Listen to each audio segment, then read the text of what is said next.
So, good afternoon. Good afternoon to everybody. My name is Eduardo Marques. I'm a professor at the Political Science Department and researcher at the Center for Metropolitan Studies. And it's a great honor to open this seminar that will join IJURR family people, scholars, board members, friends, with local researchers from São Paulo. And I'm just opening the session. The first session will have 3 sessions. The first one will be coordinated by my colleague and friend, Renata Bichir, who is just here. So I'm going to pass her the floor and the screen. And she's going to organize the round table itself. Okay? Thanks a lot. It's really a pleasure to receive everybody here. Thank you, Edu. As Edu mentioned, I'm Renata Bichir from University of São Paulo, Center for Metropolitan Studies, and also a member of the IJURR, the RC21 board. It's a pleasure receiving you all here. And I'm gonna be the chair for this in this first section called Urbanism, Urban Projects, and Urban Inequality. We are really pleased to receive here online Professor Mona Fawaz from the American University of Beirut. And then we will have Luciana Royer from FAUSP, and then Emma Jackson from University of London. Mona, thank you very much for being here, at least online, and the floor is yours. Thank you. Hi, everyone. It's very nice to be with you virtually. Of course, the dream was to be in person. Sadly, the conditions in Lebanon don't allow for that right now. So I just want to extend a very warm thank you to the panel chair, to Eduardo for inviting me, and warm regards to everyone in the audience, particularly my RC21 and IJURR colleagues. So the paper I'm presenting this evening is very much a reflection in the making. It is a paper that has been in the work for a few for a few months, if not longer, but we're presenting it as work in progress this evening with the hope that we can get some feedback on what we're thinking. So I'm just trying to share my screen. And if you can see it well, we can start. Perfect. Those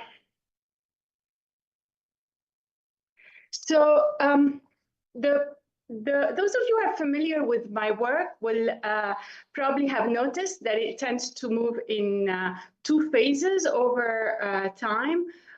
There's a phase in which a disaster has happened in Lebanon, and we tend to be very prone to those, in which moment I tend to engage planning with colleagues, with students in a very hopeful manner, looking for pathways in which planning can be useful for a recovery process.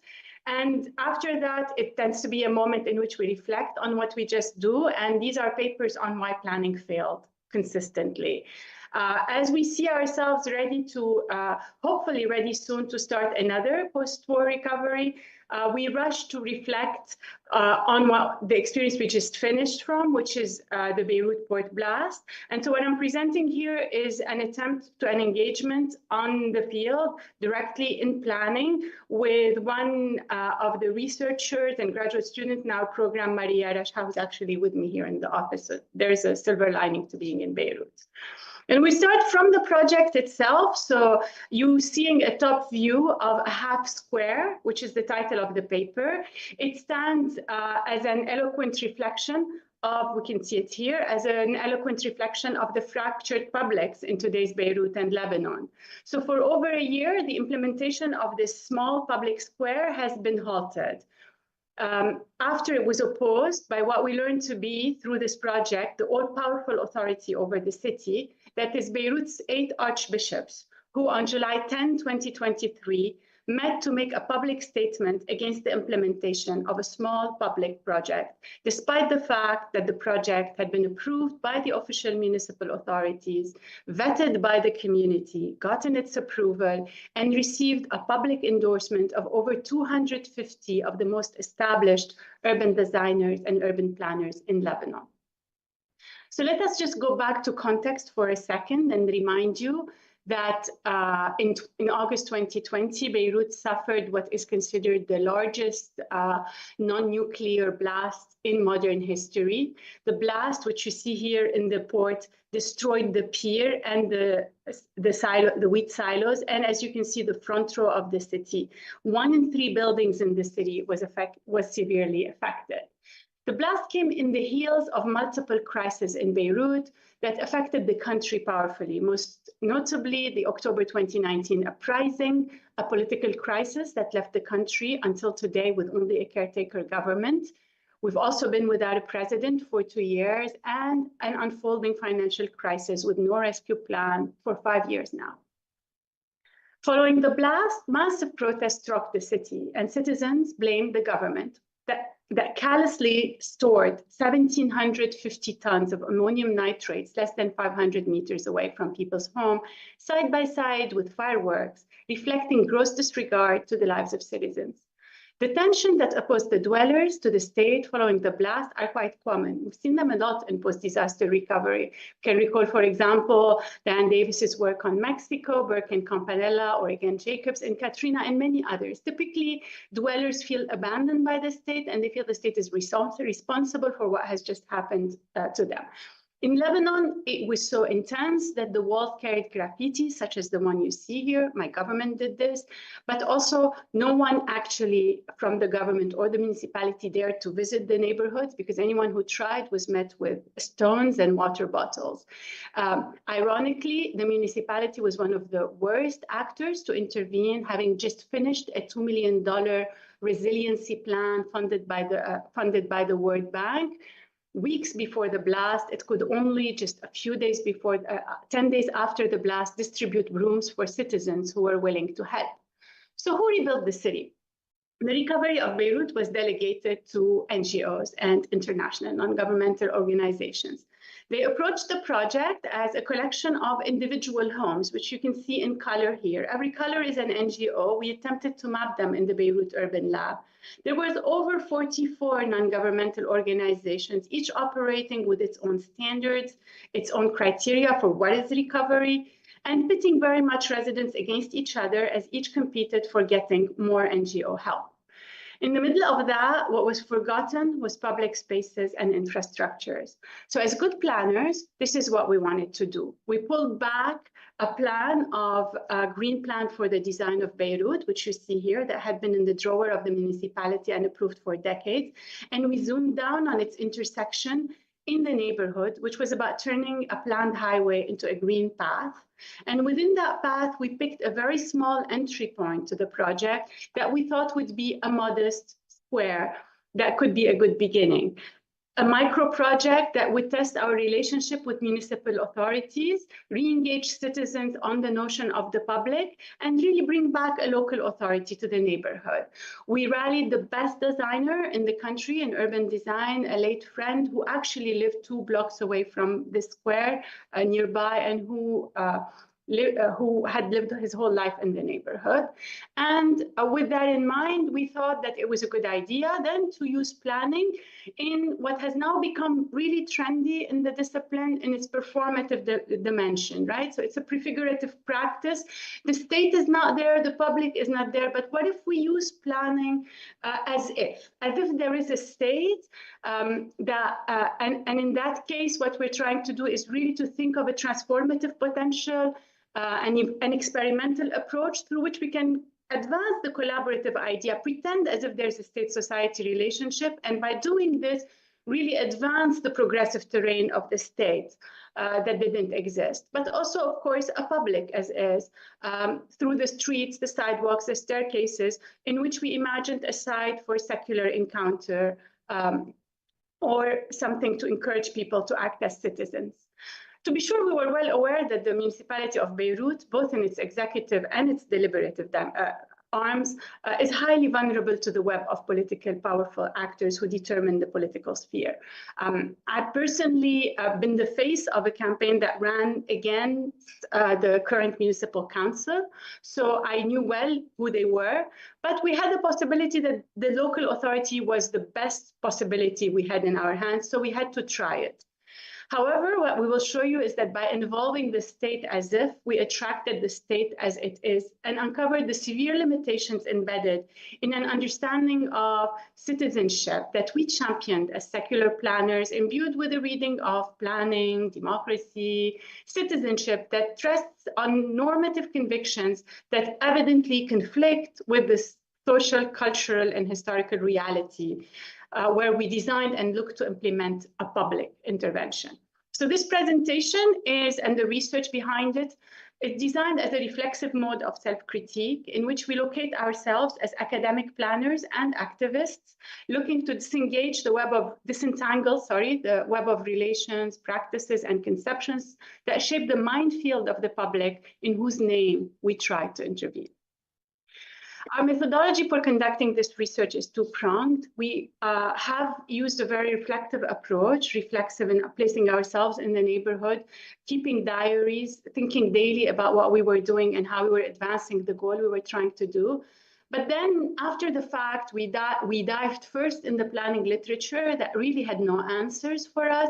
And then we looked towards Latin American literature on organized crime group, which we found particularly inspiring in how it studies both territorial spatialization and the relationship between state and society. It allowed us, after the fact, to study the context. We conducted 40 interviews. We used the literature on organized crime in at least two ways. On the one hand, this notion of territorialization, which is mostly used about informal settlements in Latin America, allowed us to think about questions of policing, of the relationship between who controls the street and how it intervenes in people's everyday practice. But also we went into state theory as well, thinking about more largely about what is meant when people talk about the state and how have people studied something like the state in context, particularly like ours.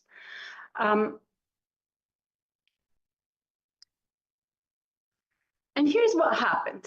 So the first phase was what we called the phase of courtship. It was a phase in which we acted like normal planners. We brought the best traffic, best mobility designers, the best architectural designers, best landscape designers. We talked to residents in their homes. We invited the municipal authorities to give their opinions. And we really secured all the permits with a lot of hardship because, as I had noted, it took a long time for the municipal authorities to actually trust us as activists in the city. They're normally used to us saying why they suck, not why we don't need to work with them. And we started the work, and for us, we thought this is when it starts. However, much to our surprise, 3 weeks into the project, we received the first phone call that turned into 2.5 months of total whirlwind, negotiations, mediations, protests, in which we confronted multiple actors, unraveling gradually that structure of what falls under the public when we talk about the public and the state in Lebanon and their interaction. We fought in 3 spheres. We fought in mediation behind closed doors and in rooms. We fought for public opinion in media and hearings. And we also fought in on the street directly with residents, but also with strongmen who were kicking the workers out and preventing the project from actually happening. So the mediation was the first phase of encounter, and it was a phase in which we thought we could use a lot of deliberative planning. So I was pulling out everything I had learned in visioning back in my student years, and we were drawing models and helping people imagine what the square would be and explaining what their demands would affect the space space and whether it would work or not. Very quickly, we realized that the technical was an excuse. No matter how many compromises we made and versions of the project we proposed, and we're showing here too, but really there was about 10 iterations, there was nothing that actually was accepted. Every time we reached a deal, the second day, people, 3 or 4 people would be sent on the street. A protest of non-residents who would be dressed in black would be organized. It was very clear that we wouldn't be able to go on. I'll skip quickly because there's only 20 minutes to tell you how it ended. Again, much to our during that period, I think this is quite important, residents were being harassed. So people who had supported the project strongly began to move out of the project and hide it. People who would have expressed strong enthusiasm during the design phase, and when they first saw the project, would go out on TV saying that they were afraid of public space, that public space would attract refugees or homeless people, that street knife fights will erupt in the streets. But then when we went back to talk to them, they would say between their teeth things like, I have all rent control, they will kick me out, or someone from my family depends on medical aid. So we quickly realized a lot of things were happening that were invisible to us. We, on the other hand, did our best to attract support to the project by continuing to mobilize residents, but also by bringing in more and more professionals to the public sphere to speak on behalf of the project and endorse it.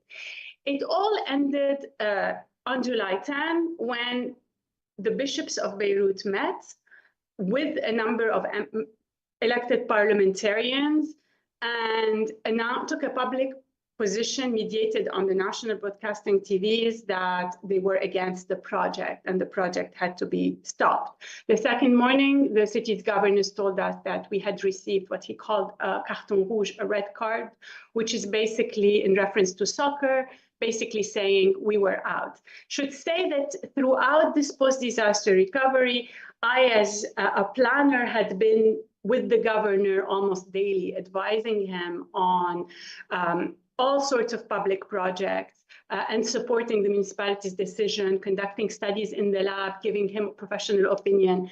After that date, it was preferable that we don't show up anymore in the municipality.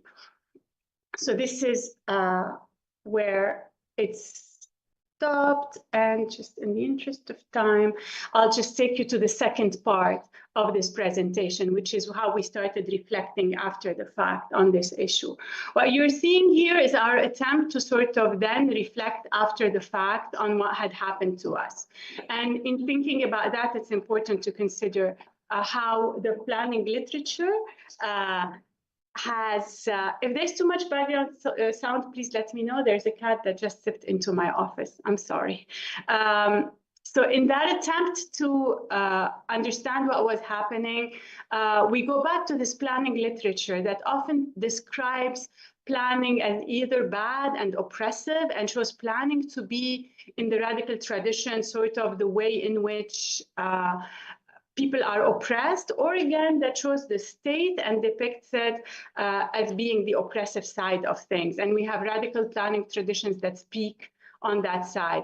Conversely, we also have the deliberative traditions that tend to say that you can solve things very much in relation to discussion and rationality. Both of these had really failed us. Conversely, what was interesting to us is to think through power and try and understand from what planning had proposed to us, how we can understand, or sorry, how the organized crime literature had introduced to us, how we could understand what had just happened to us. So what you're seeing here is a first map that shows basically the governor who had approved the project, the municipal council, the planner, and that's the two axes basically show the official level of power and the size of the decision making. We were pretty much operating as equals. We were present in all venues, and definitely the residence and store owner should be much bigger than this. So in the second moment, you begin to see that suddenly the decision makers became much more. And we colored in red everyone that's state, in green everyone that's resident, and then in blue the more powerful external sectarian political actors. What you also see is a move in which some of the decision makers begin to move from supporting the project to opposing it. So they begin to coalesce here. Some of the residents who were very strong supporters to the project begin to move against it. And the media that until the opposition to the project was talking about the importance of public space begins to be divided, and some of the affiliated media begins to say how bad the project is and how the residents are opposed to it. Of interest to us is this residents committee, which is a group that we had been part of shaping historically to support the residents in organizing their neighborhoods, given the absence of the state, and which gradually was co-opted to be one of the most vocal forces to say why the residents of the neighborhood were against the project.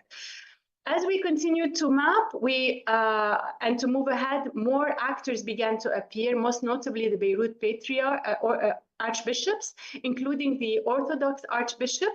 We've written Mitran here in Arabic, sorry. And we've colored everyone who fell into their authority.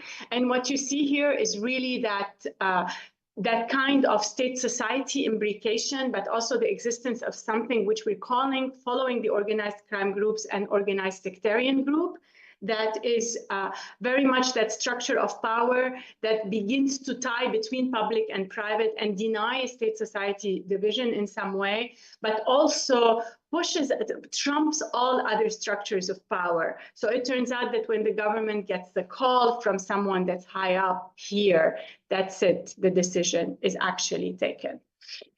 So what, right? I mean, this is provisional, of course, but for us, we think that planners, of course, need to pay further attention to what is the public, right? Away from a binary of state society that's typically used in theorizing the profession, whether in its more radical or its more conservative trends, especially when we're talking about post-disaster recovery.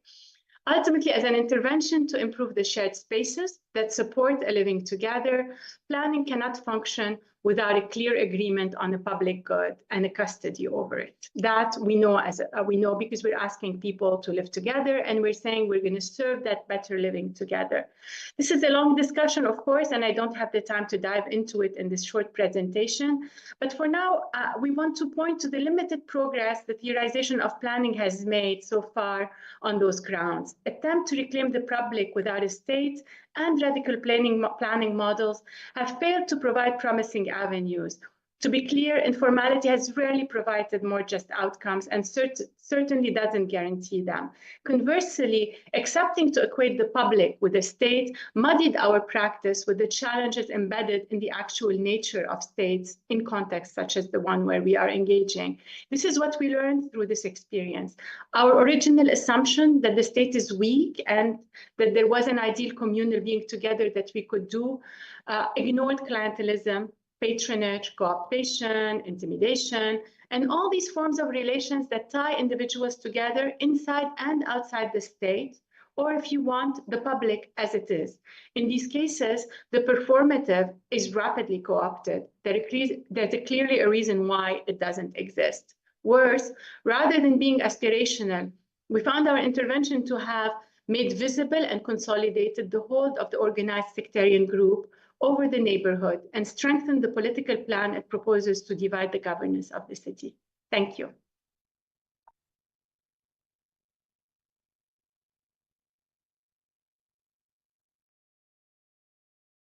Now, I would like to call Luciana Royer, please, to join me. Would you like me to pass for you? Thank you. So you can sit here and great. Senta aqui. Você quer que eu mexa para você? Não, eu mexo. Ah, então senta ali. Você vai usar esse também? Vou. Mulher. Não quer que eu passe para você, então? Talvez seja melhor, né? Então tá. Vamos lá. Senta você aqui.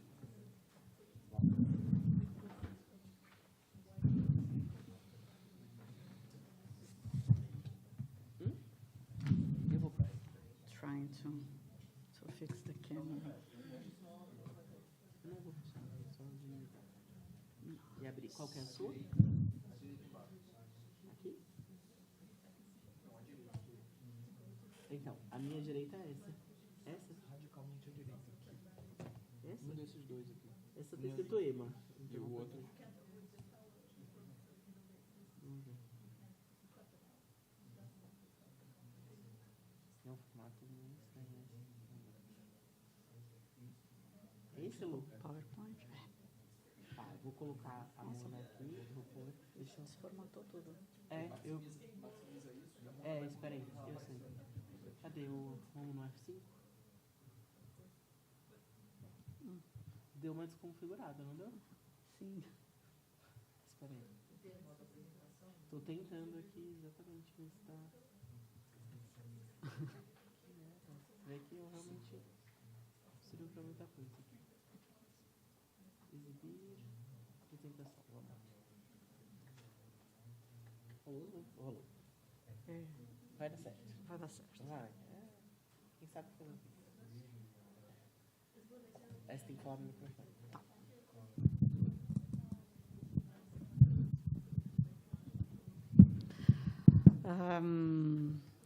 So, good afternoon.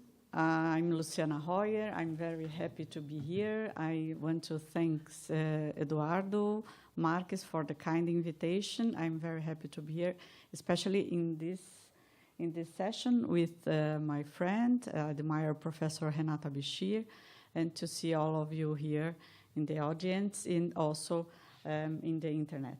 I'm sorry because I think some of my presentation has this format. I really didn't write my name in this cursive letter. I'm sorry for that. I don't know what exactly happened. And yes, totally. I'm shocked. I'm paralyzed also, almost. Yes, and I want to talk to you a little bit about from where I come from, and then a little bit about this ongoing research and this, just like Mona said, a little bit, a kind of work in progress from now, and some evidence from São Paulo, and then some challenges that I identified. Okay, so first of all, oh my God, it's really hard to me to see. I tried not.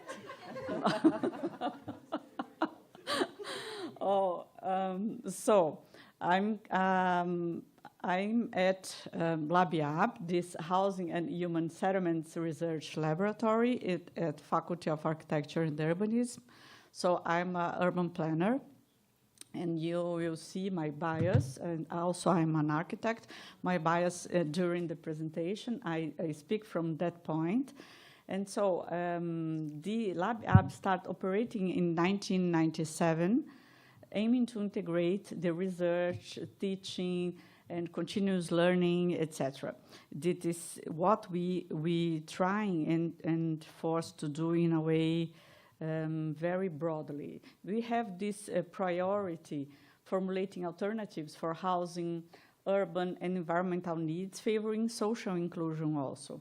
These researches, projects, and workshops developed with municipalities, NGOs, and others, other stakeholders also.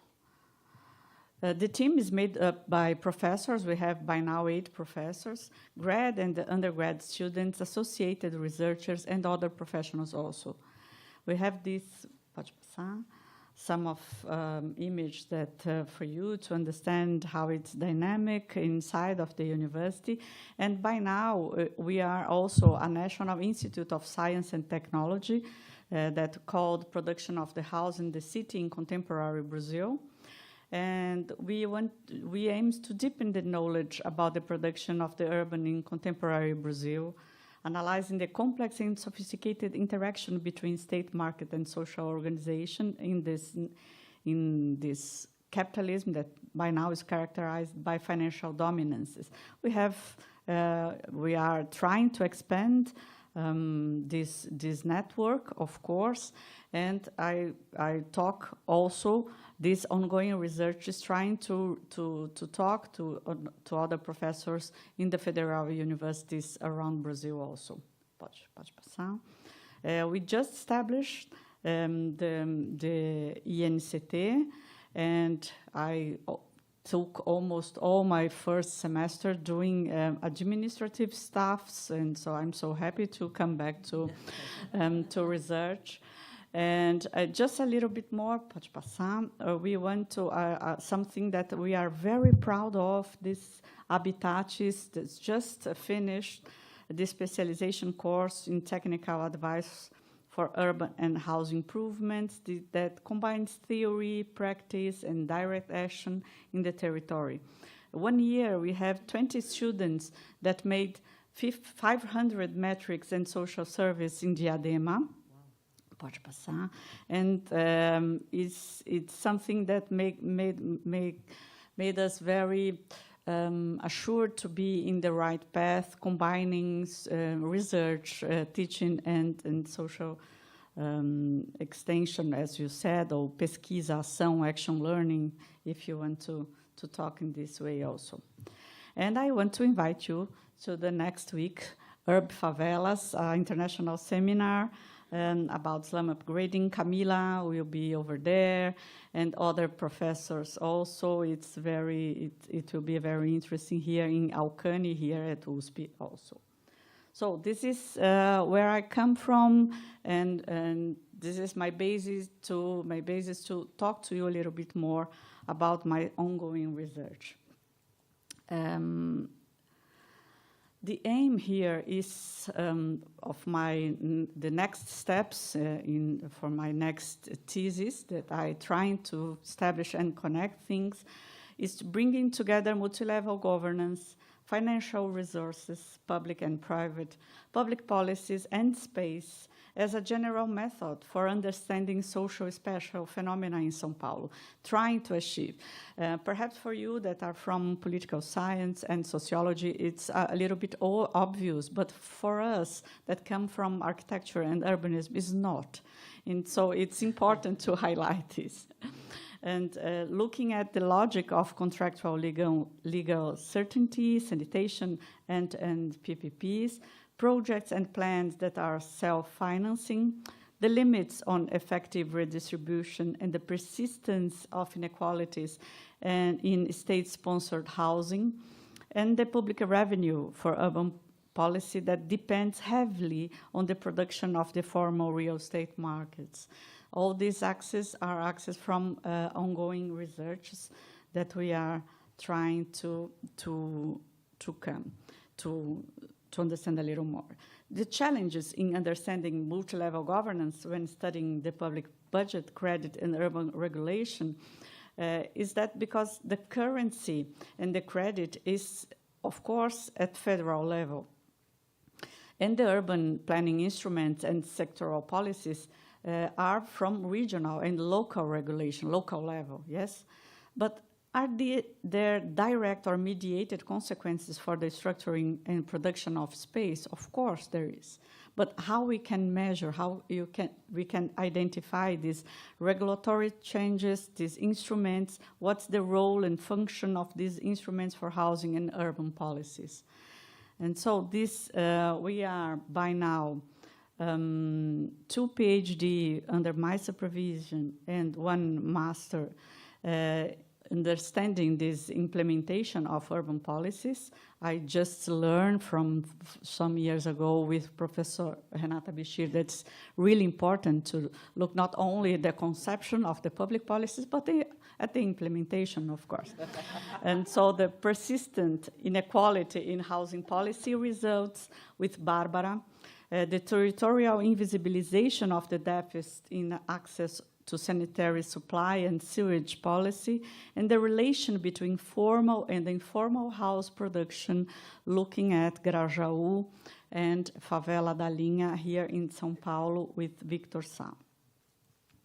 And this map is just for show you about this kind of mismatch between Sabesp prioritary perimeters in white and the prioritary perimeters in almost 15 years ago related to urban planning. We have this kind of mismatch. We are trying to understand this kind of situation also, just to illustrate. And then the second branch is to study the study of finance in the production of space that I came from, and I did my PhD about that. Fiscal financing of urban development, Giuseppe Filocomo doing that, target housing credit, and the financialization versus reproduction of the existing finance pattern in urban policies. This is something I just studied this. Every week we have a kind of improvement because it's where I did my PhD. But of course we have new ideas to the same object. Look into the fiscal resources of the national budgetary funding, and then we can these fiscal resources, the importance of these fiscal resources is very important to underline these and to have more information about that, because the other way around, the literature in urban planning highlight the credit, the parastatal resources as the principal funding for housing and sanitation in Brazil. But what we saw recently is how the importance of the federal budget and the fiscal resources to the urban policies. And we don't have this kind of theoretical marks to understand exactly the relationship between these parastatal resources and the fiscal resources. Understanding how we can look at this after the democratization, after the period, is very important too. And we are trying to achieve a kind of interpretation that could relate both. As you see, these parastatal funds have incredible numbers of housing units contracted during the early 2000s, and this is very important, of course, in the literature of urban planning. This is why we just look at that kind of resources, and not to the fiscal resources that it was always seen just something like not important at all, but it's not what evidence and our researchers show us. Some evidence from São Paulo that I want to highlight to you today is about zoning and fiscal and para-fiscal funds. Understanding the formation and consolidation of real estate expansion fronts and their relationship with urban policy, urbanistic instruments, and sectoral policies. Is there a relationship between changes in the national regulatory framework for para-fiscal funds, the expansion or retraction of property credit, property launches, and their location in the city? How we can relate these things? All this branch of researchers about fiscal resources and parastatal funds, and the other one looking to the changes in the zoning and the urban planning in the last 20 years. The city context of São Paulo, I don't want to highlight this. I know that you already know this.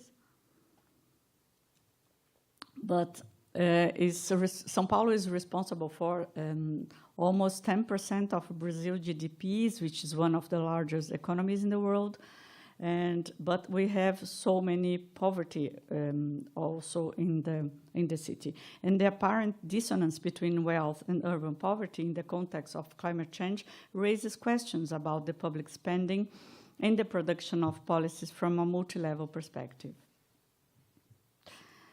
Of course, the salary, not of course, we see here that almost 40% of the the income of housing families in this $330 a salary are going to house and to cost of housing and other basic expenses such as food and transport, and these families spend more than 70% of its budgets. And the urban poverty in the city of São Paulo is really huge and are increasing. This is very important to understand. This is why we have to understand this in this way.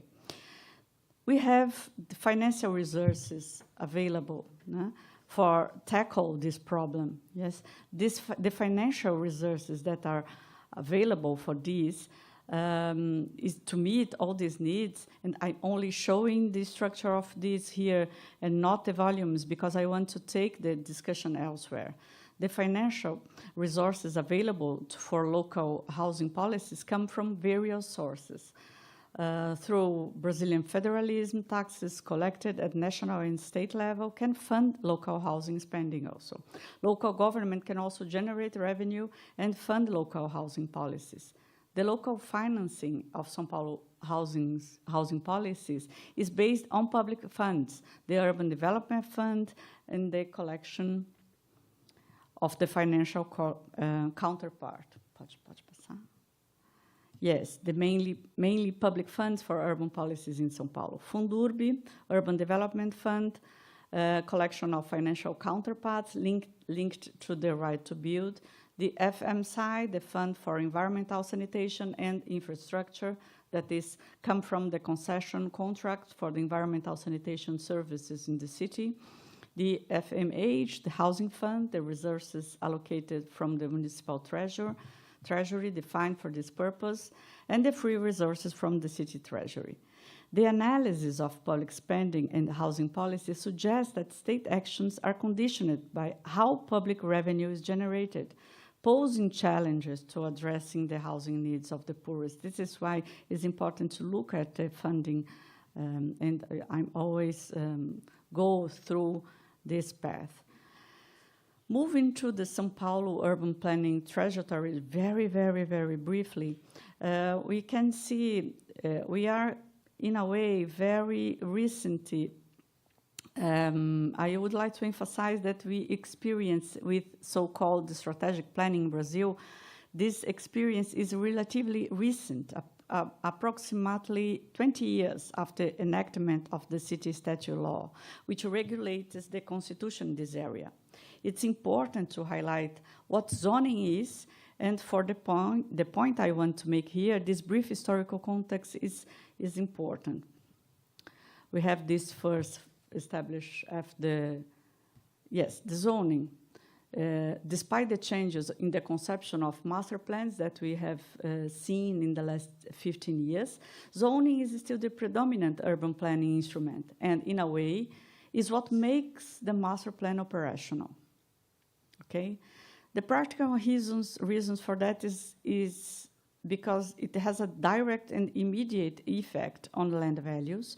It provides concrete parameters for project approval, a kind of typification in legal terms, and is the application by technicians and a direct interface with the real estate markets. Zoning as a consolidated historical instrument and a certain permanence of the zoning culture. Why this is important in 2024? Because the perspective of historical institutionalism helps us to understand how zoning became a practice independent of planning. And the evidence of the formation of a specific technical body for zoning in the municipality, consolidation of zoning as a daily practice, and the autonomization of zoning in relation to comprehensive planning, even to the strategic planning. Today, zoning, in combination with other instruments such as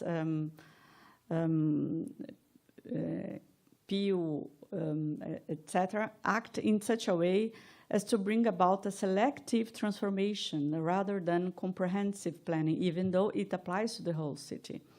And this is what the importance to look to the local regulatory framework, the federal and local resources, and trying to understand this relationship looking not only to the master plan that's so important to the urban planners and the architects, but looking to an important instrument that is the zoning law. In the zoning law and the zoning as a technical instrument.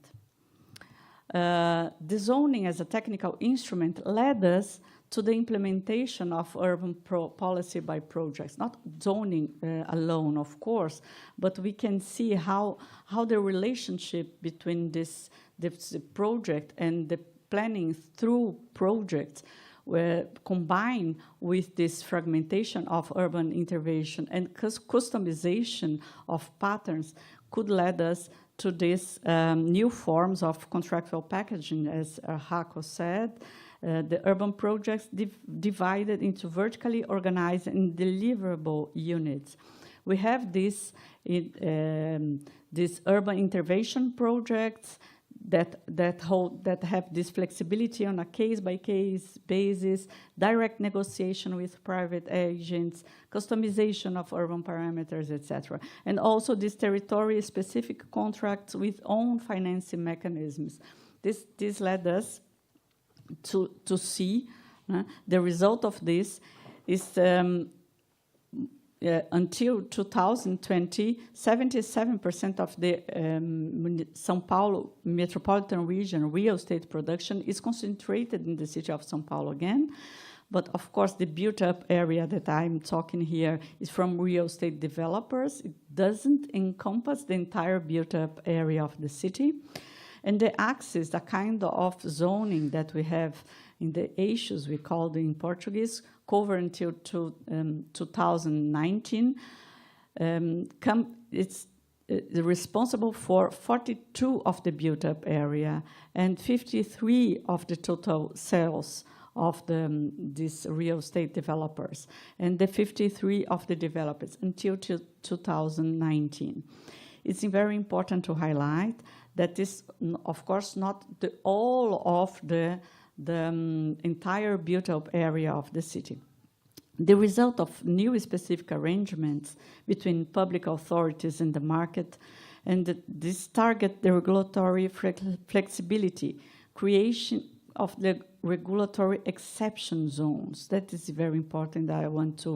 I'm trying to establish, and I present this as an example for you today.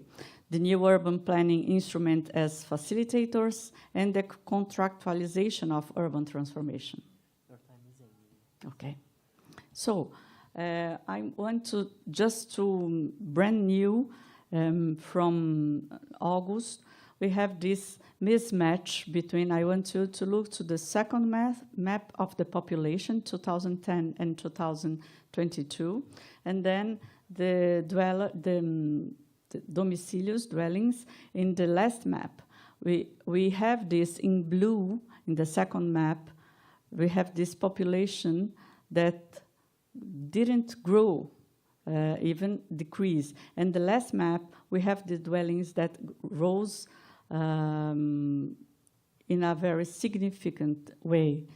And so we have this, we can see this in the public space of São Paulo. I just show us a very famous avenue in São Paulo. But what I want to highlight here to go to the end is the inability of the master plan and the zoning to control density.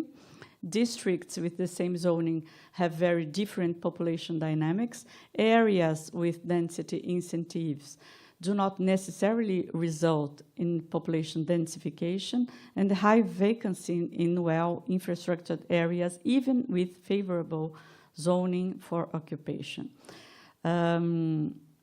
Consistent growth of the built stock with little direct and causal correlation with master plans and zoning are shown also by Marques and Minarelli. But what I want to highlight here is if it does not work to the total amount of the built stock, it works very specifically in selected areas, which led us to a kind of new interpretation of the role of zoning.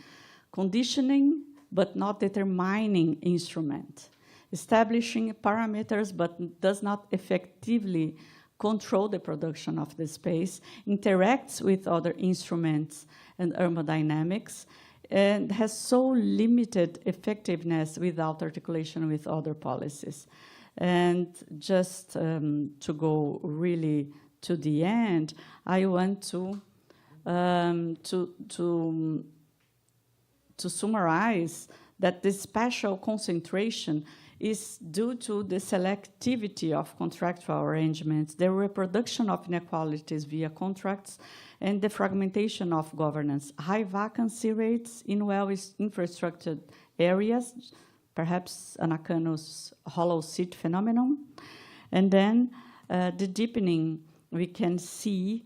We have to measure precisely, of course, but we can see a deepening social spatial segregation, differentiation of contractual arrangements, investment selectivity, privatized management of benefits, and the fragile social control and opaque arrangement leading to dispute and emptying the notion of public interest. Of course, I realize that I have so much content to you today, but it's my time, my head by now, because I'm just reaching the point that I could see so many things related, and I could only bring this big mess to you today in order to discuss and to go further a little more. Thank you very much.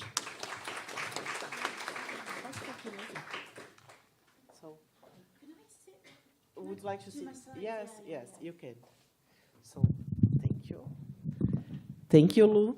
Now we will have Emma's presentation. Let's just find, I think it's here. And the problem is that depending on your slides, you should move. No, I'm worried Mona. about the font. Yeah, Mona. What's going to happen? Oh. No, now. Oh, yeah, the font's changed. Really? Mm-hmm. So the computer is doing something by the... Oh, and it's made my photo weird, but it doesn't matter. Yeah, and then you have to move Mona back and forward depending on... Okay. It's a little bit strange, so thank you. Okay, hi everyone. I'm so happy to be here today. First up, I'm not an urban planner. I'm a sociologist. And how I tend to... I feel really low down. How I tend to work is looking at small spaces through ethnography, to look at some bigger questions about the urban. And I studied a whole range of spaces in London, from day centres for homeless people to middle-class neighbourhoods to river spaces most recently. Underpinning all of this is an interest in how do we do belonging in cities? So not just something that we feel, how do we do belonging in cities? And how do large urban processes like the kinds we've just been hearing about in Sao Paulo, how do they impact on our ability to make a place for ourselves in the city? And most of my work centres on London, which is the city where I'm based.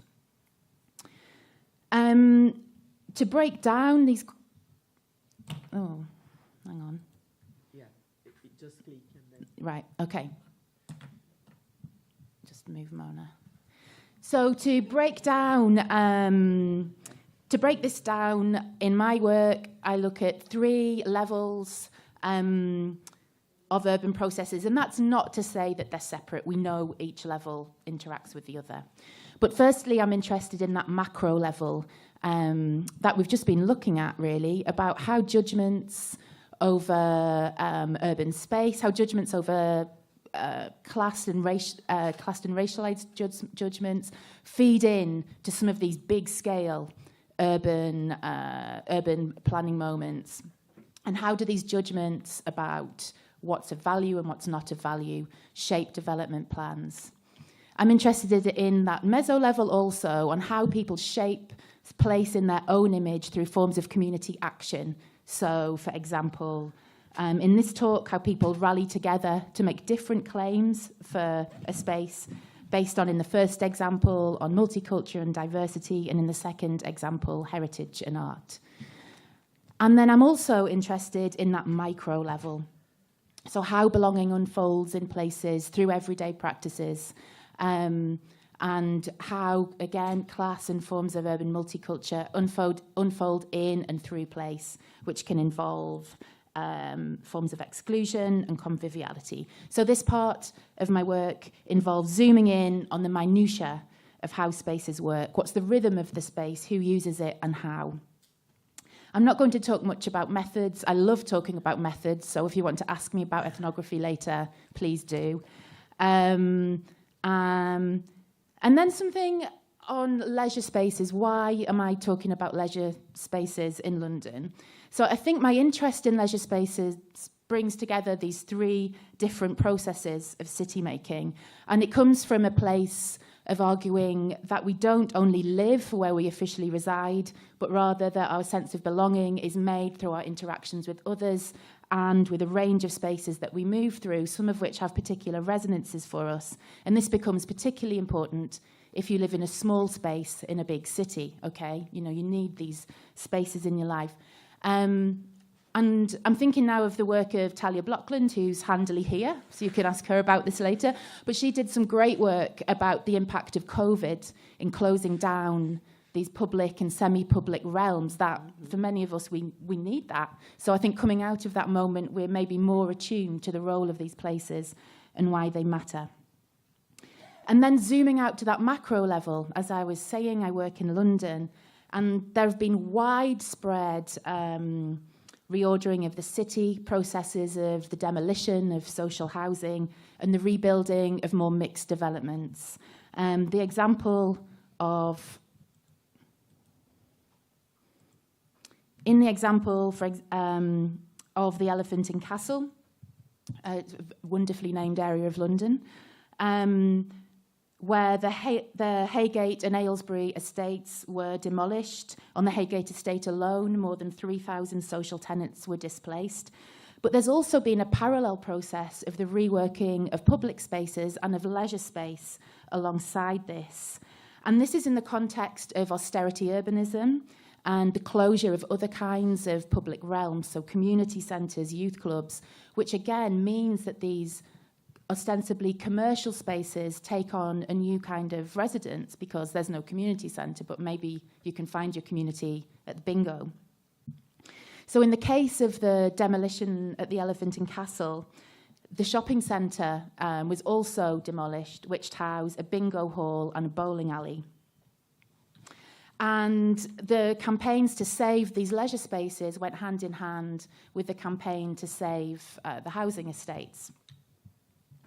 So I think this highlights the role of these spaces beyond acting as spaces of consumption. The bingo hall in particular provided a leisure space for the elderly, which was drawn on in the campaign, but particularly elderly black women. So the process that's happening is not just a question of leisure space in general being demolished, but the devaluing of leisure spaces used by people from low-income and minoritized backgrounds. And certainly we see the logic of capital winning over other competing ways of valuing a space. And some of the leisure spaces that have come under threat in London in recent years are often places like pubs, bowling alleys, music venues, bingo halls. These are big places, okay? Bingo halls are traditionally in the UK, they're big. But the land value in London is very high, it's very inflated, and the potential to extract capital through real estate is very high. So these are often prime sites for redevelopment. Underlying my talk are a couple of key conceptual ideas, but I'd rather that you just think of those in the background and hammering them home. But the idea that space is dynamic, I'm influenced by, I can't seem to shake him, but Henri Lefebvre, his categories seem to influence the way I approach space. But his categories aren't exhaustive, so I also reach always to my favourite, Dorian Massey, from whom I take that space is multiple and always tied to elsewhere and dynamic. Within these processes, today is, I'm trying to talk across a few different projects, so we'll see how that goes. But I want to also follow Bev Skegg's work on value and the competition sometimes between value and values. So value is a slippery concept. It's variously used to convey economic value and moral, cultural, qualitative and difficult to measure, as Skeggs puts it, values. And I find thinking about the competition over value and values and different kinds of values a useful way into thinking about how judgments are made about urban space and attempts to save them. So in the talk, I will talk about how conflicts over the future of urban space play out through clashes between competing ideas about value and values, where the high economic value of the sites comes into conflict with different competing social, cultural, and in one case, if I get that far, ecological values. But first, I want to take you to a bowling alley for my first example. Let's go bowling. So these are my three examples: a riverside park, a bowling alley, and a rooftop bar. I also hope that these examples might chime with examples in Sao Paulo. Okay, so I'm not a planner, but I do have a picture of a planning vision. Mm-hmm. So the bowling alley is on the left of the slide. It's inside. It's very Americana-ish, so it's neon and it's chrome. It's a lively space. It also contains karaoke booths, a games arcade, and pool tables. But while the inside is quite American pastiche, the social and ethnic diversity within the bowling alley mirrors the neighbourhood that it's part of. So here you have a child's birthday party over here, and then a works night out here, and then two awkward people on a date here, and then the bowling league here. It's that kind of a place. It also has a disco on a Friday and Saturday night. Mm-hmm. It sits on a busy interchange in Finsbury Park in London. In the neighbourhood, there's a strong North African presence. There are also a lot of African and Caribbean beauty shops, but there's intense development around this area. It's on the cusp of the boundaries of 3 different local authorities, which becomes important. So in 2012, arguing that the area had long suffered from a lack of intervention because it sits on these administrative boundaries, the local councils decided to remodel the town centre like this. So here we again at that macro level, where the bowling alley was discussed only in the planning documents as something that blocked the views to the park. So this path here on the planning vision is where the bowling alley sits. So the plan was to increase views to the park and to build some high-rise flats.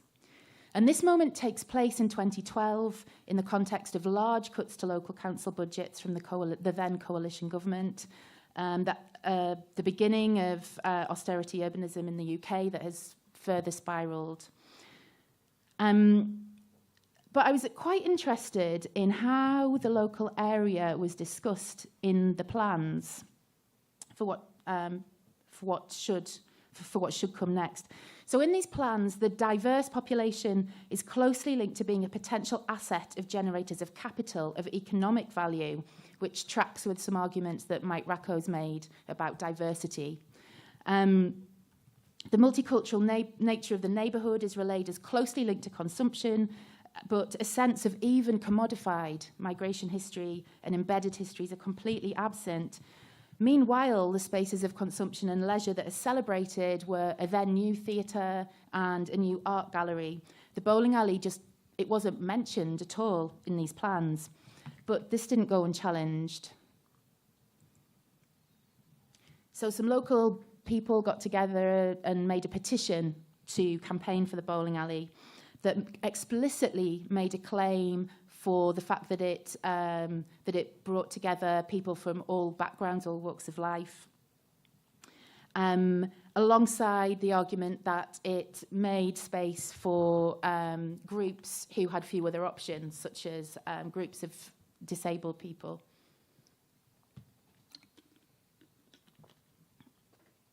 And it did this very successfully. It got a lot of publicity.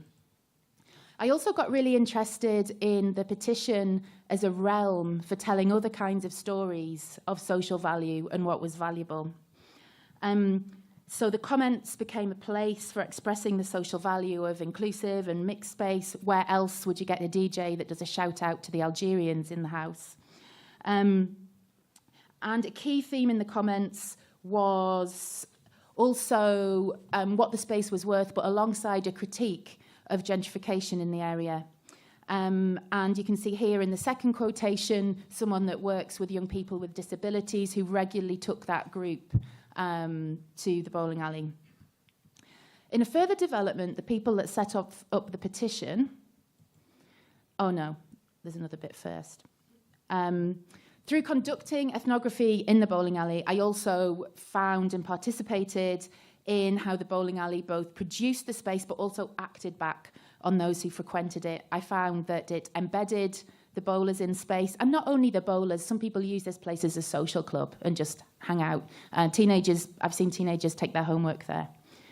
And they also, I saw people who enacted connections across time and space, bowlers from the US or Australia, who it gave them that sense of a connection to home.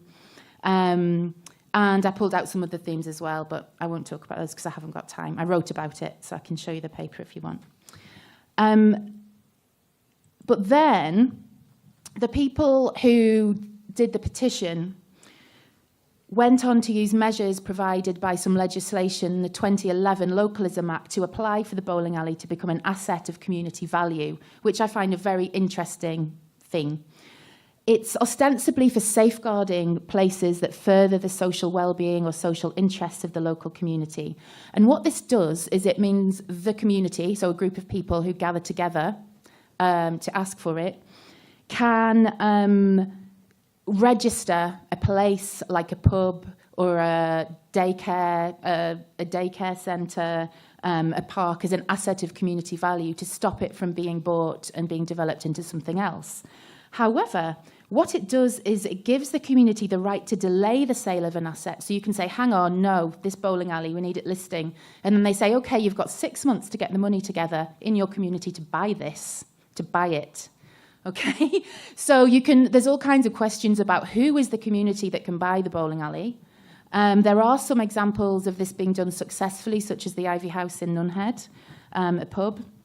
But usually what happens is it doesn't get further than the listing. The listing is a way of saying this is valuable, but yet to actually change what's going to happen, you need to amass some actual capital. So I'm very interested in this mechanism. Okay. The bowling alley is still there. It ended up not happening, but it's not, nobody said, oh, this is safe forever, and there's a lot of development pressure in that area. So we'll see. I'm now going to take you across the river with me to Peckham in southeast London, the best bit of London. This is a place that is changing all of the time. Yes, space is dynamic, but Peckham is it changes all of the time. It's changed by factors including state-level large regeneration budgets that happened in the 90s, large infrastructure projects, so the East London line was extended out to Peckham, connecting it to cool East London and the centre. It's also shaped massively by waves of migration, most significantly in especially the 1980s, people from West Africa, particularly Nigeria, and it's known sometimes as Little Lagos, the centre of Peckham. There's a lot of change going on at the minute, a lot of redevelopment. The local council, Southwark, have stressed the need for more cafes and restaurants, and there's also strong corporate interests at play. That are playing a significant role in planning and implementation of transformation there. Like in Finsbury Park, there's also considerable local pushback and monitoring of these processes. So I first encountered Peckham as a researcher on a project about the middle classes in the city, which was comparative. We were looking at Paris and London. And then Peckham was our example of a gentrifying neighbourhood. We poked around and there was lots of skips with stuff in it, and we looked at house prices and we're like, oh, I think this is gentrifying. But then I moved out of London for a while, and when I came back, The Guardian ran a series on the gentrified world, and to my surprise, a rooftop bar in Peckham was used to signify not just gentrifying, but the gentrified world. On this earlier project, an architect had spoke to me about how so Rye Lane is one of the main streets. It's an intensely multicultural area and particularly important for West African heritage Londoners. This architect really didn't like it, which was something that a lot of our interviewees had in common. And he was very into the heritage value, the alternative heritage value of this place. And he said, if you just lift your nose, you'll see the Victorian brickwork. So this version of valuing place doesn't see this social cultural value of the street at all. And there's a wonderful video piece by the artist Adeyemi Michael called Entitled, which you can find on YouTube, which celebrates the West African heritage of Peckham. And there's also a brilliant work, in my mangled slide, by Suzanne Hall at LSE about the competencies and the vital economic contribution of this street, where the shopkeepers have better language skills than the LSE professors, alongside other things. But the heritage groups in Peckham were campaigning very hard to change and still are, to make interventions in this place. But these processes of urban transformation also had a vertical dimension beyond lifting your nose. So to go back to that image of the rooftop bar, there was a whole bunch of rooftop bars and rooftop spaces opening in Peckham, which I thought maybe in Sao Paulo you have something to say about that. This is in some ways a classic tale of rooftop bars and art spaces replacing industrial and warehouse spaces. And here, drawing on Stephen Graham and a whole bunch of urbanists who've argued that we need to think about vertical dimensions of city making. These high-up spaces in Peckham offer wide views across central London, the Shard, the London Eye. And as these spaces have emerged, there's this parallel process of high-density social housing has been pulled down, and new plans to build luxury high-rise housing has been contested on the grounds of obstructing the view from the bars. So this is where it gets a bit complicated. The building which started all of this is the Peckham car park. It's council-owned, multi-storey car park that has been, about 6 years ago, listed as an asset of community value. It's home to a rooftop bar, a gallery and a theatre on the top levels, and then a recent co-working leisure and retail complex in the middle, and an independent multiplex cinema on the bottom. The independent multiplex cinema, if you're ever in London, is the cheapest cinema in London. You should go. It's also where you see an actual cross-section of the local people, where the higher you go up the building, that changes significantly. So these spaces, they're high-up spaces, they're photogenic, they're Instagrammable, and also key to this experience and key to the representation. So there's been some articles written about this in Vogue and all these other places. And they work through this surprise that, oh, this is in Peckham, oh, it's like this on the ground, and then you go up high and it's really different. So it's a way of sort of being in Peckham, which historically has been highly racialised and stigmatised without being at this street level. So in 2015, a campaign arose to save the Peckham skyline, which was an objection to the plans for redeveloping a shopping arcade, then owned by the BlackRock Investment Company and Tiger Developments, involving the construction of a 20-storey building. And so that was the skyline. The skyline in question was this view across to London. However, who are these spaces and these views for? On the project where I with Francisco Calafate Faria and Nicola Benson, we did interviews and spent time in these places. And we spoke to Ashley, a worker in the local library. He was a black man in his 20s who'd lived and or worked in Peckham his whole life. And he talked about how he was made to feel like he didn't fit in these spaces. So these spaces, they're not that heavily securitized, but he describes how feeling uncomfortable had led him to turn down invitations to go to these rooftop bars.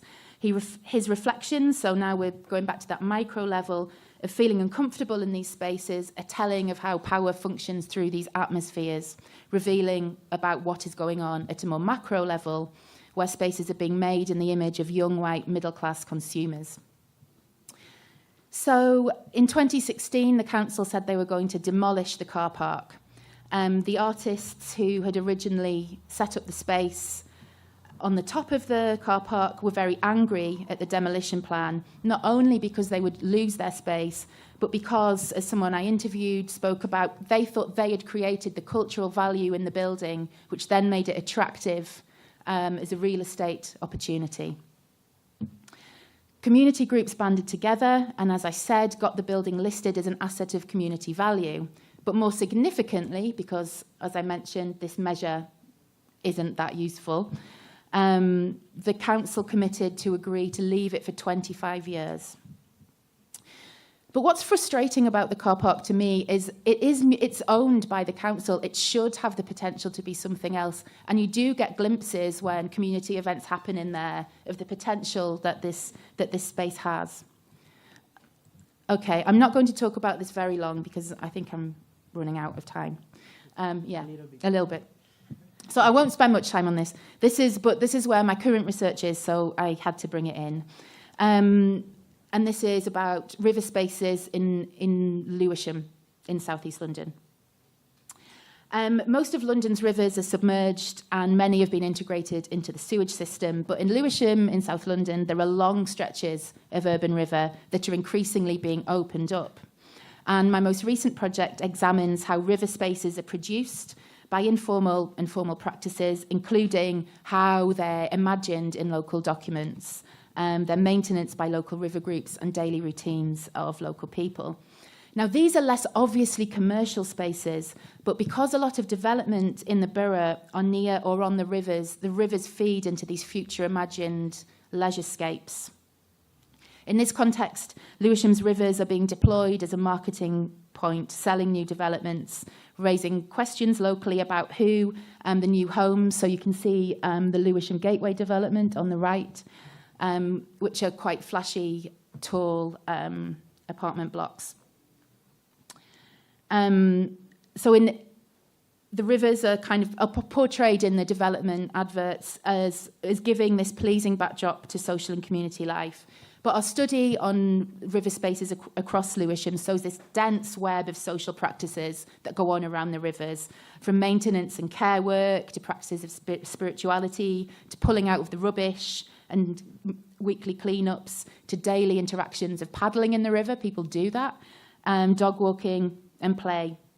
So harking back to the bowling research in this project, we've also traced belonging and becoming. So through how participating in these spaces, people are embedded into them and change how they feel about them. But in this recent site on the right, we see almost all of these activities designed out, and access to the river itself prevented by fences.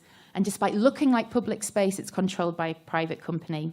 And what I find interesting about this space is that local river groups have made some wins in influencing some ecological aspects of the design, so the river bed or how the river curves, but they haven't been successful in making the point that people need to be able to access the river at all.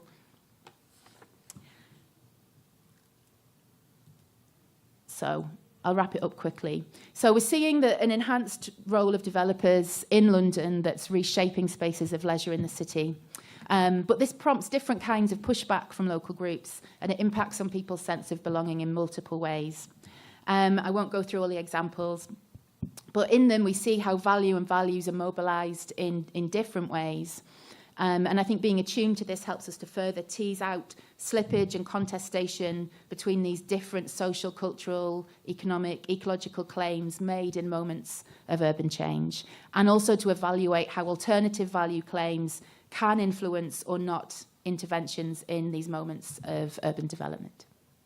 Thank you.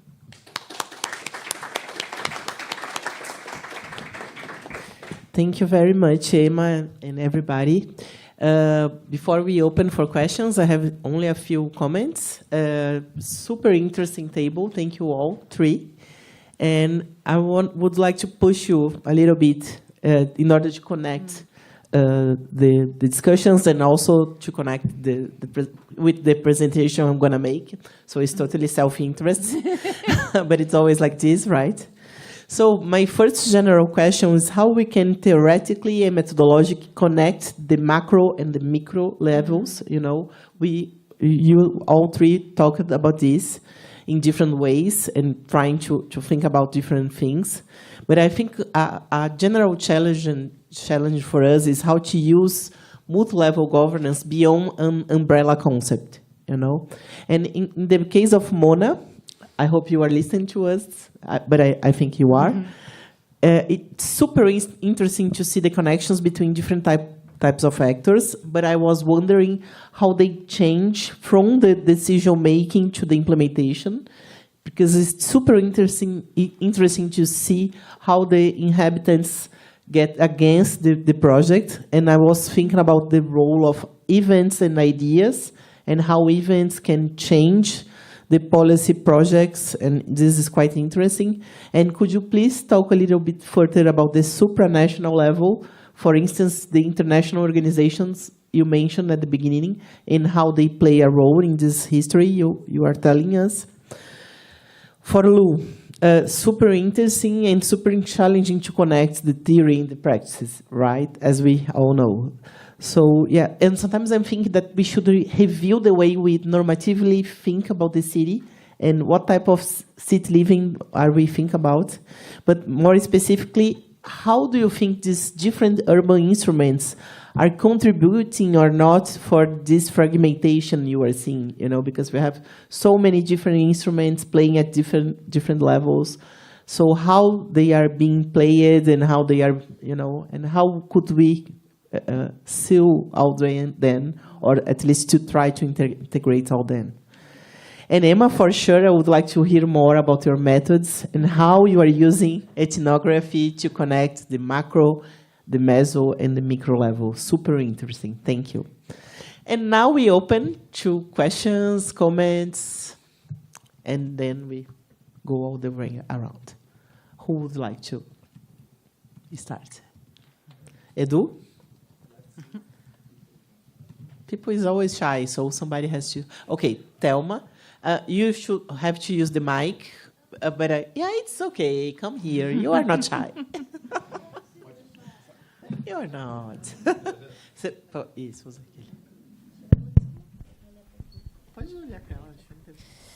So my question is to Emma. I do share the interest to zoom in the minutiae, as you called. And I do face this, it's basically catching ahead from Renata's question, and I do face this challenge of connecting the macro, the meso, and the micro. And so I'm particularly interested in your presentation, if like reshaping spaces and value, if you have perceived, or if it's of your interest on how that also reshapes perception on politics, that might be a way of connecting.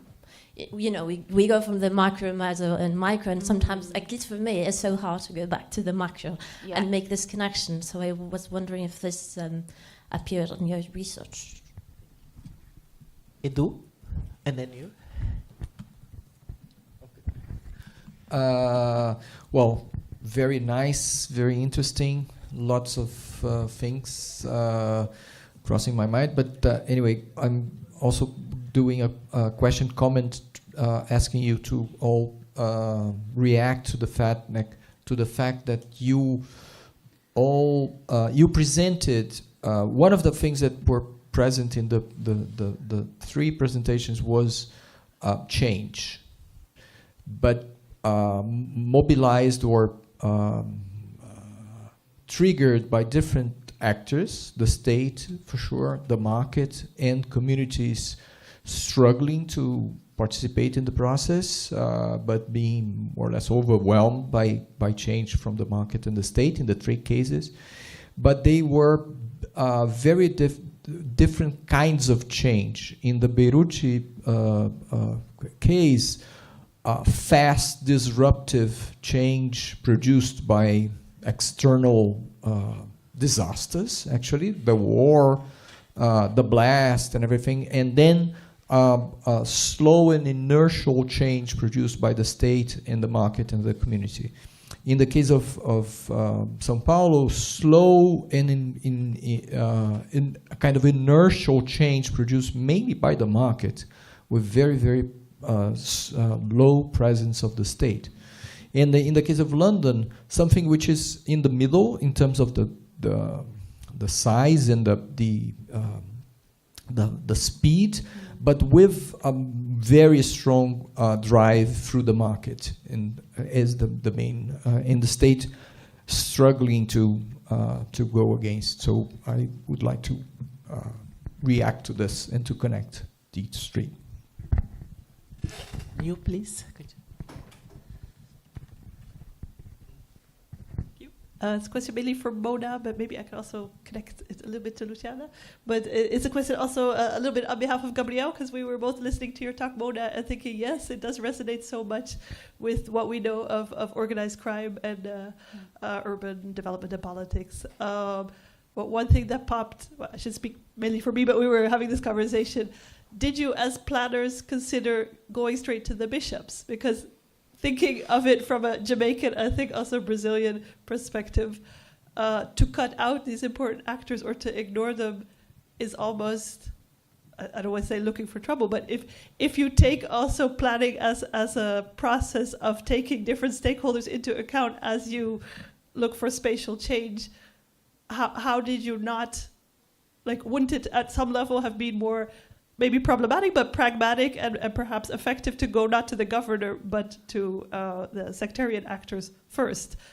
Because in Jamaica, and I think also Brazil, the criminal leaders love to take credit for this type of project, so to co-opt it. So at some level, that would have been a more effective way to get it planned and executed, but of course with other. So we just wondered, did you consider doing this, but also what type of implications would that have for your conceptualization if you take them on board as not necessarily illegitimate, but just de facto urban power holders? And if I can make a very quick link to Luciana, we were also wondering, in your consideration of housing development and policies, do you also take, you mentioned informal housing, informal settlements, but what about informal governance actors? So if you're looking at multi-level stakeholders and also looking parastatal, what about the PCC? Are they also part of, if you think about their role at some level in housing and urban development, do you also need to take that and informal fiscal practices on board in your conceptualization? Thank you. Anybody else? So now we can go back to Mona, please. Sure, thank you much for the questions and for involving me, and thank you for turning the camera and getting me to see who's in the room. It's great to see everyone. I'll tie all the questions actually together. They come nicely together because if I start from the end and the question of the bishop.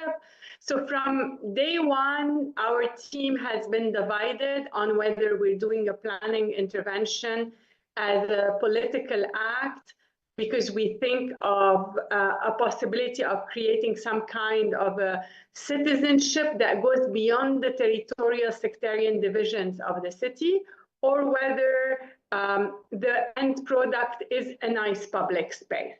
And that basically would determine who we would go for and why. And so what's the theory of change that we're using? The pure urban designers and planners wanted to go right away and visit all the decision makers. And I am on the other side. So I see planning as a disruptive, I'm trying to use planning, I should say, so far unsuccessfully, as a disruptive force. And so I don't want to go to the Archbishop, because I want to use planning as a framework to be able to create different coalitions that resist the sectarian division. And remember, Beirut is a minefield that way. We've had the civil war. So the cross-religious coexistence is critical for the identity of the city that we're trying to sort of push. Now, halfway in the project, when we were stuck in the road and the workers were being threatened, a group of us went to see the bishop. It was too late. He was really upset. He said, "You came now, and he basically kicked them out. So that's to say that it is probable that if we had started with the Archbishop, it could have been a different story. But if you're using it as a strategy for change, it doesn't really work. And I think this kind of connects nicely to this whole story of what do the INGOs do. I mean, one of the worst part of delegating all the post-disaster recovery to NGOs and INGOs is that that creates at macro level some kind of legitimacy for state actors that have no relationship to the ground and who start discussing with the head of the World Bank and all the leaders of the UN bodies visions for the future, where they keep involving you and they create some kind of legitimacy for those actors without any grounding. And conversely, on the ground, the way NGOs related to the UN and other international bodies operate is by immediately going to all the forces that be and depoliticizing planning. And through their actions, what they've done is they've expanded by far also the authority of what we're calling this organized sectarian order. And really, the organized sectarian order is not very different from the organized crime groups. I mean, they threaten, they hit on the floor, on the ground, they are armed to some context, and they have a vision of carving a territory that is under their control. So they're not, it's not inoffensive or just part of diversity. And so I think what I was very inspired with was the literature on how community policing was trying to reclaim public spaces in Medellin, and how they tried to work with the municipality to design public spaces where they would expand the presence of the state. And from what I read, at least Blattman's work, it's also not very successful. So I don't have a recipe, but this is sort of the drive for the planning that I'm trying to do. I hope I've answered enough of the questions.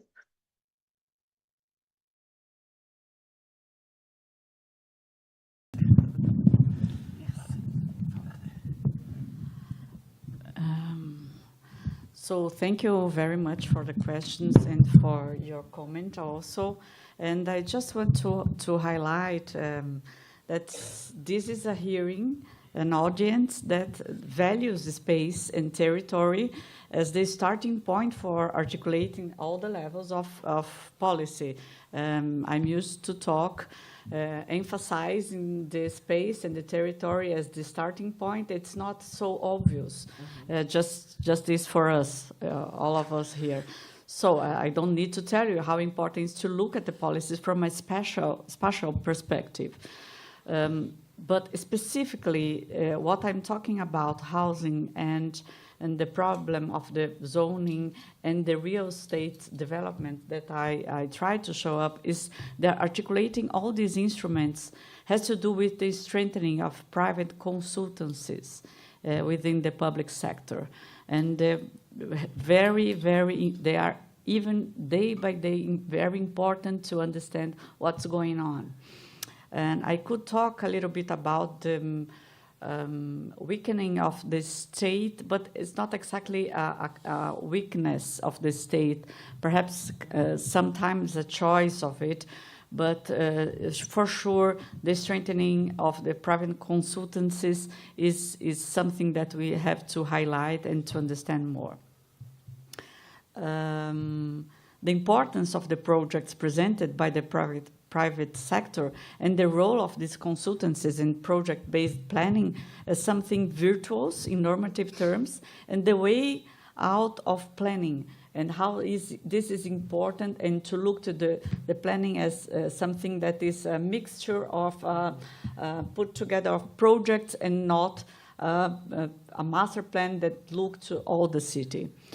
This is something that I want to discuss with you, and I think this is very important to understand. And thank you for your question, very interesting and very important also. It's very difficult to research this and to get into these relationships in the real estate market. Yes, in fact, it's a whole new frontier of extremely important research, of course. But what I can say, some clues that we have by now, is that what we can observe, but it's not yet proof, is the presence of the officialized game, betting companies that we have. That is a huge money laundry.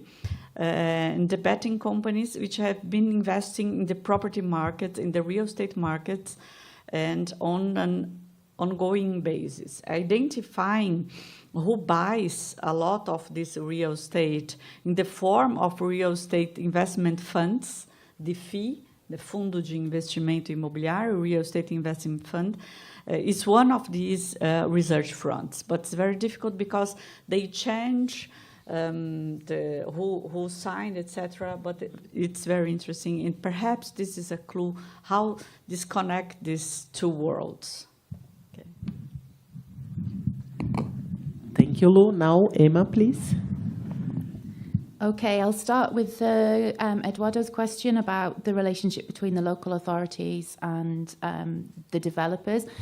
This really varies according to example. So in some of these examples, the local authorities have actively courted developers to remodel these places. And I do have some sympathy. Local authorities in London have seen huge cuts to their budget from central government. And I can't remember the statistics, but it's estimated that a whole bunch of local authorities could go bankrupt very soon because of these huge cuts to their budget. So I understand in some ways why if you've got a great big car park that you could sell and sell to some developers, if that helps you fund children's services, I can understand why. So there's huge pressure. But then there are other cases, not these, but when Boris Johnson was Mayor of London, before he was Prime Minister, he used his mayoral powers to bypass local authorities and green light loads of developments. So in those cases, there's one in Deptford in southeast London that was the local council didn't want to do in the way that it's happening, but it's a result of Boris Johnson years ago green lighting it. So it plays out in quite complex ways, but oftentimes they are courting developers because they haven't got the money to develop these sites themselves. The question on how we conceptually think across these categories, I use the idea of placemaking a lot in my work, but I know that can be used differently in planning. So for me, in placemaking, I also think of a kid with an inflatable crocodile in the river as being someone who's doing placemaking. So it just depends how you think of that. But for me, you can think about that and planning and the kid in the river. And then the question about ethnography and how you stay attuned to those different levels, it's one of the biggest challenges of ethnography. And I think particularly if you're somewhere and you get so enchanted with your bowling alley or your group of people that you're like, oh, I just want to hang out and bowl. Well, I was a terrible bowler, I have to say. So there is that. Think about what skills you're bringing to your ethnography. And also not very good at river cleanups, but anyway. No, I'm good at cleaning. I'm not good at bladders. But I think it's always remembering to zoom out. What took you to that place in the first place? What were the big questions that drove you to go there? How does it fit? For me, methodologically as well, I do that stuff. I go and I hang out and I do stuff with people and I talk to them. But I also spend a lot of time looking at policy documents and in archives and trying to get how this place fit. Talia's telling me about walking. Yeah, I do lots of walking in my research. I'm working on a book about sociological walking. Thank you. But I try and use this combination of things to address the different levels. The other challenge, especially if you're looking at places like this, is it's really easy to talk to people who love the bowling alley or love hanging out on the river. So how do you get the other people who might have a more peripheral engagement? So in the river, in the river research, we've used things like doing just drop-in crafting activities for families by the river. So we catch people whose kids are just playing, but who may not want to go and get in the river and pull out a trolley. So So it's thinking about how, if you're doing this kind of work on belonging, how you catch people who might not like the place or have a more peripheral relationship to it is the other challenge. Yeah, I could talk about this all day, so I'll stop. Well, thank you very much. We can close this section and start the next one. Thank you. Agora só vem pra cá. Ficamos aqui. Aí eu fico, né?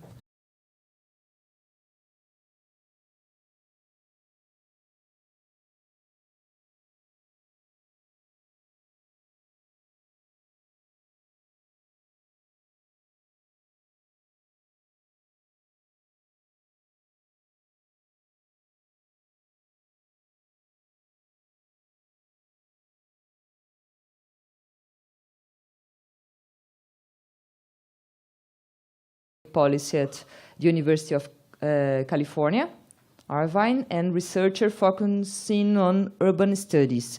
He's also editor-in-chief of the book series IJURR Studies in Urban and Social Change of University of California. And you have around 20 to 25 minutes of speech, okay? Well, thank you. My seat is sinking down.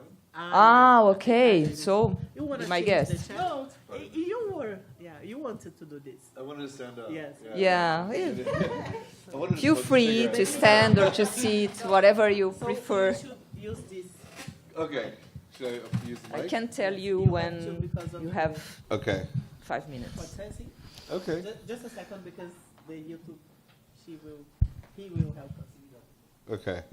You have to change. Não, ele vai ligar. Eu achei que eu tinha ligado. E a câmera? Obrigada.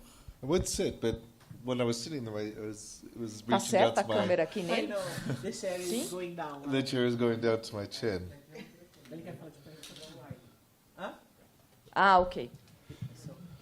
So, Okay. please, Walter. So, thank you. What did you say, Eduardo? No, that you are really important. Because he said that Yeah, the they most stand important, up. no, on the contrary, the most important people, like the least important, sink in their chairs. So thank you everybody for inviting me to come and give this talk today. So I'll be looking at some research that we've done with my colleagues at University of California, Irvine, on bureaucrats and how they work within a particular case study in what we call sort of Mayville, which is an anonymized mid-sized city in Southern California. So we start this project by looking at. So we started the project by looking at in 2017, 18. These projects are strange because they start 1 year and then all of a sudden, like a decade later, you're like, why am I still doing this? Am I done? So we're looking at this. We started this project by looking at how mid-level bureaucrats were responding to the Trump administration's, the first Trump administration's anti-immigration policies, and how they were developing what we called, or what people called at that time, sanctuary cities, which were city-level protections for migrants who were living within their jurisdiction. So we're looking at how not necessarily just sort of social movement organizations, but city-level and non-elected city officials were responding to these as well. And once we started to look at this, we started to notice a sort of a particular phenomenon that we hadn't sort of understood how bureaucrats respond. We had no theory of what bureaucrats do, except for sort of, whatever we had. But nevertheless, when we started to interview people, we started to notice that they started to sort of organize themselves. They were organizing themselves as a collective body. They had sort of this type of oppositional identity. They were organizing oftentimes from sort of dominated positions within their bureaucracy. They were trying to advance social justice issues, but also they were fighting against elected bureaucrats within the bureaucracy, especially the police department, who controlled all the resources and legitimacy. So what we started to see is that these bureaucrats weren't necessarily operating like Lipsky's bureaucrats. They weren't just sort of individuals exercising discretion on a one-off basis, or they weren't necessarily operating like sort of cogs in a big bureaucratic rationalized machine.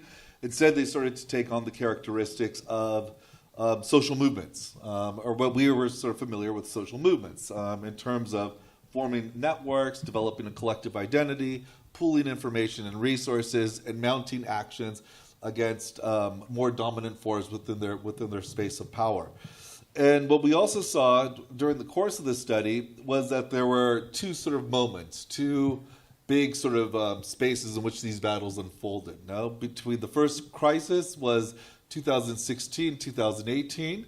That was the first Trump administration, and the second one was 2020, 2021, which was a sort of a Black Lives Matter mobilization. And in the first crisis, there was sort of failure, their first initial push, while the second one, they actually, it wasn't sort of revolution in terms of success, but they got places. So then there was sort of two big questions that motivated this research, and it's sort of still ongoing. It's how do disparate bureaucrats become an insurgent group within municipal administrations, and the second is what explains failure and success in different instances. So in terms of the literature, we're looking at, we start from, again, I come from the critical urban theory tradition, urban sociology, as well as geography. And this literature oftentimes focuses on the economic forces that place constraints on what states can do, and oftentimes pay very little attention to bureaucrats as a part of that state. So there's this idea of sort of real estate state by Sam Stein. He reintroduced this idea, growth machines in the United States, which basically suggests that you have like sort of bureaucrats or people who go into things like urban planning. They want to do good things, but at the end of the day, they don't. They're ultimately sort of implementing what sort of capital has required them to do. And so this provides us very little understanding of what bureaucrats actually do to answer our research questions. It helps us understand a lot of things, but it doesn't really help us with our specific question. So another sort of potent literature in the immigration literature as well as the urban studies literature is this idea of street-level bureaucrats, which is this idea that complexity within bureaucratic in government requires sort of street-level office holders to employ discretion on a case-by-case basis in order to ensure that the system works.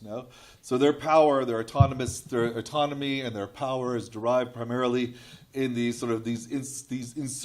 uncertainties of actual implementing public policy in everyday ways.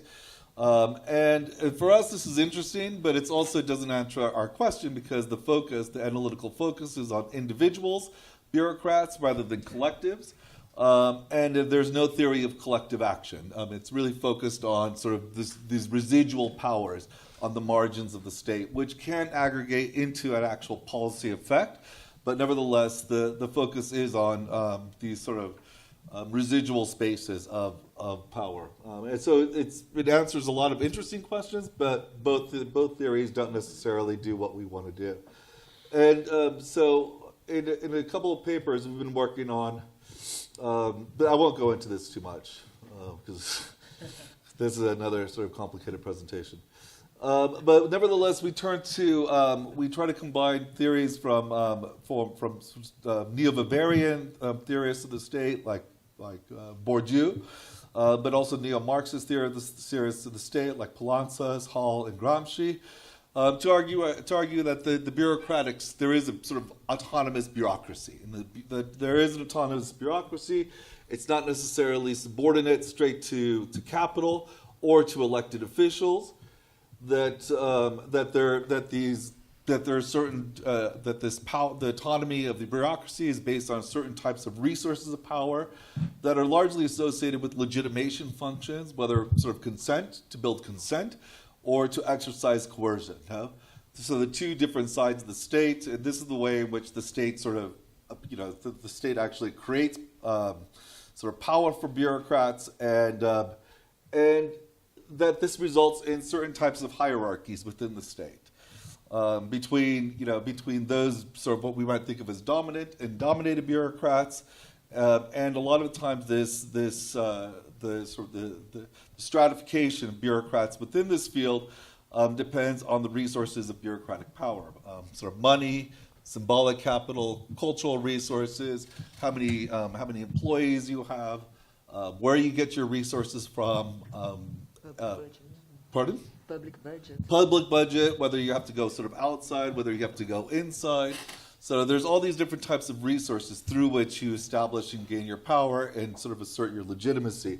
And this becomes sort of an intra-bureaucratic fight within the state.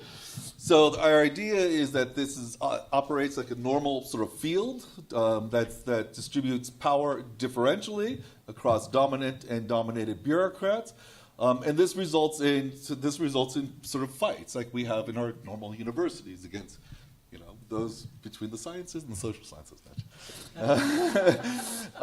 But nevertheless, between these different sort of sources that sort of structure this field, and also, but at the same time, so bureaucrats have their own independent field interests, but also these bureaucrats depend on networks to outside actors, social movement organizations, individuals that sort of overlay and sort of add sort of political content to these intra-bureaucratic feuds. So what we start to sort of argue is that we start to see this sort of complex field that has its own sort of independent logic, but at the same time that sort of overlaps with outside political fights. And so what we start to see is that outside political fights can provide the language and sort of the political force to push insider fights. And crises become acceleration points. So in terms of, I'm just going to follow Emma's model of skipping methods. So we did newspapers, we performed interviews, we had observations of government meetings, we had budgets, which were really super interesting. And we also did applications. We did everything. We also looked at application forms for like parks and things like that to sort of see how power is being implemented, who's winning. And so just in terms of findings, so in terms of the context, so just in terms of the context of Mayville during this past 30 years, we would argue that this is sort of a particularly propitious environment for these types of insurgent bureaucrats. It's a good environment. It's accommodating. In terms of diversity, the city of Mayville has become increasingly diverse. This top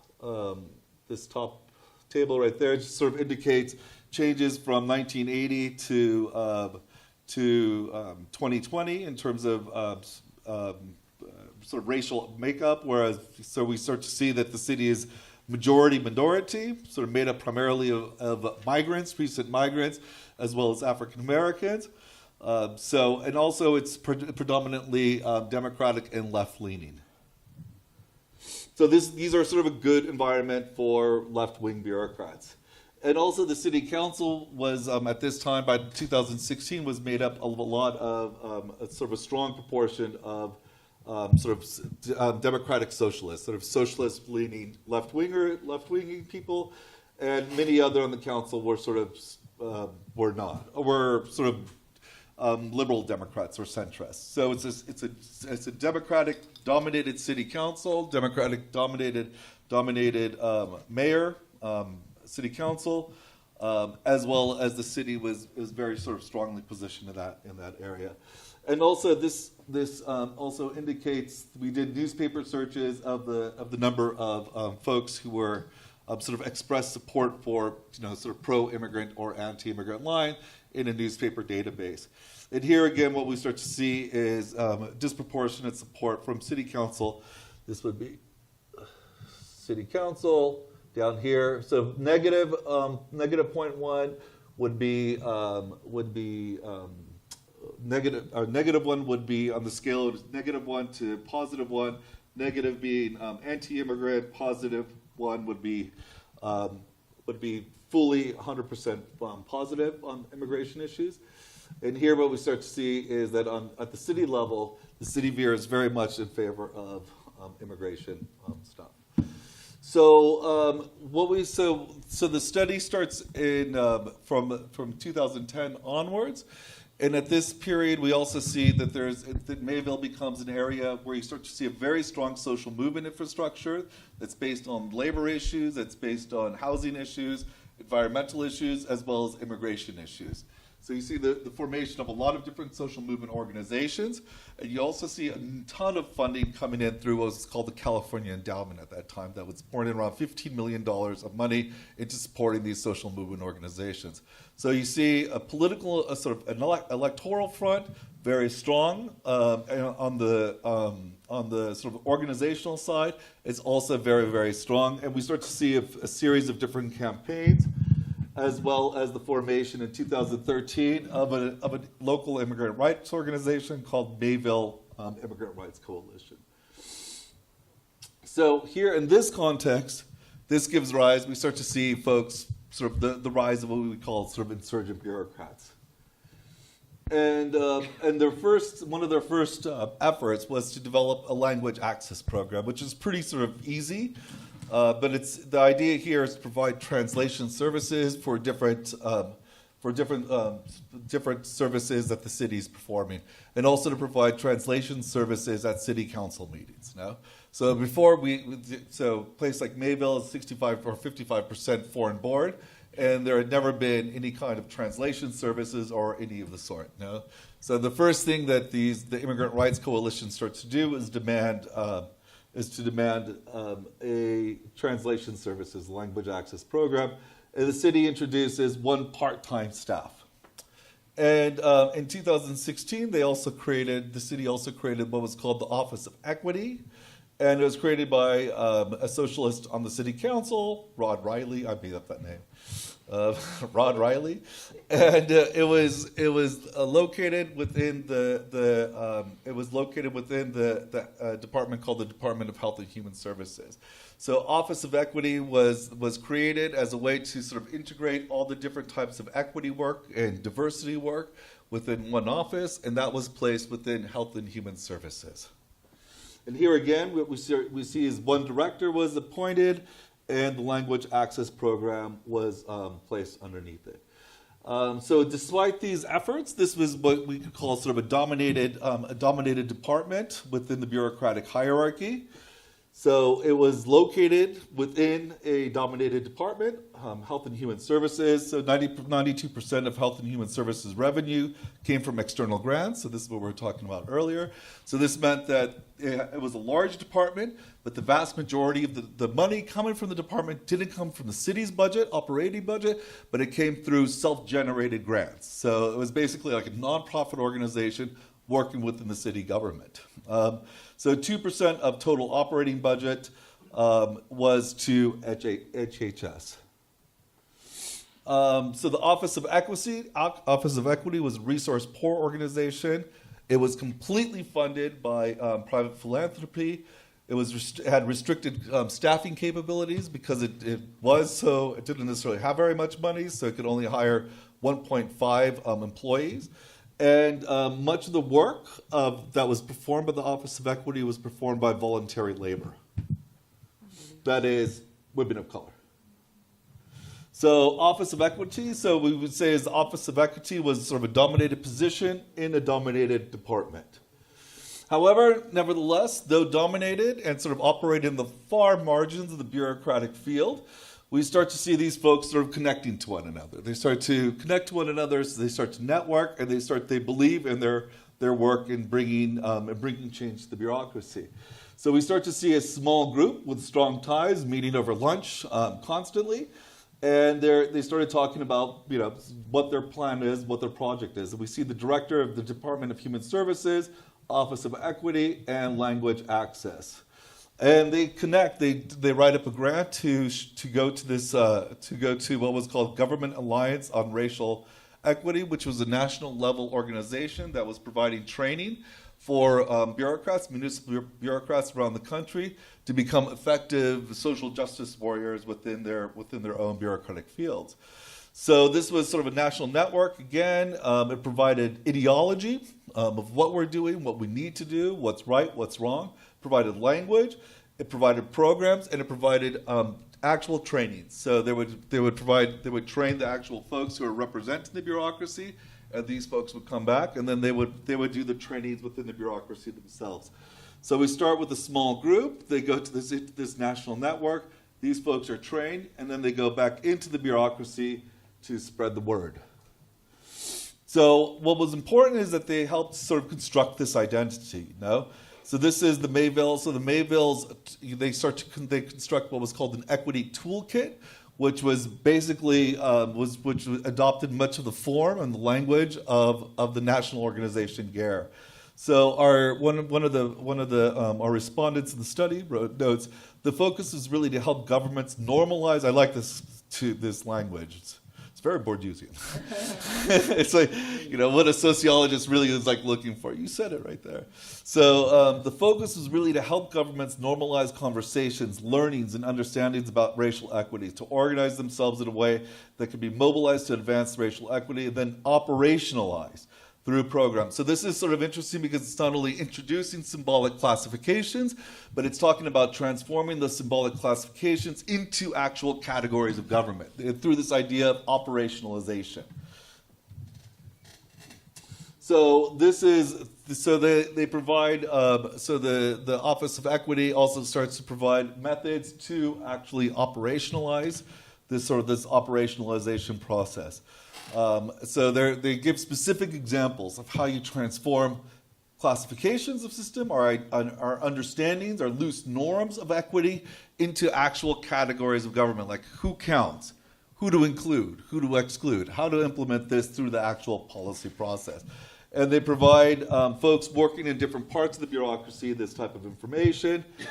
And in addition to this, what they start to do is they diffuse. So they have this sort of model, this new classification systems, and then they diffuse outwards, and through this networking goal to normalize equity norms. And they did this by creating racial equity champions across the different agencies and the departments of the government. So in like development services and urban planning, they created their own little clusters of racial equity champions, and each racial equity champion would distribute these types of norms.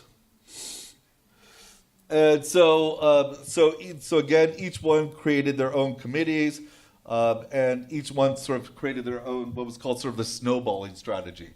And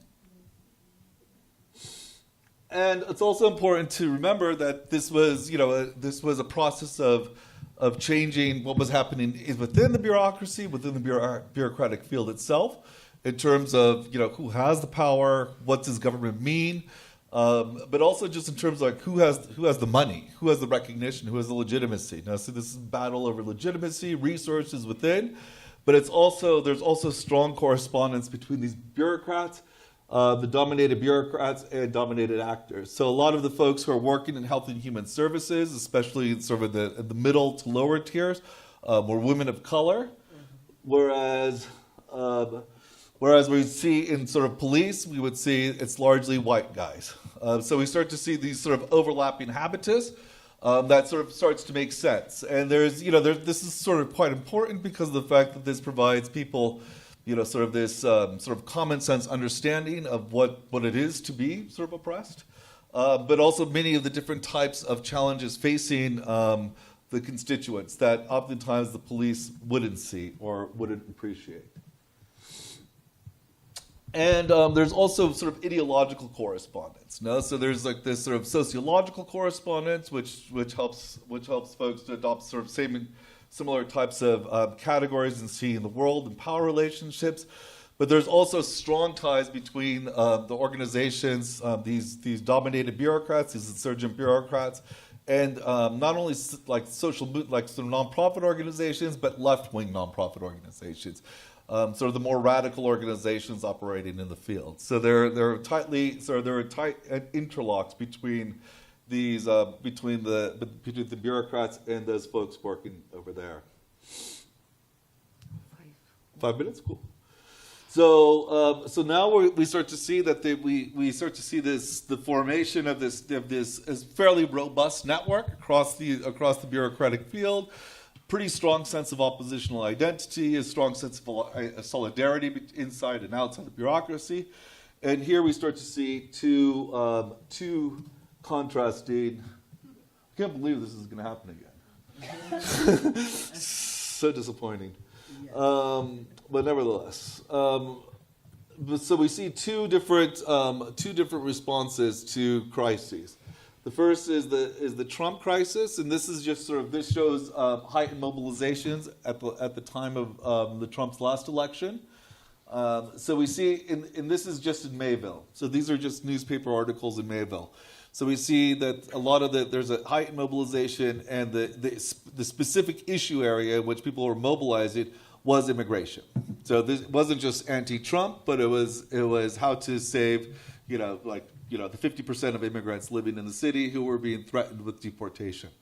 So we start to see a massive mobilization around that. And so there's a Sanctuary City campaign. It's a 9-month campaign of protests. It starts in December, and it lasts up until the first part of the campaign lasts from September 2016. It goes to September 2017. There's heavy mobilizations. From the outside, and they put enormous amounts of pressure on the elected city officials to accept some kind of bill, some kind of project, a sanctuary project, and eventually the city council agrees to accept this. So after September 2017, what happens? The city council says, okay, we're going to open. We're going to introduce a policy writing process. No, so we're going to actually write the policy, and we're going to have the insurgent bureaucrats as well as the pro-immigrant organizers write a policy that's going to really provide maximal protection for immigrants within our jurisdiction. So by February 2018, they draft a policy. These folks are working together to draft a policy. They enact, and they bring it to city council to pass it as a final bill. But the city council turns it down and say, we're not going to move forward with this. So this is sort of a strange development. And the way we explain it is that the city police department came out very strongly against it. And this is a function of asymmetric power. No? So normally in the city, what we had is sort of electorally, it was strongly supported by like 80%, 90% of the people.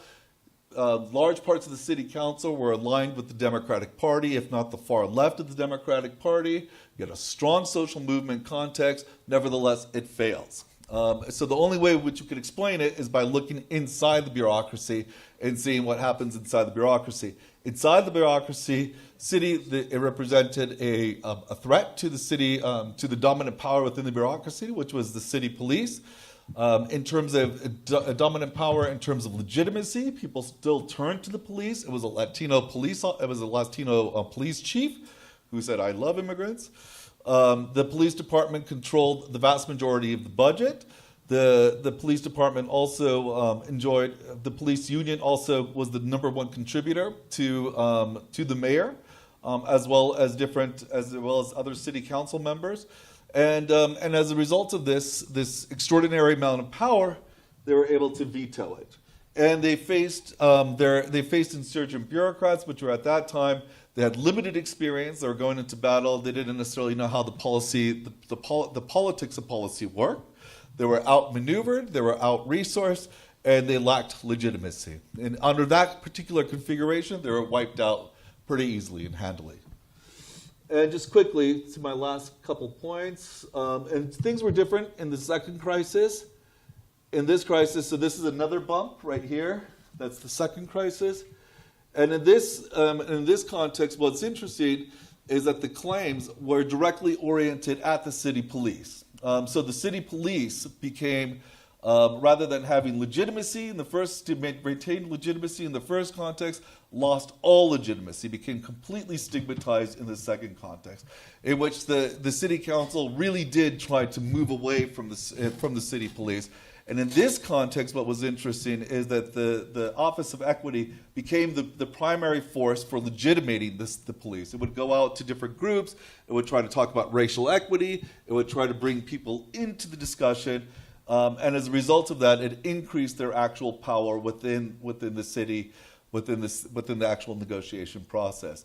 So there was an inversion of legitimacy from one point to the next. In the first one, the city police department, the first crisis, city police department retained their legitimacy and power. In the second crisis, they had lost their legitimacy, and now the Office of Equity became the legitimating sort of agency of the government. And as a result of that, they were able to push a certain number of reforms that were, it wasn't a success, it wasn't a revolution, but nevertheless, they got a lot more from the city than they would have in the first period. So that's it.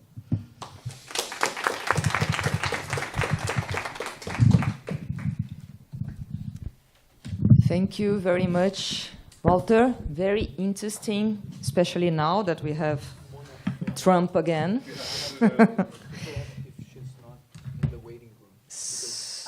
trying to. Okay. Do you mind changing seats? Okay, so sit there. Okay. I will change the chair. So now we have Renata Bichir. That is my colleague. She's my colleague and professor in IASHI of Public Policy Management in School of Art, Science and Humanities at USP, and also lectures on the postgraduate program of Political Science here. Mona is trying to. Maybe she is. I don't know. I just. Okay. Let's go. If she starts, forget it. I'll try to close this. Já.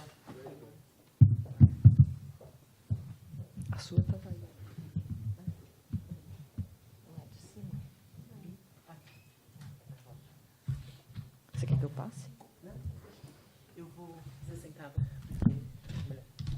Well, good afternoon, everybody. You all know me already. Let me just try to open my presentation.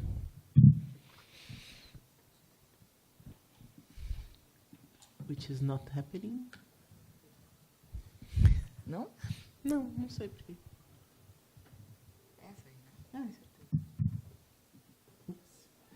Ah, veio uma No, it's this is on.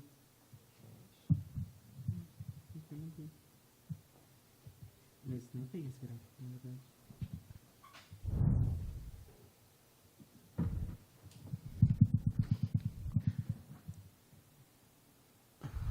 Estranho, né?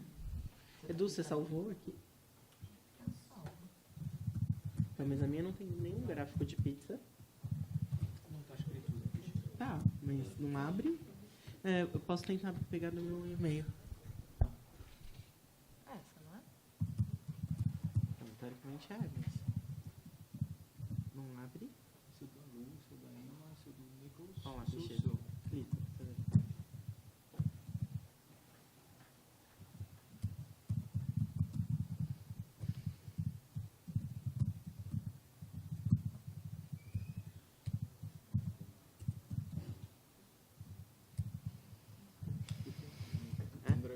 Tá bom. Well, I'll start talking while it's. Oh, it's now okay. it works. Vai rolar. Vai rolar, ótimo. Okay, so this is part of a research project I've been doing for some years at Center for Metropolitan Studies. So, and I'm trying to understand multi-level governance of social systems policy in two Brazilian metropolises. And my intended contribution, so as Luciana mentioned, it's also a little bit deconfigured, but it's okay. I'm trying to combine multi-level governance with policy analysis. So I'm trying to understand these different layers of interactions in the vertical axis as well as at the horizontal axis. But I also think we should add some important concepts from the policy analysis perspective. I am a political science, not an urbanist as well. So yeah, and as Luciana mentioned, for me, implementation is quite important, and I'm also considering implementation as a multi-layer decision-making process. So looking at implementation matters, also because implementation may change the original decision-making process. And I think this is an interesting way of seeing how we can combine the macro and the micro levels. So, and considering the space, for instance, this is why I was making those comments before, very self-interested. So yeah, so I'm totally connected to this literature on how the local matters, even if we are interested in national welfare state systems. Many people have made this argument, and we are also interested in how the national values and the national behavior frame the local discretionary practice. So this goes back to Walter's presentation. I'm not interested in very specific ways of local behavior. I'm more interested in the aggregate effect of these discretionary practices. And I'm departing from Yuri Kazepov and Eduardo Barberi, and also Tortola when I'm talking about multi-level governance.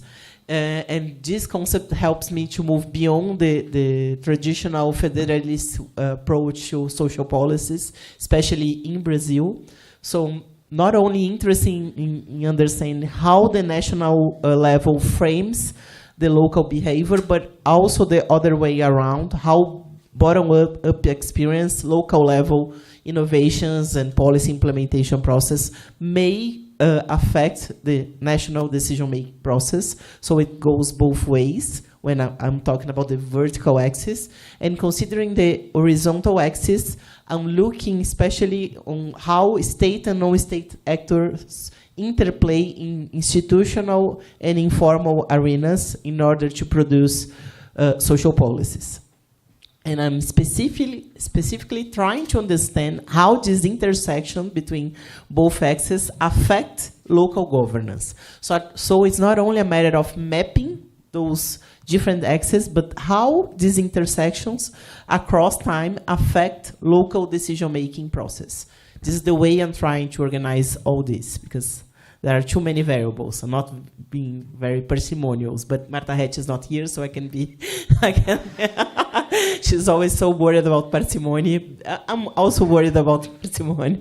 But I'm trying to deal with a lot of other things. I have already talked about this. So just for you to understand, my empirical basis is the social assistance policy in Brazil. And when we are talking about social assistance policy in Brazil, we are not only talking about conditional cash transfer. Bolsa Família is important, but it's not everything. I'm interested in services to vulnerable families, child shelters, after-school facilities, this type of services. And there is a huge interaction between services and conditional cash transfer. I can go deeper into this if you are interested. I started studying Bolsa Família, and then I realized that I couldn't understand anything about conditional cash transfer in Brazil if I would not look into the services to vulnerable families. And this category matters. When I'm saying vulnerable, it goes beyond the idea of poverty and poverty lines. And this make a big deal, how we define those vulnerable families and what does it mean at the local level. It may vary a lot. And there is a leverage for discretion at this, how we target those families at the local level. And we have a historical legacy of low state capacities and great role of civil society organizations. But at the beginning, those organizations were working in a more oriented by charity and philanthropy. And now, since the 90s, we have a really important process of professionalization. We have NGOs, but mainly non-for-profit civil society organizations. And they are quite different. So I'm also trying to look at this ecology of different actors and how they are interacting with the state. And what is new is exactly the process of growing state capacity in this policy. Since the 2000s, we have new trends. The state is more present in this policy, both at the national level and at the local level, mainly at the municipal level that is in charge of implementing those policies. We have this national system of social assistance based on the SUS model, based on the health model. So we could say that, according to Kazepov and Barberi's typology, this is a nationally framed local autonomy policy. We have a national frame. The regulation happens at the national level, but we do have some autonomy at the local level regarding how to implement the policy and even the amount of money and funding we have to put into this policy. And I'm doing really interesting work on this with my friend and colleague, Ursula Perez. So the national level is in charge of setting the agenda and in fostering state capacities at the 3 layers. We are talking about a federation in Brazil. So we have the national tier, the state level tier, and the municipal tier. So we have now national parameters for service deliveries and for conditional cash transfer benefits. We have some centralized decision-making process, but also we have some arenas to discuss and develop the parameters with the state and municipal actors as well. And we have this national unified system that tries to organize the policy. But this doesn't explain everything. We also should look at the state level that's supposed to coordinate the municipalities and co-fund this policy. The municipal level is in charge of implementation. And here, it's a really interesting entry door to understand this historical interplay between public and private actors, you know. And we have a great role of civil society organization, not only providing the policy, but also helping to build the regulation. So it's a really interesting example of co-production. But I'm trying to deal with this concept in a non-normative way, you know. But it also varies a lot. In Brazil, we have more than 5,000 municipalities, 5,500 municipalities. Or villas, or cities, or what else. So it matters a lot to understand what type of municipality I'm talking about. Okay, and I'll go to my case selection. I'm not going to talk a lot about methods, since this is the pattern here, but I have to explain my case selections. So my research question, what are the main factors explaining the governance of social assistance policy in 2 Brazilian metropolises? São Paulo, that is the largest one. Luciana has already talked a little bit about São Paulo, and also Belo Horizonte in the state of Minas Gerais. So I'm totally interested in how this policy is organized in huge cities and how these actors are interacting in those cities. And why these 2 cities? These 2 cities are pioneers in implementing social assistance policies before the national parameters. So I was totally interested in understand, here. Okay, I'm interested in how urban and social challenges affect policy implementation in São Paulo and Belo Horizonte, and how we can deal with this time framing, you know. So I have 2 cities that start implementing social assistance back in the 90s, after LOAS, the Organic Law of Social Assistance. So they had a huge space for policy innovation. But after the 2000s, they had to adjust themselves to the national parameters. So does it affect positively what happens after? Do these cities have advantages as pioneer? No, this was a very simplistic hypothesis I had just to talk about the results. But I was interested to see this interplay before and after the national regulation, okay? Because comparing São Paulo and Belo Horizonte, we have different historical legacies and different types of actors. I have a more professional field of civil society organizations in São Paulo, and in Belo Horizonte I have more social movements type of actors, and they both interplay. I'm comparing a very conservative city that is São Paulo. Eduardo has written a lot about this. We have a majority of right-wing mayors in São Paulo, and in Belo Horizonte is the opposite way. We have a more progressive city. And I'm totally interested in thinking how politics play a role here. And I'm also interested in policy networks. You know, what type of policy communities are being organized and how they are mobilized or not by the political actors. Okay, so in different. I don't have time to present this, but I have quantitative data on this type of actors at the local level and how they organize themselves as civil society organizations or as social movements.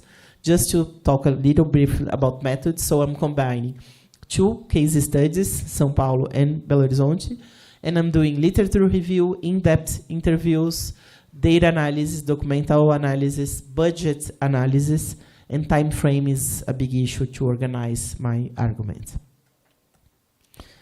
Okay, so I have a lot of data. I'm not gonna show all this. The important here is to contrast the São Paulo social assistance policy is mainly based on indirect provision by civil society organizations. So 94% of the services are provided by civil society organizations, which is a lot. Based on this, lots of people and authors say, oh, there is no SUAS in São Paulo, there is no policy in São Paulo, because everything is outsourced. I think this is bullshit. I should be more kind, but I think this is a wrong argument, because the state is doing other things. The state is regulating those organizations. So we are talking about a different type of state capacities. So I think we should unpack this concept of state capacity. So what the state is doing when the state is not directly providing a policy. So São Paulo is a super interesting case. It's an outlier. When I say in Brasilia that I studied São Paulo, everybody says, oh, São Paulo, it's not a good case, but I think we should understand the outliers as well. And in Belo Horizonte, we have a different scenario. We have a lot of indirect provision as well. 64% is provided by the civil society organization, but they are very well localized in the services. They are more concentrated in special services, for instance, shelters for home dwellers, and the basic provision is concentrated in the state. So it's interesting. And they try to follow the national parameters in a very restricted way. This is a big deal in these cities. Who is following the national parameters or not? And I'll try to explain why this matters. So in São Paulo, our comparisons show a low participation of the policy community. Actually, it's hard to say that we do have a policy community. We have an epistemic community, but those concepts are not similar. They are different. They are interconnected, but they are different. We have really important, PUC São Paulo is quite important, but they are playing a different role. They are not directly enrolled in policy making. We don't have a strong bureaucracy, and this mattered a lot. You know, actually, we don't have, how can I say concursos? Public selection process. It's all based on appointed bureaucrats. And we have a hierarchy in the ecology of civil society organization. We have low state capacity so for the direct provision, but a high state capacity for regulation.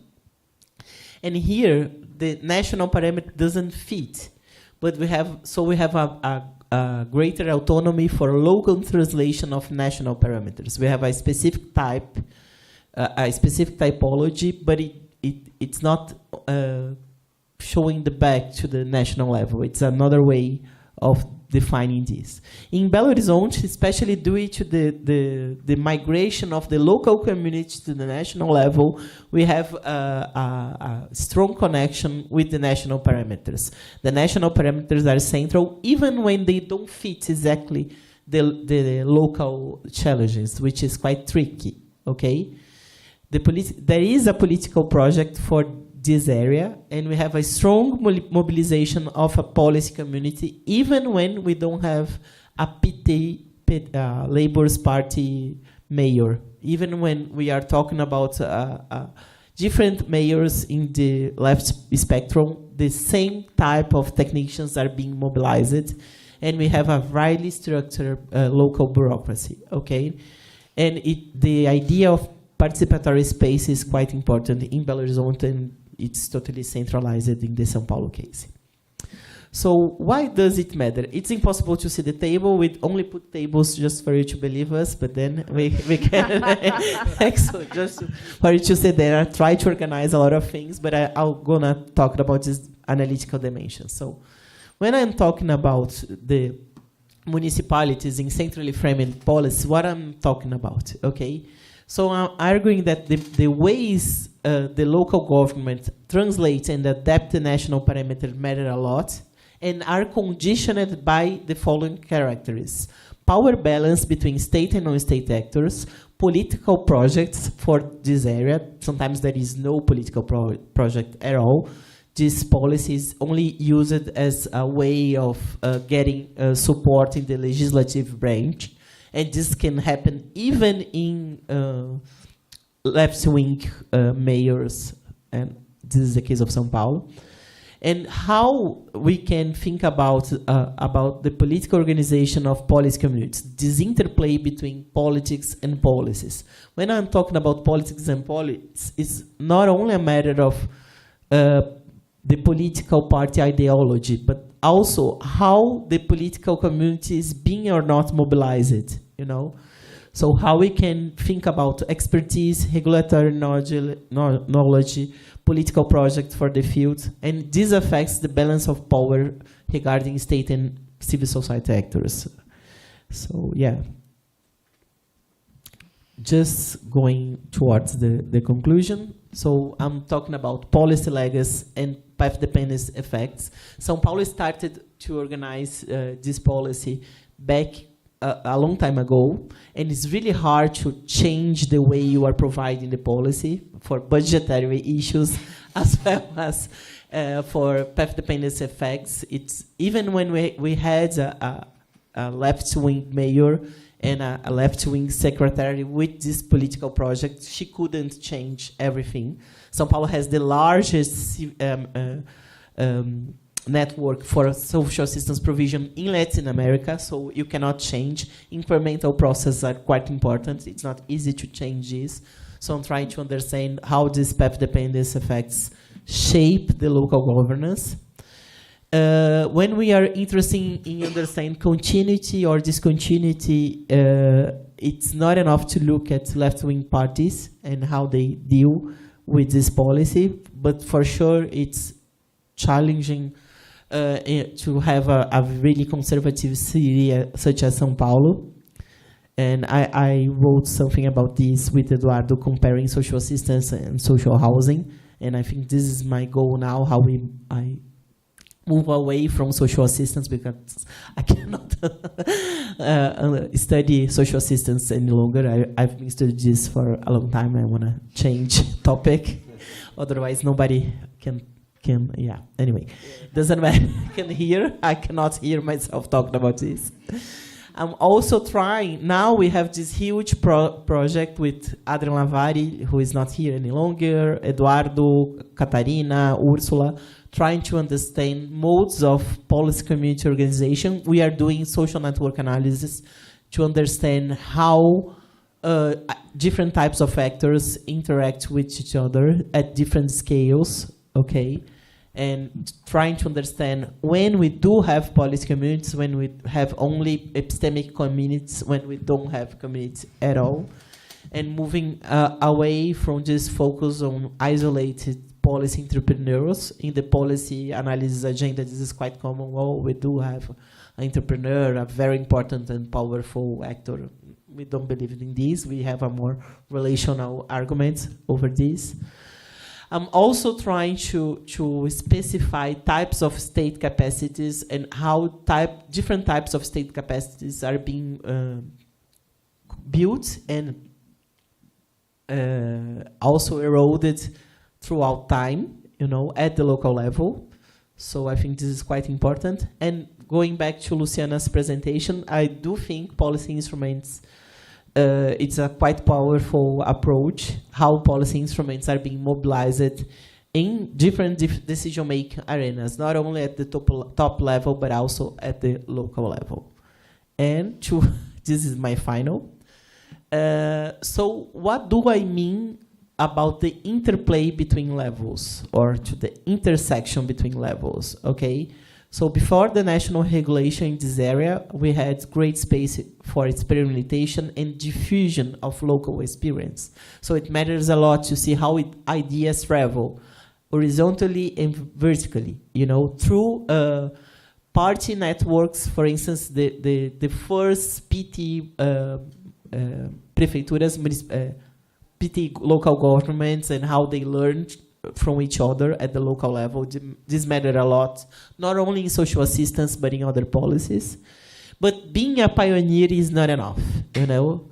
The modes of connections and influence at higher levels affect the definition of national parameters. So São Paulo and Belo Horizonte worked as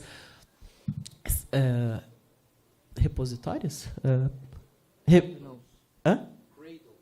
Cradles, cradles for experience that later became part of the national parameter, especially considering territorialization of this policy and also participation. So this is quite interesting. But once the national parameters are set, the game changed at the local level. They had to adjust themselves to the national parameters. And why? Because otherwise they can not get money from the federal government. So the funding systems is paramount to understand what is happening. Ursula is always right. Funding governance matters a lot. So the funding instruments and the way they organize it in a federal way matters a lot. Okay. So yeah, I'm also thinking about political connections and policy community connections, and how the subnational actors obtain legitimacy and resources in the upper level. So the civil society organizations are also playing at the upper levels, you know, in order to adjust the regulation and to define funding norms and everything. So the local dispute is shaped by those upper level disputes and also by the local level disputes. Thank you very much.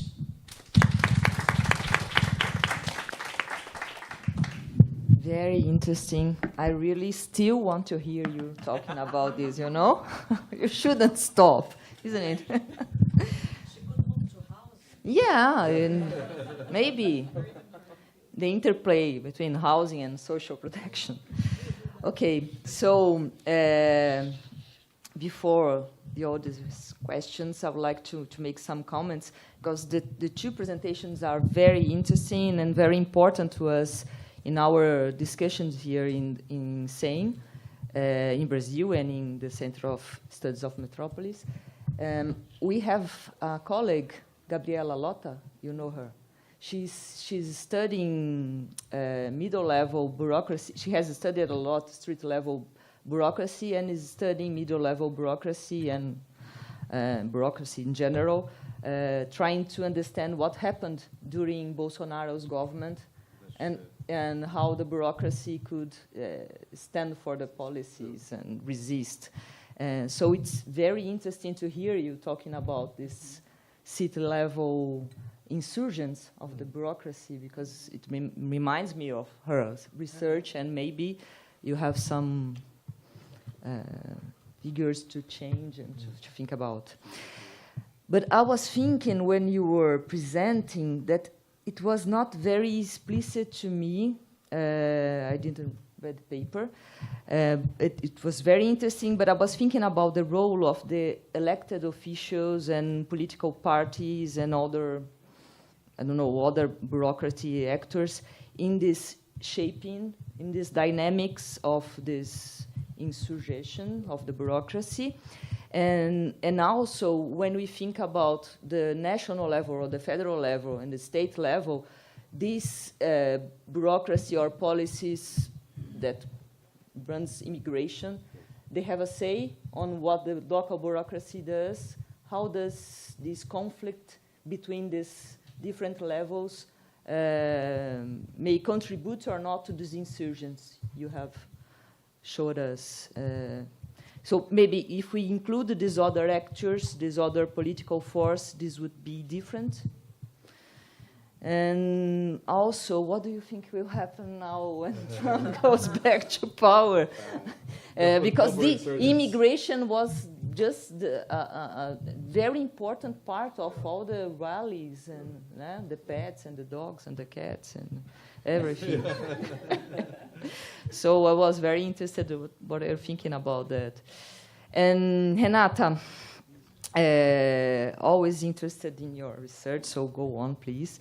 And I was thinking about something and challenge, a big challenge of the last, 5 years, with the shift between the legislative and executive branch in the national level and the federal level. The funding for social protection has changed a lot. We have much more money in the direct transfer, in the federal grants to families, and we have much less money for the other projects and services that you study in SUAS. So municipalities, they should fund much more than they already funded these policies.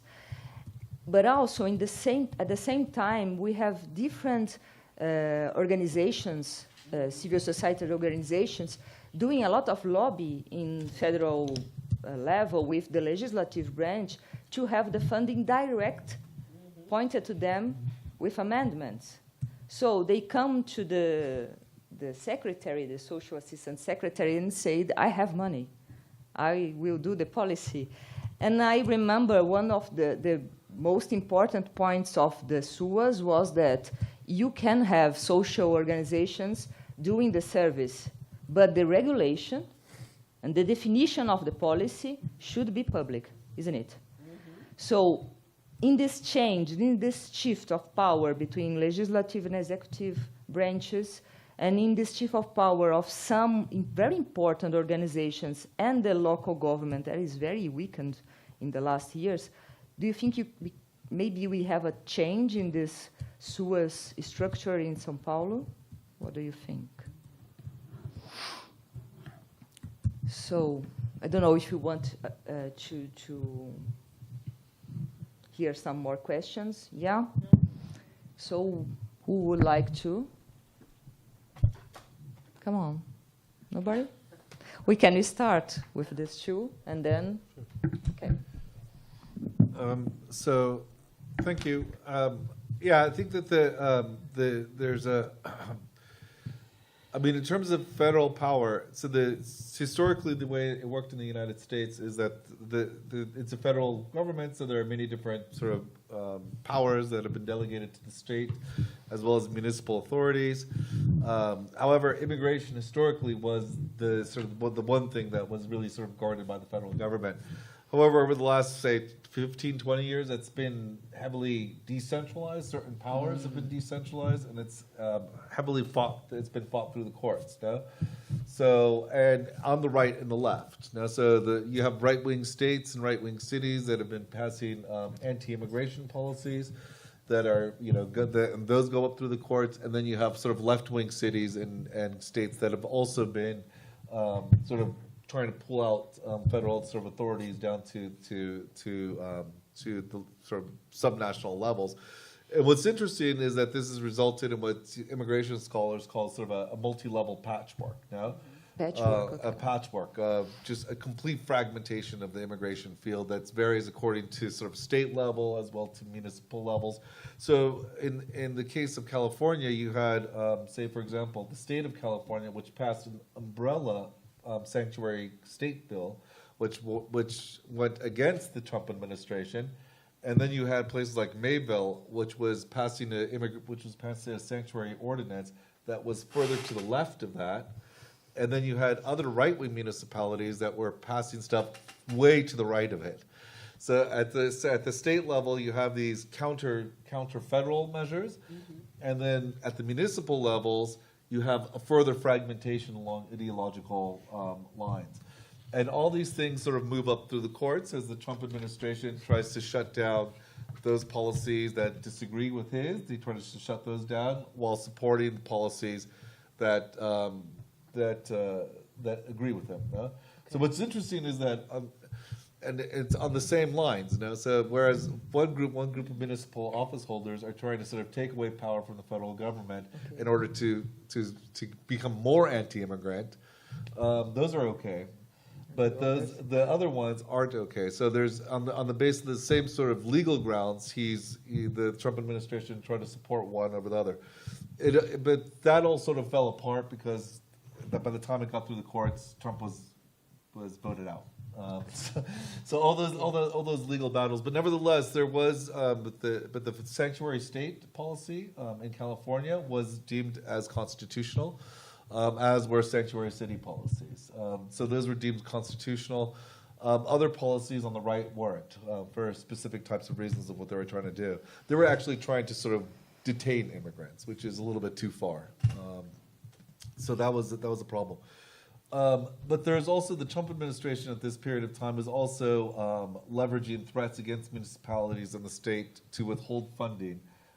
So that was another thing. So there was the legal argument that the Trump administration said you lack legal grounds, but there is also the issue of sort of just leverage of money. It's the saying to cities that we're going to cut federal funding, but that too was deemed as unconstitutional.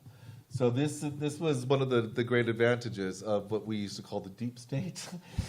It's just, there's all these different sort of mid-level bureaucrats and sort of justice and sort of juridical processes that were halting the Trump administration at all these different. There were very sort of serious roadblocks for what the Trump administration could do. Again, in terms of sort of forbidding sanctuary cities, but also using federal monies as leverage to punish municipalities that weren't in accordance to their interests. Now, in terms of the municipal electoral, so this is really important. So, and this is something that I'm not. I mean, so in a place like Mayville, bureaucrats have particular higher levels of autonomy, because of the fact that the city council is part-time city council. So it's a city we have this weird thing in the United States where we have cities of 500,000 people where there's a part-time city council, and it's basically voluntary. Now it's like you get paid $20,000 a year, $20,000 a year, which isn't, so which means that historically this means that only, sort of retirees, landlords, people who are rentiers have traditionally served on council. People who have like full-time jobs can't, and which also means that the bureaucrats perform much of the policy work. Yeah. They I mean, you have in a place like Mayville or Pasadena, California, you have they don't really know they really don't know what they're doing. they're coming home from a day's worth of work or golfing, but now the Mayville City Council has become much more proactive and much more sort of left-leaning, and they take their jobs very seriously. But historically, the bureaucrats were the ones who had much more power. And it was also a city manager system, which basically meant that the mayor didn't really have effective authority. That it was an appointed city manager who wasn't elected to office and who also runs the whole bureaucracy. So it's the city manager runs the bureaucracy with a fairly weak level of representative government. And in that situation, somebody like the police chief is extremely powerful because that's where and they're connected to the city manager's office and to the district attorney, and that becomes the sort of the crux of power within it. So I mean, imagine in a place like Los Angeles where you do have a sort of a stronger council, an actual representative body, that the balance of power would change. That the amount of the autonomy granted to insurgent bureaucrats would be diminished. So the opportunities for actually, sort of determining policy outcomes would be diminished as a function of increased power for elected representatives. That would be the hypothesis.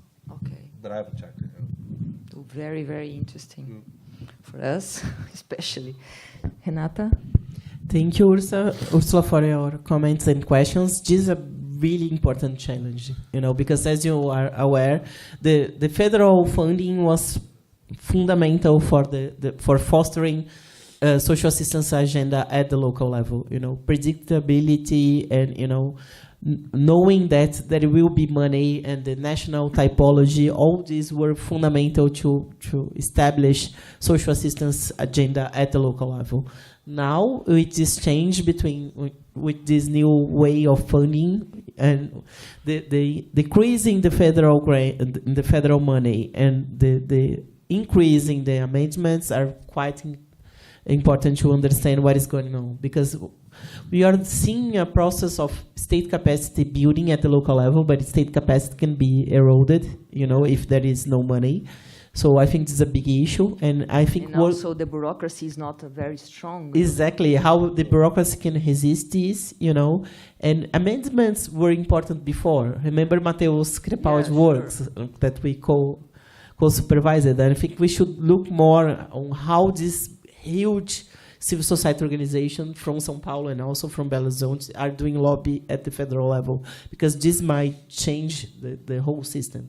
I think this is a really good research agenda, but we still don't know. This is a really good topic for my students. I don't know if for me, but this is a really important topic. Thank you. Okay, thank you. So, anybody else? Yes, Edu? Camila, okay.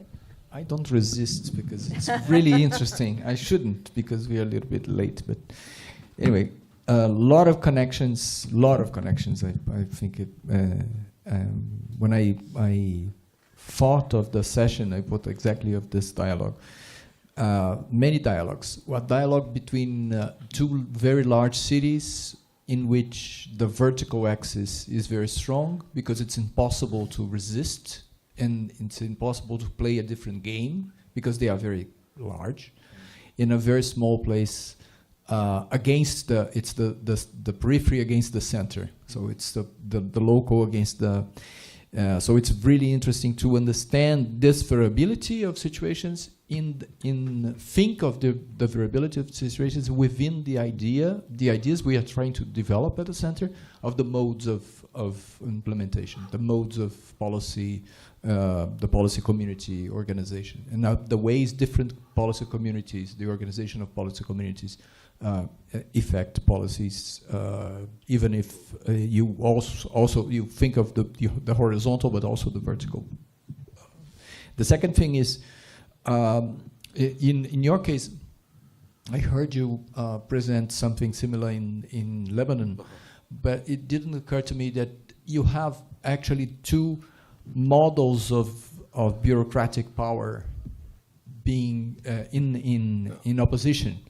You have this militant bureaucracy that you call insurgent against a more traditional bureaucratic politics, because actually the police is just corporatist interest, the interest of the corporation, just without any. And the guy who is the head of police, he's really represented the interests of those guys within the state, considering their power and trying to maintain the power entrenched in the state, while the others are not. So it's really, really interesting because conceptually it's an encounter of different models of bureaucratic power.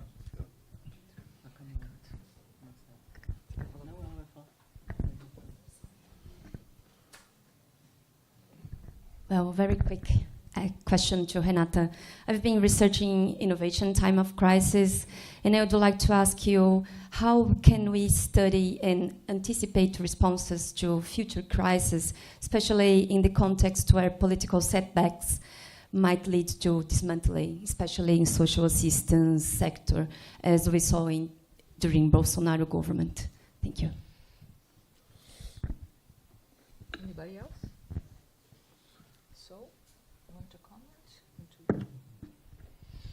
Well, thank you, Edu, for I think there are a lot of connections. We can talk later. But to Camila, it's a huge question. I am a little bit suspicious on this agenda of innovation. Because it's hard to classify what is really innovation. It's a we classify after it's set, but I think it's crises are intenses. They can be triggers.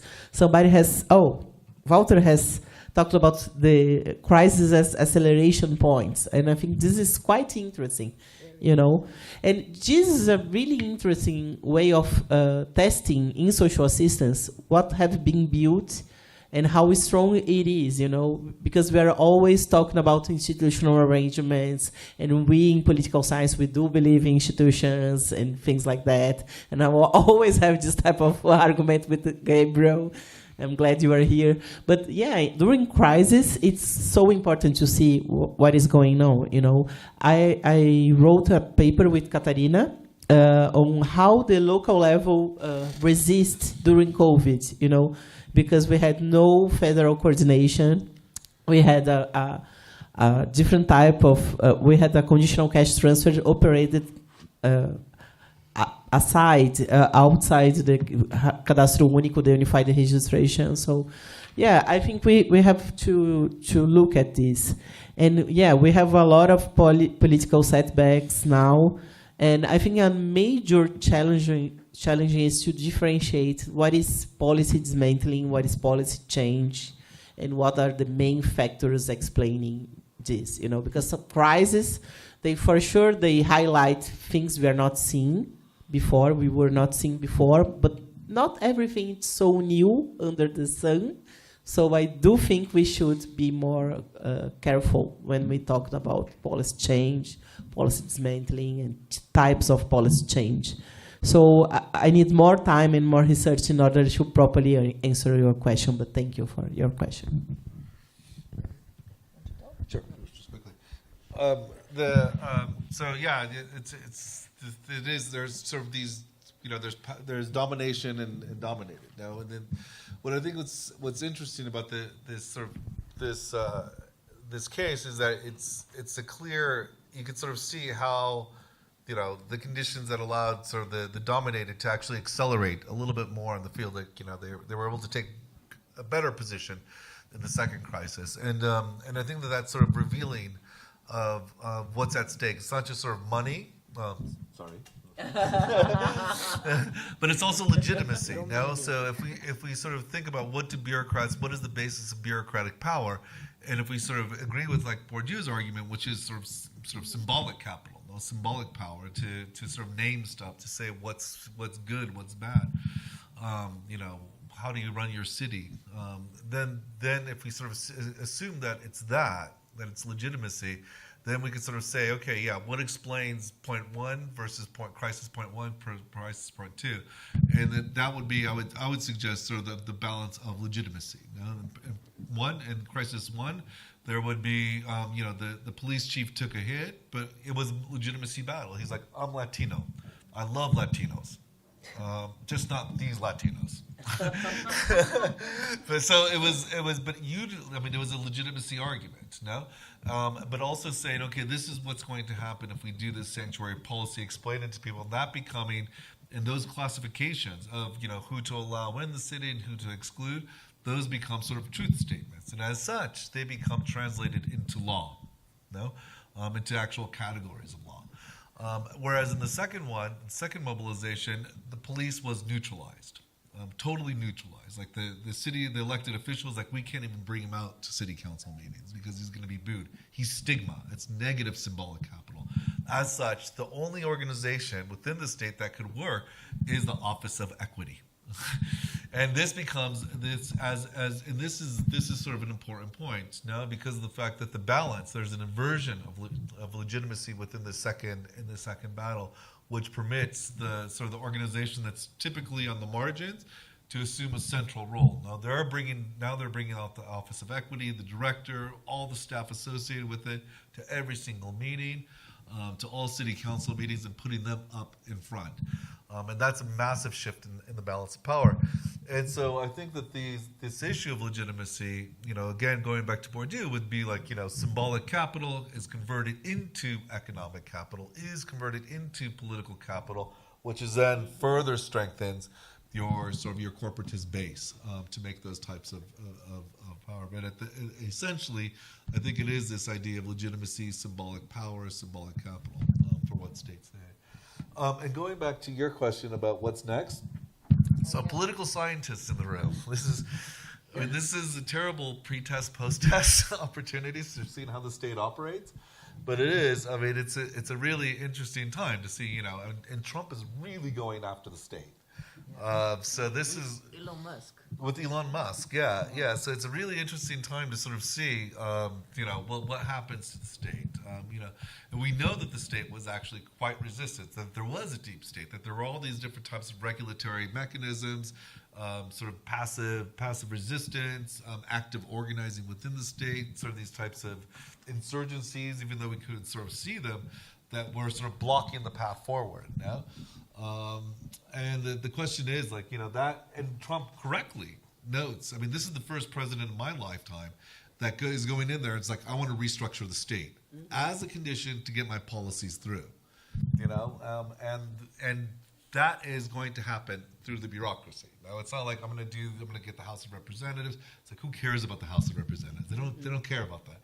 In order to exercise executive authority, you have to go through the state, through the bureaucratic state, and they're going to sort of refashion it. I'm not sure if they're going to be effective or not, but they've been thinking about it quite a bit. Yeah. Well, it can work against the left as well, the deep state. So it works against the left and it works against the right. It's the final mediator of sort of bourgeois liberal capitalism, I guess. So that's it. Thank you both very much. Very interesting. So, coffee break. How many minutes? 10 minutes? 15 minutes? 15 minutes. That's good. Good. I was going to present some other stuff, but it was less well-formulated. Like, this is already, I gave it. Yeah, because I have these other papers, it's a little bit more theoretical, and I was like, okay, this.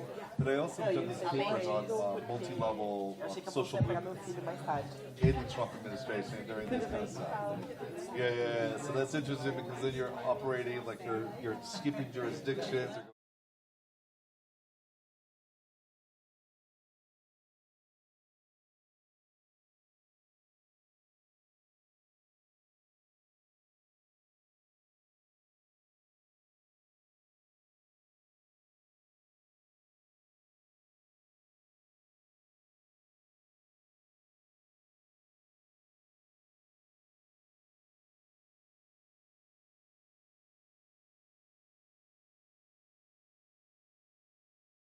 Public policies, and we are going to have two wonderful presentations, I'm sure, about Liza Weinstein, by Liza Weinstein of Western University, and Camila Saraiva,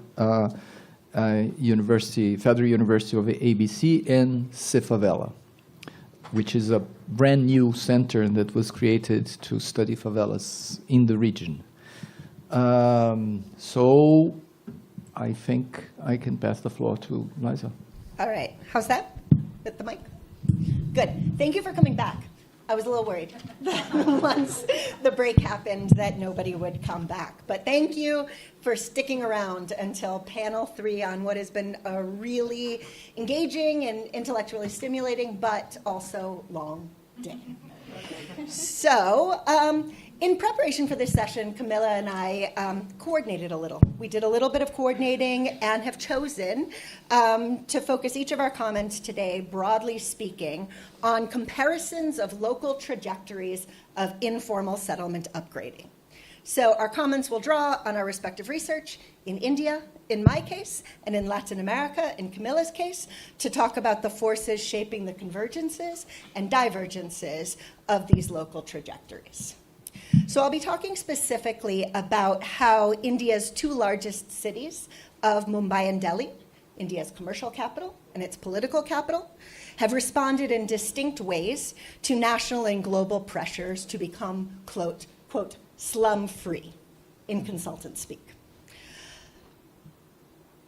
But today, in my comments, I'll focus a little bit more on some of the deeper histories and processes of institutional formation and transformation that have shaped these cities' distinct responses to informal settlements in general and to newer land-based financing models of slum redevelopment in particular. So I want to begin my talk about Delhi and Mumbai by commenting on how little comparative research has actually been done in global urban studies and in South Asian studies on Indian cities in comparative perspective, and specifically, surprisingly, between Delhi and Mumbai. And I think the comparisons are in some ways quite obvious, yet they're, with the exception of some econometric studies, some like very specific policy studies, there's been surprisingly little research. But as I'll demonstrate today, subnational comparative research can help reveal the logics underlying state responses or the conditions under which specifically they evict, they relocate, or they upgrade informal settlements and their residents. The limited subnational comparisons in India and elsewhere, I think, is rooted, at least in part, in the rootedness of global urban studies in the 1990s and early 2000s in a critique of methodological nationalism.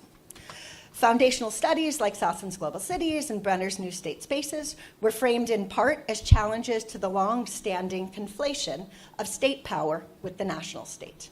And certainly in the study of international relations, global political economy, and migration studies, but this critique of methodological nationalism, or the methodological nationalism that they're critiquing, was pervasive across the social sciences. And out of this critique, new opportunities were created to recognize and analyze state power at scales other than the national state, and specifically at the local or transnational and global scales. But a byproduct of this critique has been a more limited engagement with national state power and analyses of cities in global perspective. And as cross-national comparative urban comparisons became a key method used by global urbanists, both for comparing like cases and for more unexpected geographical comparisons, we developed deep insights on the ways that global and local forces shape urban structures and processes. But at the same time, we have tended to overlook the often significant ways that national power also matters, certainly in some domains more than others. And as large cities tend to be treated as paradigmatic cases, local and national power can often become indistinguishable in these studies, when in fact they can and should be, and I'll argue today, demonstrate that they can be disentangled in some ways. Now, research on Indian cities in global perspective has tended to draw methodologically on single city case studies or single neighborhood case studies. So in addition to the value of ethnography, as well as deep historical research for revealing the complex politics of cities and citizens, these choices are simply also made because of the expediency of the research process. Given India's linguistic and institutional diversity, research in more than one city is often impractical and overly time-consuming. And while these single city case studies have produced deep insights on Mumbai and Delhi and Bengaluru, and increasingly in a growing number of smaller and mid-sized cities, it remains unclear how these distinct places have responded differently to national as well as to global pressures, opportunities, and logics. Subnational or within-country urban comparisons, like the work I'm presenting today on informal settlement upgrading in Delhi and Mumbai, and Renata presented a moment ago in the Brazilian context, essentially hold constant the national scale to reveal how national power and policy priorities operate differently in cities with distinct institutional forms, movement networks, political cultures, civil society institutions, and political regimes and growth machines. So beyond simply calling for subnational comparison on the local trajectories of land politics and housing rights in India, I'm going to make the case today that an effective way to do this, at least in the context of informal settlement upgrading in Delhi and Mumbai, is to focus on the institutional histories of the development agencies responsible for implementing these programs, specifically the Delhi Development Authority, in the context of Delhi, and in the context of Mumbai, the Slum Redevelopment Authority, or SRA. So my comments will draw primarily from a series of papers I've written in a larger collaborative project I'm undertaking with Anitra Baliga, a sociologist at the Institute for Housing Studies at Erasmus University, in which we've been trying to answer a variety of questions about the trajectories of informal settlement policy by placing these development agencies at the center of our analysis.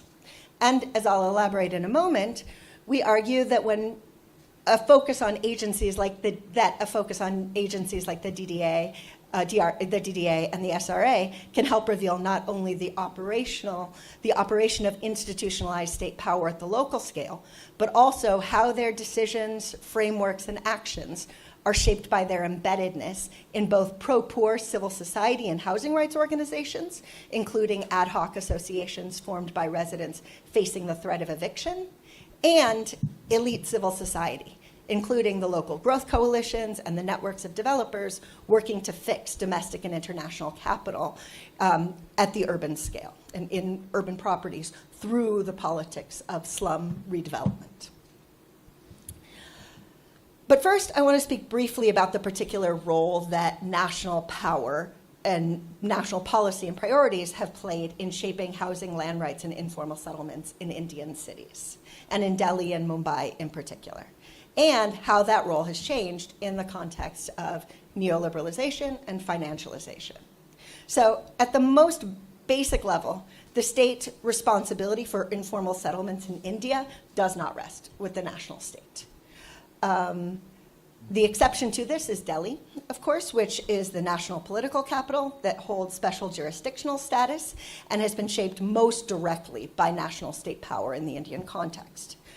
Since India's colonial capital was moved from Kolkata to Delhi between 1911 and 1931, in part to separate itself and create geographic distance from the growing anti-colonial activism underway in Kolkata at the time, Delhi has been treated as something of a demonstration site for the Indian state. The construction of the administrative center of New Delhi, or so-called Lutyens Delhi, was an effort to project imperial power, bureaucratic efficiency, and also to showcase the new principles of urban planning, rational urban planning and town planning. Lower income Delhiites and their housing needs, including the villagers that once lived where New Delhi now stands, as well as the communities of traders and administrators that have lived in Delhi since the Mughal Empire, the 1 million+ partition refugees that came from regions now on the Pakistan side of the border, and newer populations of migrant laborers seeking economic opportunities and escaping caste persecution and ecological disasters have tended to be dealt with by being pushed out of New Delhi, either hidden away in Old Delhi or Shahjahanabad, or displaced to the urban edge. And national state power, wielded first by the British Raj and then by the independent Indian government, has been the mechanism by which these displacements have happened. Other cities, like Mumbai, have had more autonomy from the national state and have been administered instead by provincial or state governments, both under the British Raj and then under the independent Indian government. After independence, the Indian Constitution codified this division between states and national power and assigned urban planning responsibilities to urban local bodies or urban development authorities, most of which are parastatal agencies overseen by state-level governments. The national capital of Delhi was initially administered as a city-state, administered by a provincial chief commissioner, as it had under the British. But in 1956, Delhi's designation was changed to a union territory, and its administration now fell under the direct control of the central government. So incidentally, this change coincided with the creation of the DDA, the Delhi Development Authority, in 1957. Territorial union territory assignment was 1956. The DDA was created in 1957. And both efforts reflected, both changes reflected an effort to consolidate central government authority in the governance of the national capital. But I'll discuss this more in a moment. In 1991, Delhi was granted state status as a national capital territory and was given some autonomy from the central government. But even without the opportunity to intervene as directly in Delhi's affairs after 1991 and in other cities since long before independence, the central government has used a variety of mechanisms at its disposal, including those of central planning or the 5-year plan, to shape local housing and slum policies in particular. The first 5-year plan of 1951 to 56, for example, focused on institution building and housing programs for industrial workers and partition refugees, while subsequent plans gradually increased the national emphasis on urban development and slum improvement. But it was in the 7th 5-year plan, 1985 to 1990, that first recognized urbanization as a major challenge for the Indian state and required, it sort of created a set of incentive mechanisms for states and urban local bodies to begin to address the problem of urban slums. At the local level, problems of informal housing and auto construction came to be recognized in the early 1970s as international agendas and funding sources came in through the World Banks, came in through the World Bank, but quite unevenly across India. Chennai, or what was then Madras, was the World Bank's main demonstration site for its slum upgrading programs in India, although they did have a presence in Mumbai as well, although more around infrastructure development and the displacements caused by that infrastructure than in slum upgrading itself. The World Bank, by contrast, had a very limited presence in Delhi, actually, due largely to the role that the Ford Foundation played in both financing and coordinating planning efforts in the national capital. But along with economic liberalization in the 1990s, and especially through the early 2000s, the national state has begun to assume a much more central and a much more direct role in urban affairs, and particularly in the policies governing urban settlements. So these insertions of state power were partly a response to the advocacy work of global consultants like McKinsey & Company that promoted the idea that slum removal would bolster India's economic performance and help it more fully realize the benefits of economic liberalization. In one of their first reports on India's so-called growth imperative, published in October 2001, McKinsey Global Institute identified urban land market distortions as a key barrier to India's growth, citing in particular the role of informal settlements and unclear land titles in reducing the competitiveness of Indian cities and making them less attractive to global capital. In their Mumbai-specific analyses published in 2003, McKinsey attributed Mumbai's recent slippage in Asia Week's rankings of the top 40 cities in Asia to Mumbai's pervasive challenge of urban slums and advocated their removal to attract investment and improve Mumbai's standings in global rankings. So responding to these and other similar recommendations made by sort of a parade of consultants throughout the early 2000s, India's central government launched a variety of programs designed to make Indian cities, quote, slum-free by 2022. They didn't work, just to jump ahead. They are not slum-free, just wanted to clarify that. Spoiler. I know, spoiler. But recommendations for slum redevelopment and various cross-subsidization schemes included in national urban redevelopment missions, including the Jawaharlal Nehru National Urban Renewal Mission, JNNURM, in 2005, and the Rajiv Awas Yojana, RAY, in 2011, were concrete efforts to implement these national priorities through funding sources and programmatic interventions, through the design of creation of master plans, that cities were supposed to come up with plans for how they would become slum-free. Under Narendra Modi's administration, the Indian government established a national urbanization policy framework in 2018 to guide state-level urban policies. And through these efforts, the eradication, redevelopment, and upgrading of informal settlements has certainly taken national stage. It's become more of a national level issue than it had during earlier eras. But India's cities, and Mumbai and Delhi in particular, had by that point developed quite distinct policies and programs for dealing with their local challenges with informal housing. And and as I'll discuss in the remainder of my time, had distinct local institutions in place to manage these policies. So I'm going to turn my attention now to the institutional histories of the SRA, the Slum Redevelopment Authority in Mumbai, and the DDA as the agencies charged with carrying out these agendas. So the cross-subsidization and land monetization models being promoted through the National Urban Renewal Missions and urbanization policy frameworks in the early 2000s had actually been in place in Mumbai for about a decade and were being administered by the SRA. Unlike the DDA, which I'll discuss in a moment, which has a much longer history and a much broader set of activities with which it's engaged, the SRA was specifically designed to implement Mumbai's slum redevelopment scheme established by the state of Maharashtra in 1996.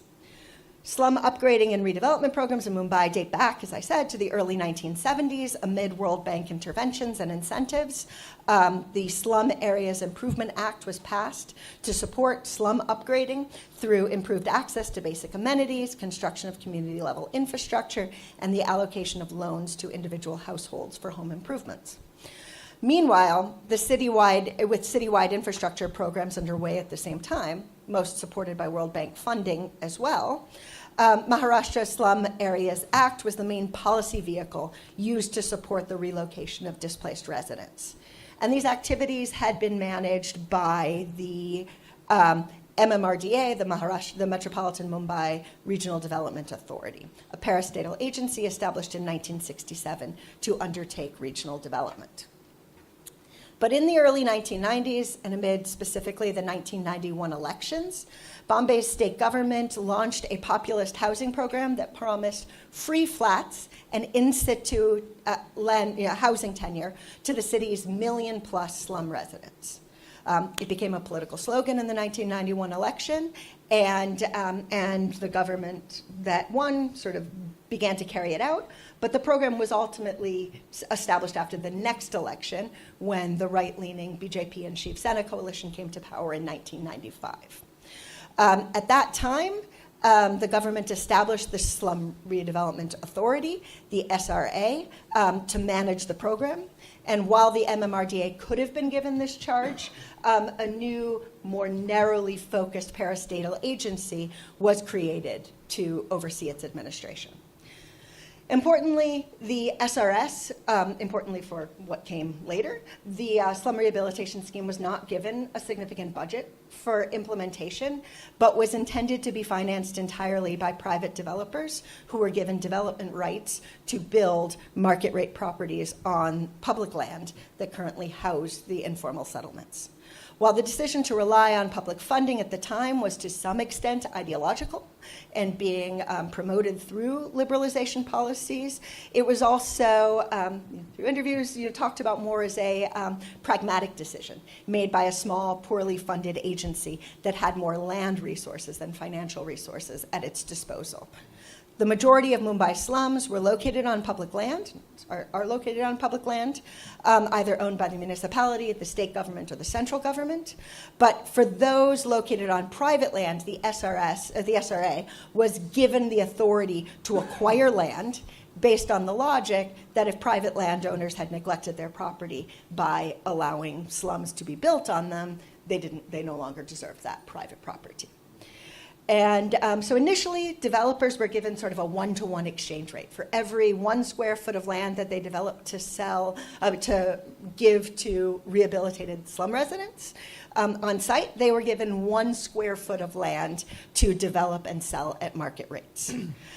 But initially, there was very little developer interest in the program for the first few years of the program, and the incentives were soon increased to 1.33 square feet of market rate housing for every 1 square foot of rehabilitated slum property. So the initial idea was that a group of 100 families living in shacks or chawls would organize themselves into a housing society and reach out to a builder or an architect to design and construct both their building and the market rate component. They would strike a deal and submit a joint contract to the SRA for approval. But in reality, no project has ever worked like that. Developers always, from the beginning, approached residents, in areas where the market rate properties would do significantly well. And but recognizing the dangers arising from this, the SRA put in place a policy to prevent coercion, or to try to mitigate against coercion of slum residents to participate in the scheme, by requiring that 70% of them consent to the project before approval would be granted by the SRA. So it's been widely recognized that, you know, this 70% figure is very meaningful to residents in Mumbai, and their consent is actually quite important to them as a political tool. But it hasn't entirely mitigated the dangers of coercion, and coercion happens all the time in this field. But in devising the program, the government balanced the demands of developers and the demands of residents, along with a number of political constituencies. And changes like the allocation of increased square footage to developers and the introduction of the 70% consent clause were a product of these negotiations between the SRA, resident associations, and developer networks to maintain each group's interest in participating in the program. So in order to make the program politically viable, it had to ensure that low-income voters, that it maintained the political support of low-income voters who were skeptical of a growing builders lobby, as well as middle-class voters who were worried that the city would be overrun by rural migrants seeking free housing in rehabilitated flats. Initially, the only developers interested in participating in the project for the first decade or so were pretty small scale, actually. Economic liberalization in the early 1990s had deregulated some sectors before others, and the housing and property sector remained quite regulated until the early 2000s. At the same time, pent-up demand, rising land prices led to only in the late 1990s and early 2000s, the expansion of India's property market sector, and particularly in Mumbai. So there weren't sort of large-scale developers operating in that moment, but smaller-scale developers.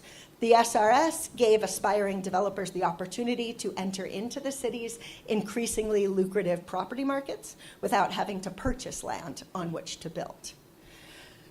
And many of these early developers had little or no building experience. Buildings were badly constructed, lifts never worked. I was doing interviews in the early 2000s, and buildings that had been up for 5-6 years were already crumbling pretty much. And because the developers had incentives to construct the housing as cheaply as possible in order to maximize their profits, the difference in quality between the sale component and the rehab component were remarkably striking. And because they had to be built on the same property, these juxtapositions were very discernible, as you had these sort of fancy market rate, built quite high, and you had sort of crumbling buildings in which slum residents were rehabilitated in. But the role of the SRA was very minimal throughout this period. Its role was simply to vet applications from developers to ensure their viability, which it didn't even do all that well. And their standards were not particularly high, and bribes and political connections went a long way. The SRS was also notoriously slow in approving projects, and many applications simply got lost. So despite these widely acknowledged problems, the program actually grew really popular with developers in particular, and to some extent with residents as well. And certainly with the government that had a solution to its slum problem with very limited government investment. Critics raised concerns about the quality of the buildings and the absence of coordinated land use planning, because this was only building residential buildings. There was no public infrastructure being constructed on these sites as well. But the stocks of affordable housing in Mumbai were actually dramatically increased in this period during the first decade. Around the time that the national government became more involved in housing policy and in creating mechanisms through national urban renewal missions, the program began to shift. and partly because of changes in the property development sector. And the insertion of global real estate capital into these projects, as well as mounting pressure on the SRA to improve the quality of construction. So two of the most important shifts were introduced at this time, around 2007, 2008. One was the transfer of development rights, which gave developers the ability to build the market rate housing elsewhere, as well as cluster projects, which allowed developers to undertake redevelopment on not just 100-person single build or 100-family single building units, but actually to bring together thousands of residents into larger development clusters, and in the process, sort of do more coordinated land use planning and actually build additional infrastructures. But now, with a different kind of developer entering into the program, the power and the arrangements between government, developers, and residents began to shift markedly toward developers. Larger, wealthier development companies could now make bigger demands on the government to improve incentives, increase height restrictions, and hand over larger plots of land. No longer was the SRA reviewing proposals, but the SRA existed, but high-ranking state government officials were the ones involved with negotiations with globally financed developers. And residents lost much of their bargaining power in this process. The step of garnering 70% consent was often skipped, and residents increasingly became informed that, about the projects when they received eviction notices. Yet by this point, resident associations and Mumbai's pro-poor civil society organizations had actually become quite practiced at negotiating with developers, and many of the projects undertaken in this period between 2007 and 2012 ended up in the courts as activists were working to shut down these projects. Although the pace of constructing new housing became faster, and completed SRA projects began to proliferate across Mumbai. More than 200,000 households have been moved into mid-rise and increasingly higher buildings since the program was first launched in the late 1990s, and nearly 1,000 projects, a little more, with about 1,000 more sort of in the works, have been completed by the SRS. And so this is one particular pathway, and the DDA tells a really different story. And I'm not going to spend a long time discussing the institutional history of Delhi's development authority, although I find it remarkably interesting. I doubt you all do. But also because the DDA was created in 1957 and has a much longer history, and has been involved in a much sort of more expansive set of activities. But very briefly, the DDA, as I said, was created in 1957 under a provision of the Delhi Development Act to, quote, promote and secure the development of Delhi. The DDA's creation was motivated by the perceived need for planned development and managing Delhi's rapid growth following independence and the influx of more than 1 million partition refugees into the city of Delhi. Delhi's population had increased from about 700,000 in 1947 to 1.7 million in 1951. The perceived failures of refugee resettlement in this period were blamed on the existing administrative bodies, specifically the Delhi Improvement Trust and the Delhi Municipal Corporations, which many believed had been inadequately equipped to coordinate this massive housing crisis. So to address Delhi's rapid and widely perceived haphazard growth, the central government created a commission, the ends of which was a recommendation to create a single planning and land acquisition authority that would manage growth across the urban areas of the Delhi region. So the DDA's creation wasn't exactly linked to the change in Delhi's status at the time into a union territory, but both developments do reflect the increased central government's role in facilitating development and land acquisition efforts to facilitate a more unified approach to governance and development.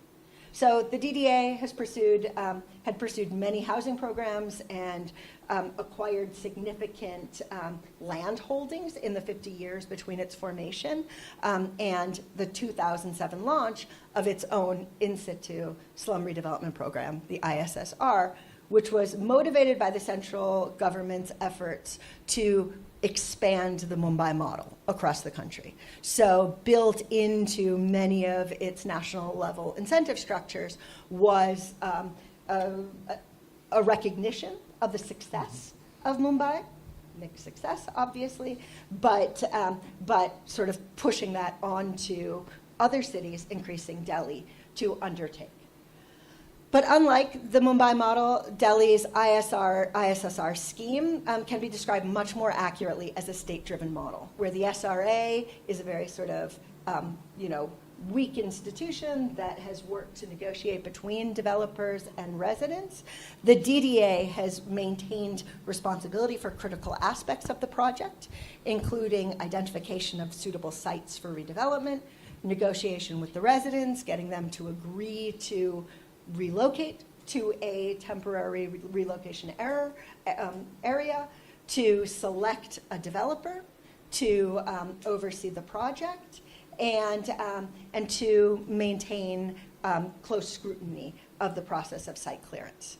The role of the private developer in the case of Delhi has been restricted to managing the technical and financial aspects of the project and to do the construction after the land has been cleared and residents have been relocated. Unlike the Mumbai model, the developer in Delhi is sort of outside of the processes of resident negotiation and site clearance and is much less invested in sort of seeing the project through to completion. And this role was quite consistent with the way that the DDA had operated and sort of managed its earlier redevelopment efforts, where it played a much more central role and told residents where to go, moved residents there, and didn't, until now, interact with private developers in this sphere. So residents, too, have had significantly less room for participation and influence on redevelopment. The consent clause, which is one of the most significant aspects of the institutional mechanisms included in the SRS, does not exist in the Delhi case. And this is quite consistent with how the DDA has, as a continuation of national power in the city, sort of moved residents and the urban poor at its will around the city. So as the DDA has commanded a much more central role in Delhi's development process, the comparison holds to Mumbai, where the state has played a much less significant role. So while these fundamental differences form the basis of the two models today, much of these differences can be attributed to the SRA's more limited scope of power, which has required that it work more closely and be more embedded in civil society organizations, both on the pro-poor side and with respect to developers. And in Delhi, and this is sort of held up as a mark of the limited success of the Delhi model. Since its creation in 2007, 0 projects have been completed by the Delhi Development Authority. 3 are currently underway. About 700 slum clusters have been identified for future redevelopment, and the government is sort of scratching its head to understand why the Mumbai model has not as effectively traveled to Delhi. So, in the end, as wrap up in conclusion, I want to emphasize that subnational comparison with a focus on development agencies and their institutional histories, their trajectories, can help explain how national and global level priorities get institutionalized at the city level, and how contestations between states, developers, and residents get mediated in the process. Thank you.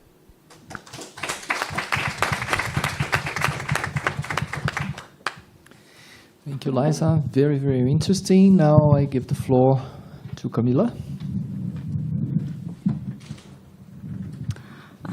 Hello? Can you hear? Yeah. The presentation. Please.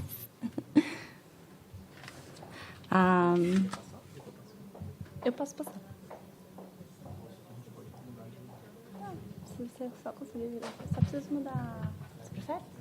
Tá. Tá. Mas essa cadeira aqui afunda? Não. Você só afunda comigo, não?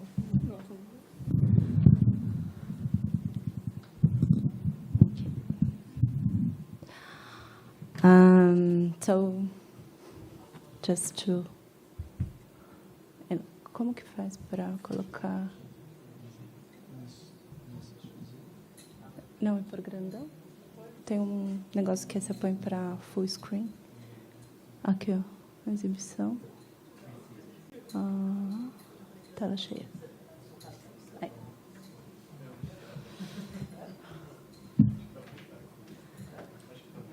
E essa telinha fica aqui, né? É isso? Essa telinha fica aqui? Aí tem que mexer? Tem que tirar? Como faz? Para Mona. Assim ficar pequenininho. Tentar deixar aqui assim. Tá. So, good afternoon. Hello, everyone. I'm the last one. This is a huge responsibility of keeping you awake. So, please be kind with me. And I'm very happy to be here with you. I'm not a political scientist or a sociologist. I am an urban planner, just for you to be aware from where I'm speaking from. And I'm very happy that I am talking about policy trajectories and in a very bold manner, as I'm not a political scientist or a sociologist, but I hope your feedback can make my work advance a lot. And, well, I'm happy that, as Walter Nichols highlighted, you are talking about a project that started long ago. So I am considering that my project is still going on. I have been working in this project for 4 years now, but I still have a lot of to think about. And also adopting the pattern of this day, adopting Emma's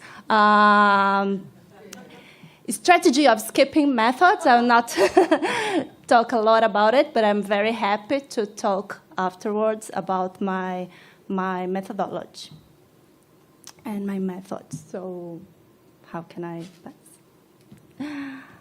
So I didn't present myself, but Eduardo already presented. Okay. No. Mouse? Okay.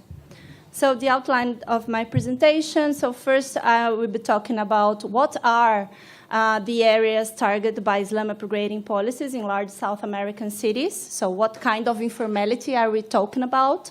And I also would like to listen more from Lisa about what kind of informality we have in India. And then I'll talk about a little bit about long-term spatial temporal analysis of Islam upgrading policies. And I will bring key highlights based on the work that is published in this website. So basically, in this website, I have systematized a bunch of material on legislation, institutional frameworks, and plans, programs, and projects about Islam upgrading in 3 different Latin American cities in South America. São Paulo, Buenos Aires, and Medellin, and I can talk afterwards why I chose these cities. But to keep my time, I will move further, and then I will end up with some questions for a comparative, for what I think can be questions interesting for a comparative dialogue between South America and India and elsewhere. Okay, So first, just for you to have in mind the size of what we are dealing with, the size of informality in these 3 different cities. So in São Paulo, we are talking about more moving here. In São Paulo, we are talking about more or less 1.7 million of inhabitants in low-income and regular subdivisions, plus 1.3 in favelas, so more or less 3 million of inhabitants, what is equivalent to for 26% of the total population of the city, of the municipality of São Paulo. We are talking about cities that are all organized in decentralized political administrative unities. São Paulo, Buenos Aires, and Medellin. And Buenos Aires has a territorial extension much smaller than São Paulo, but is very dense. So the population in favelas are estimated around 250,000 to 400,000 inhabitants, and the estimates varies a lot because one is the official and the other is the estimate done by communities organizations. But as we all know, Buenos Aires have been dealing with the economic crisis for some decades, and the population in villas and asentamientos have been increasing a lot in the two last decades, and we have more or less 13% of the population of Buenos Aires living in these conditions, so a similar percentage in relation to São Paulo. And Medellin is a city that has more or less the same territorial extension of Buenos Aires. In fact, the urban area is very small, because I don't know if you can see.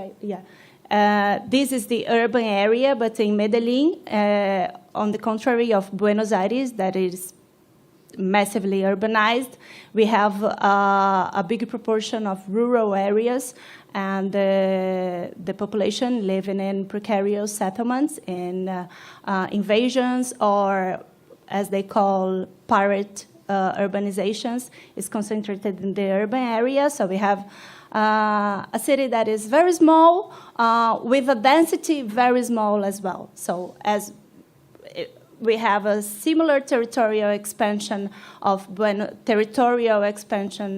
extension of Buenos Aires, but we have population densities that are similar to São Paulo. So small territory and low density, relatively low density, and this is quite important to understand the policies that are addressing this kind of problem.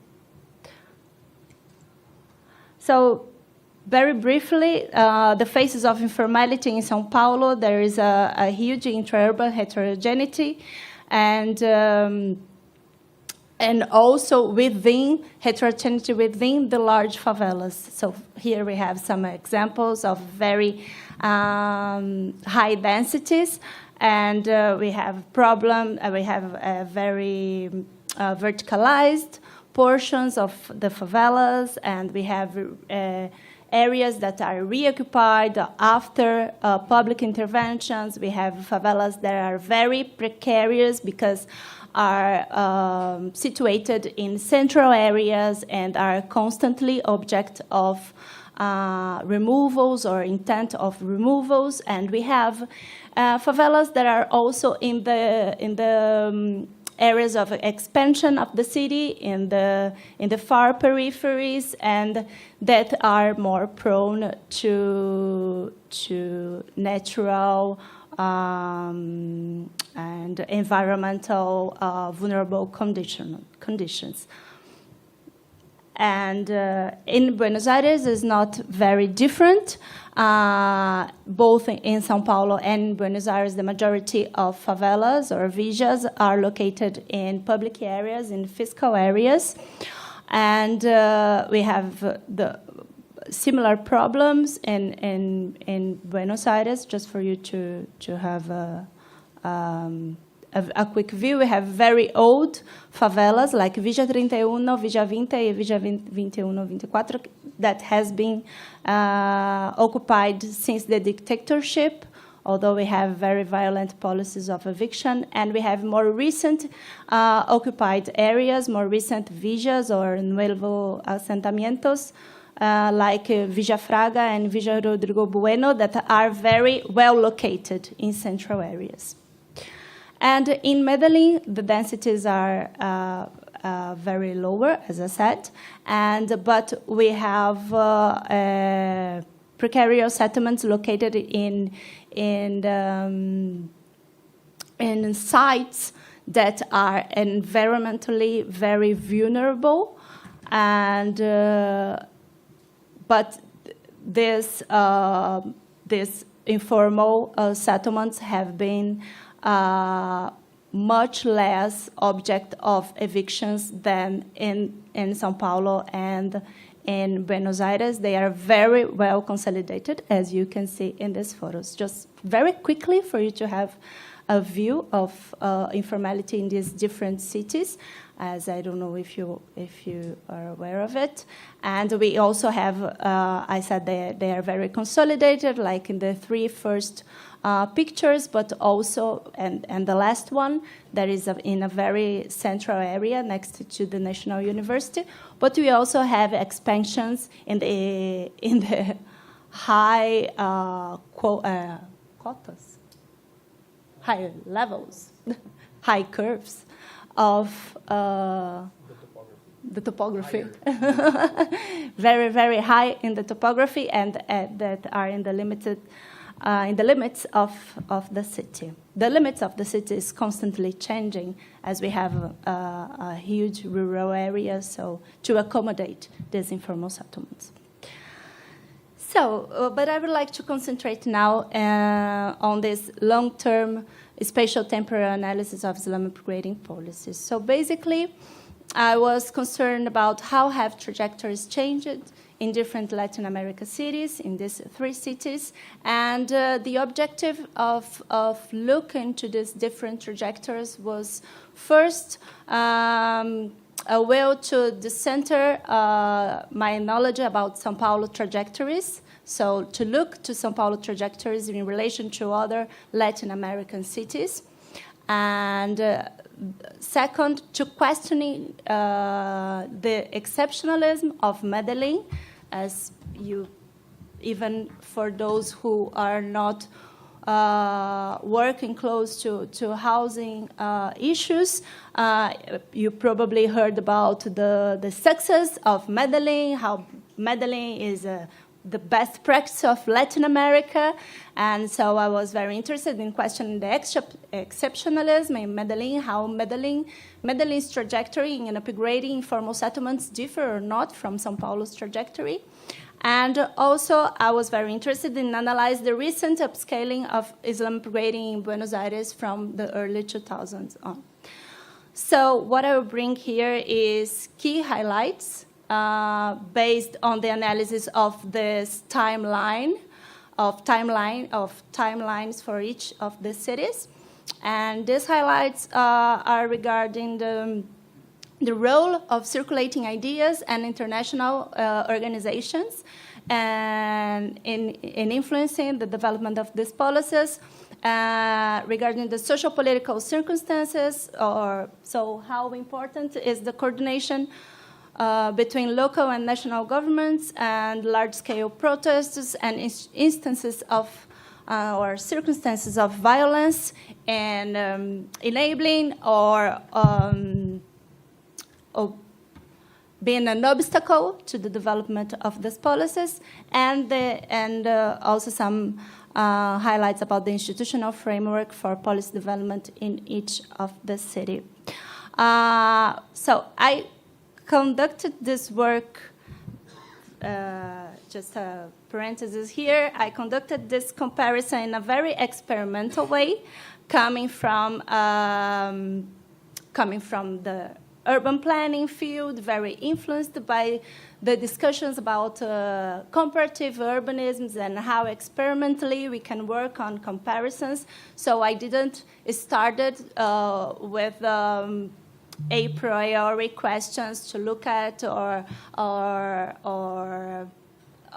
very formatted hypotheses to look at, but I was open-minded to look. So I started open-minded to systematize a huge material written by Argentinian scholars, Colombian scholars, and Brazilian scholars, because as Lisa said, Islam upgrading usually are very analyzed based on single cases, and I was very curious about what appears to me when I look to different cases together.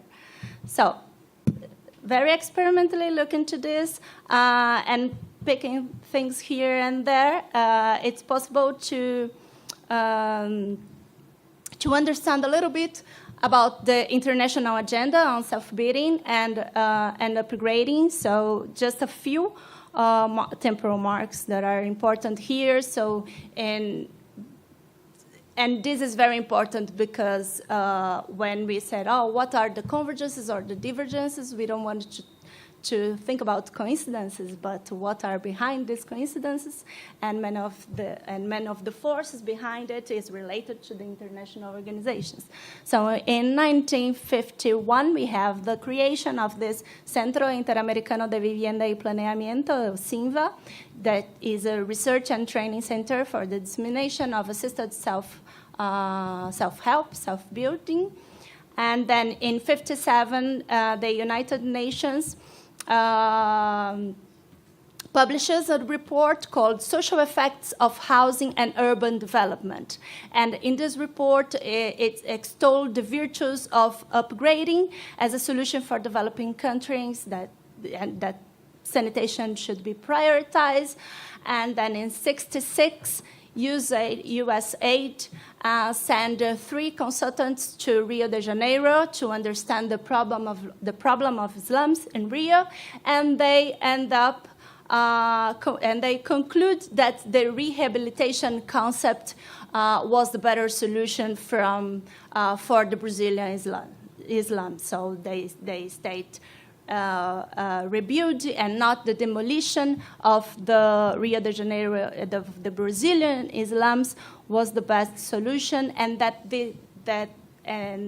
this rebuilding should rely on the work of cooperatives and civic groups that already existed in the settlements, and relying also on the technical assistance of these international organizations, because everybody needs to, as we say here in Brazil, needs to sell their fish, and financing for, and counting on financing for the materials. And then in 1971,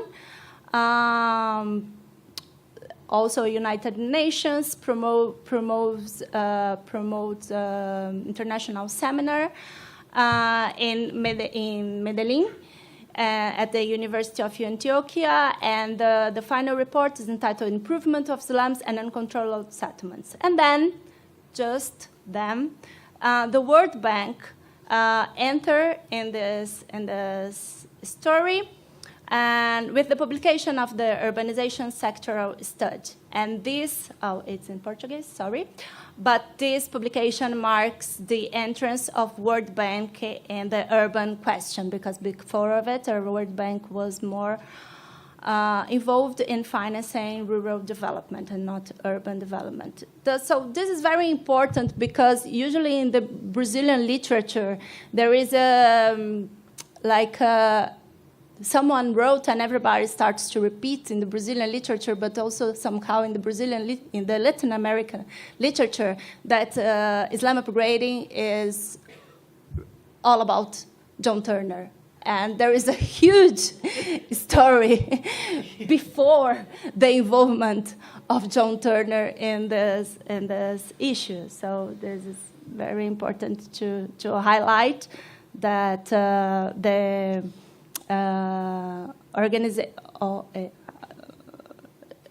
Organization for the American States, OAS, yeah, I'm doing the translation. And UN and the USAID, they have all been arguing for Islam upgrading for quite a while. But at the same time, movements associated with Catholic Church began to exert a strong influence among favela residents and to work with them in their organization to claim for better conditions of life. So from one side, we have very economic interests for international organizations in Islam upgrading, but also there is a very true and claim related to social justice and to urban justice, and also related to moral values in defense of Islam upgrading. So from the side of the Catholic Church, we have like a conservative stream that came from the late 40s and is in Latin America very much related to the work and the circulation of Father Lebre among in different Latin American cities that bring very strong moral values. And then in the 50s and 60s, I'm talking very briefly about it. 50s and 60s, we have like a struggle between conservatives and progressives, and what happens in Rio is very emblematic of the struggle between the different streams in Catholic Church. And then from the 60s on,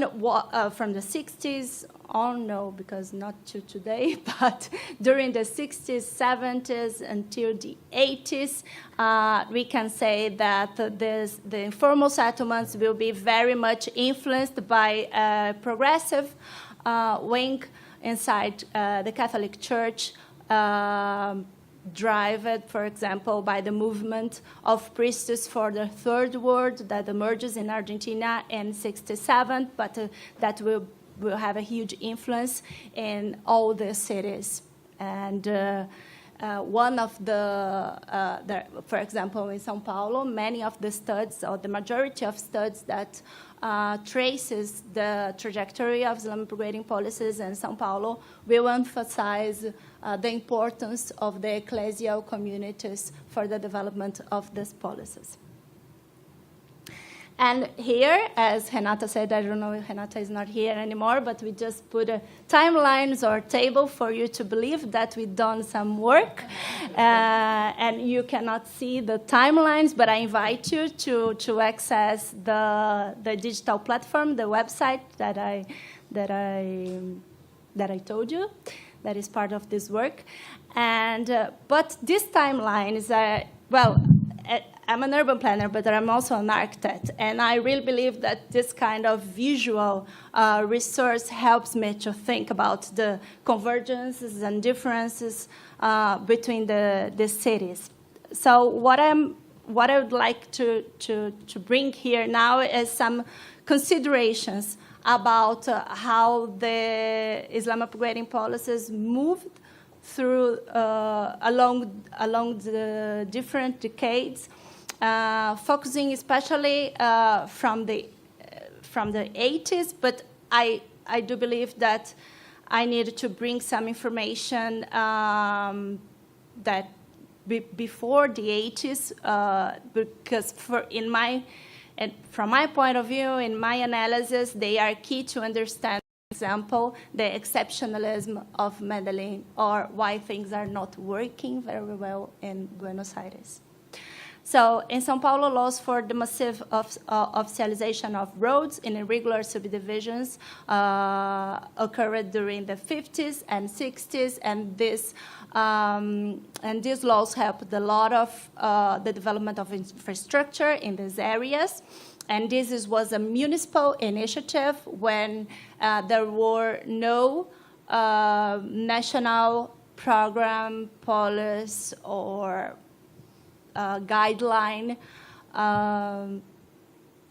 towards these settlements.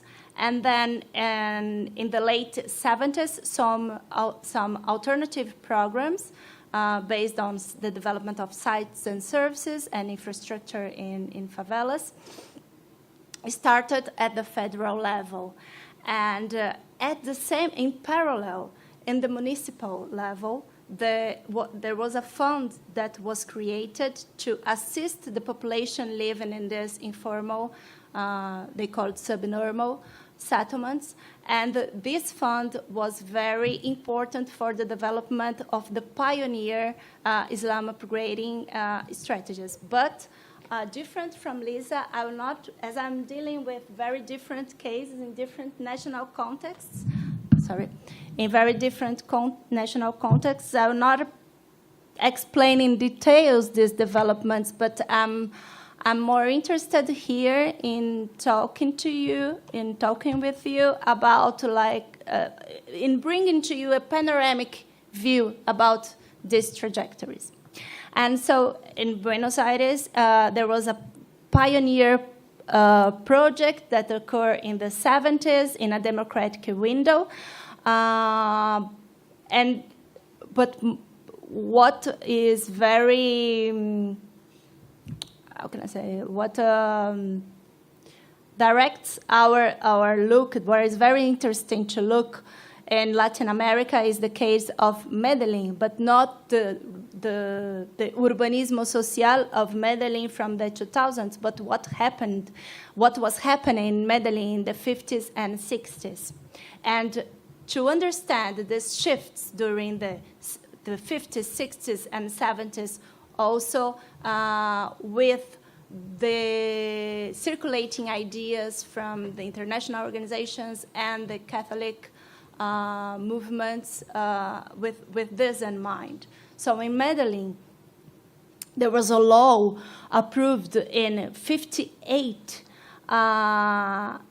that regulated the community action boards. And these community action boards were decentralized in the territory and in the informal areas, and they channel public resources. They were able to channel public resources for building infrastructure and implementing social programs in neighborhoods, even if they were not legally regularized in terms of land ownership.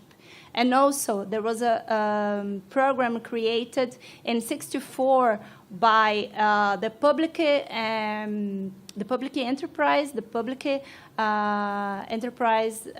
responsible for delivering infrastructure and urban services.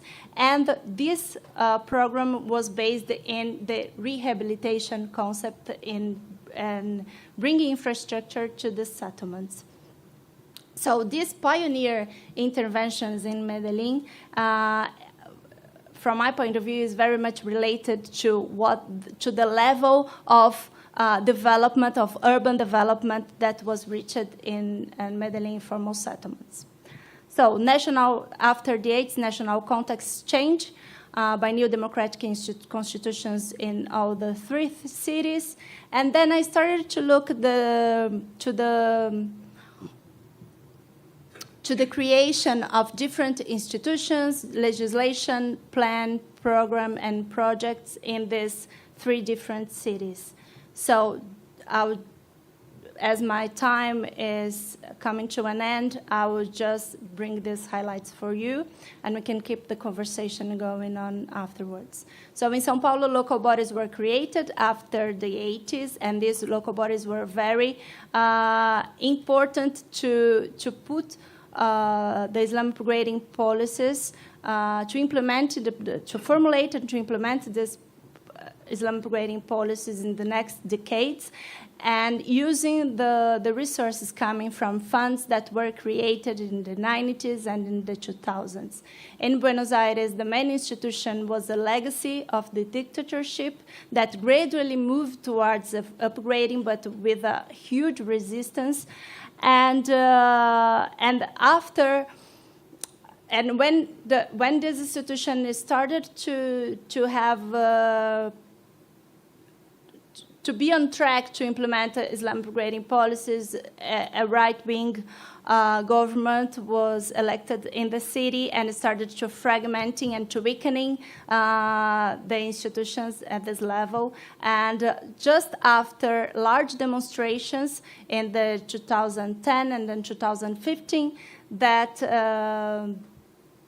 new municipal bodies was established towards Islam upgrading. And in Medellin, as I said, there was policy functioning programs, important programs functioning since the 60s. And after the national constitution and the urban reform law that came in the 80s and the citizen participation law as well, not a lot of institutions were created. The creation of institutions was not very significant, but policies started to be implemented based on this program. So here I'm looking at what was the role of institutions. Then I looked to the role of legislation, and in São Paulo, the role of legislation was important only after the 20s, when Islam upgrading was like a consolidated practice inside the municipality. In Buenos Aires, legal fragmentation are a hallmark. In Buenos Aires, different from São Paulo and from Medellin, laws are the most important thing regarding Islam upgrading. Laws are approved for specific areas. Each specific area has a different law. But in despite of this, the implementation of these upgrading projects only started after the 2010, when new secretaries, new bodies, local bodies was created. In Medellin, as I said, there is all these national laws that came after the national constitution. So in Medellin, we can see that the national level was very important to support the transformations that were already going on in the city since the 60s. And then in from the 90s and the 2000s, we have the implementation of a lot of programs, and both in São Paulo, as I will advance in Buenos Aires and Medellin, international institutions were not only funding, but also providing technical assistance. And so here are just a few information about the coordination the importance of coordination between local and national governments in Buenos Aires, and as I think that the coincidence of the same party was key in Buenos Aires for the launching of this policy, what didn't happen in the other two cases. And here I have some just images of how Islam progressed in the cities. I'll pass very rapidly because I want to end up with these questions for a South America, India, and elsewhere comparative dialogue. So I think that I was wondering what are the key factors in the development of these policies. So the role of decentralization, what this exercise of building these timelines, of systematizing this huge literature, and also interviewing technical staff that worked in these policies.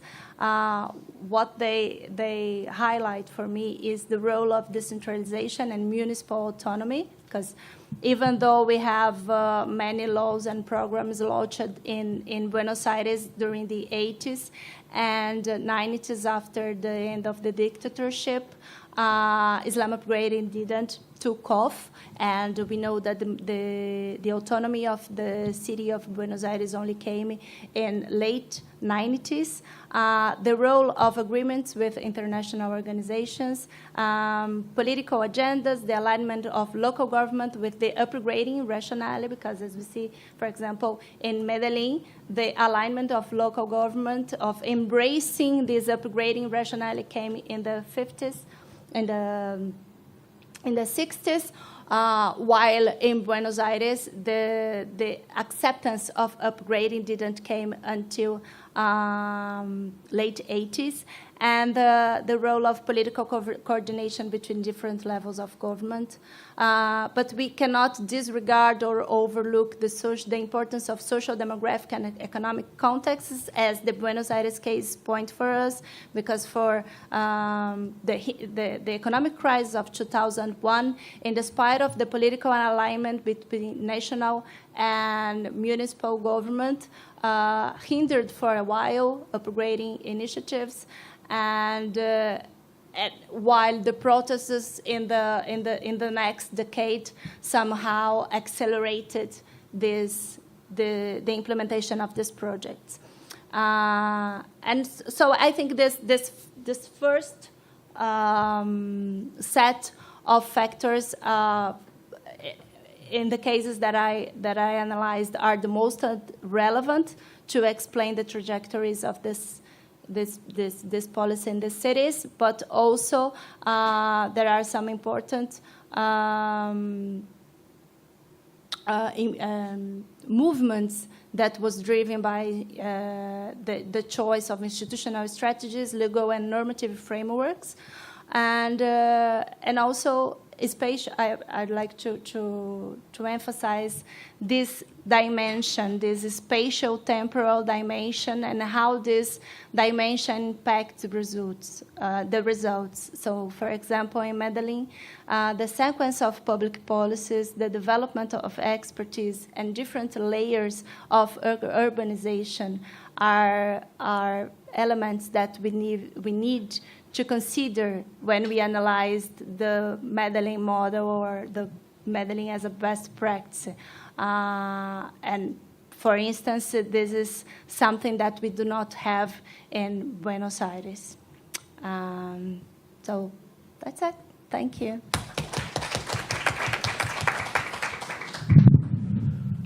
Thanks a lot, Camila. The two wonderful presentations, a lot of good food for thought. Before opening, we are kind of late, but we are British actually. It's 6, but we still didn't end. That's just a catch. And then I think we can stay a little bit more and take profit of this wonderful dialogue between these two researchers. I would start with some questions, actually two provocations actually. The first is that it seems that the 90s, for both actually, it seems that the 90s seem to be the decade of the slum upgrading, that governments discovered these things. But this really doesn't mean much, depending on what do you mean by slum upgrading. And I think this is the most important thing that comes from the comparison between Asia and not only in India, but Asia and also China and Latin America. So the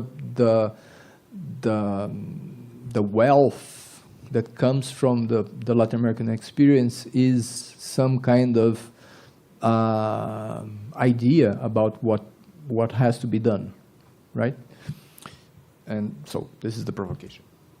The second one is about the very end of Camila's presentation. She wondered about the factors that explain this trajectory, and I would ask about politics, electoral politics, which is not there, and I think it seems to me a very important thing. But again, with the same caveat of about what does slum upgrading means, because you can apply to this subject directly the mechanisms of median voter theory of political science. In places in which the majority of the population is poor, a lot of people are in these places, and you have an open democracy, competitive democracy, everybody should run to do something for these guys.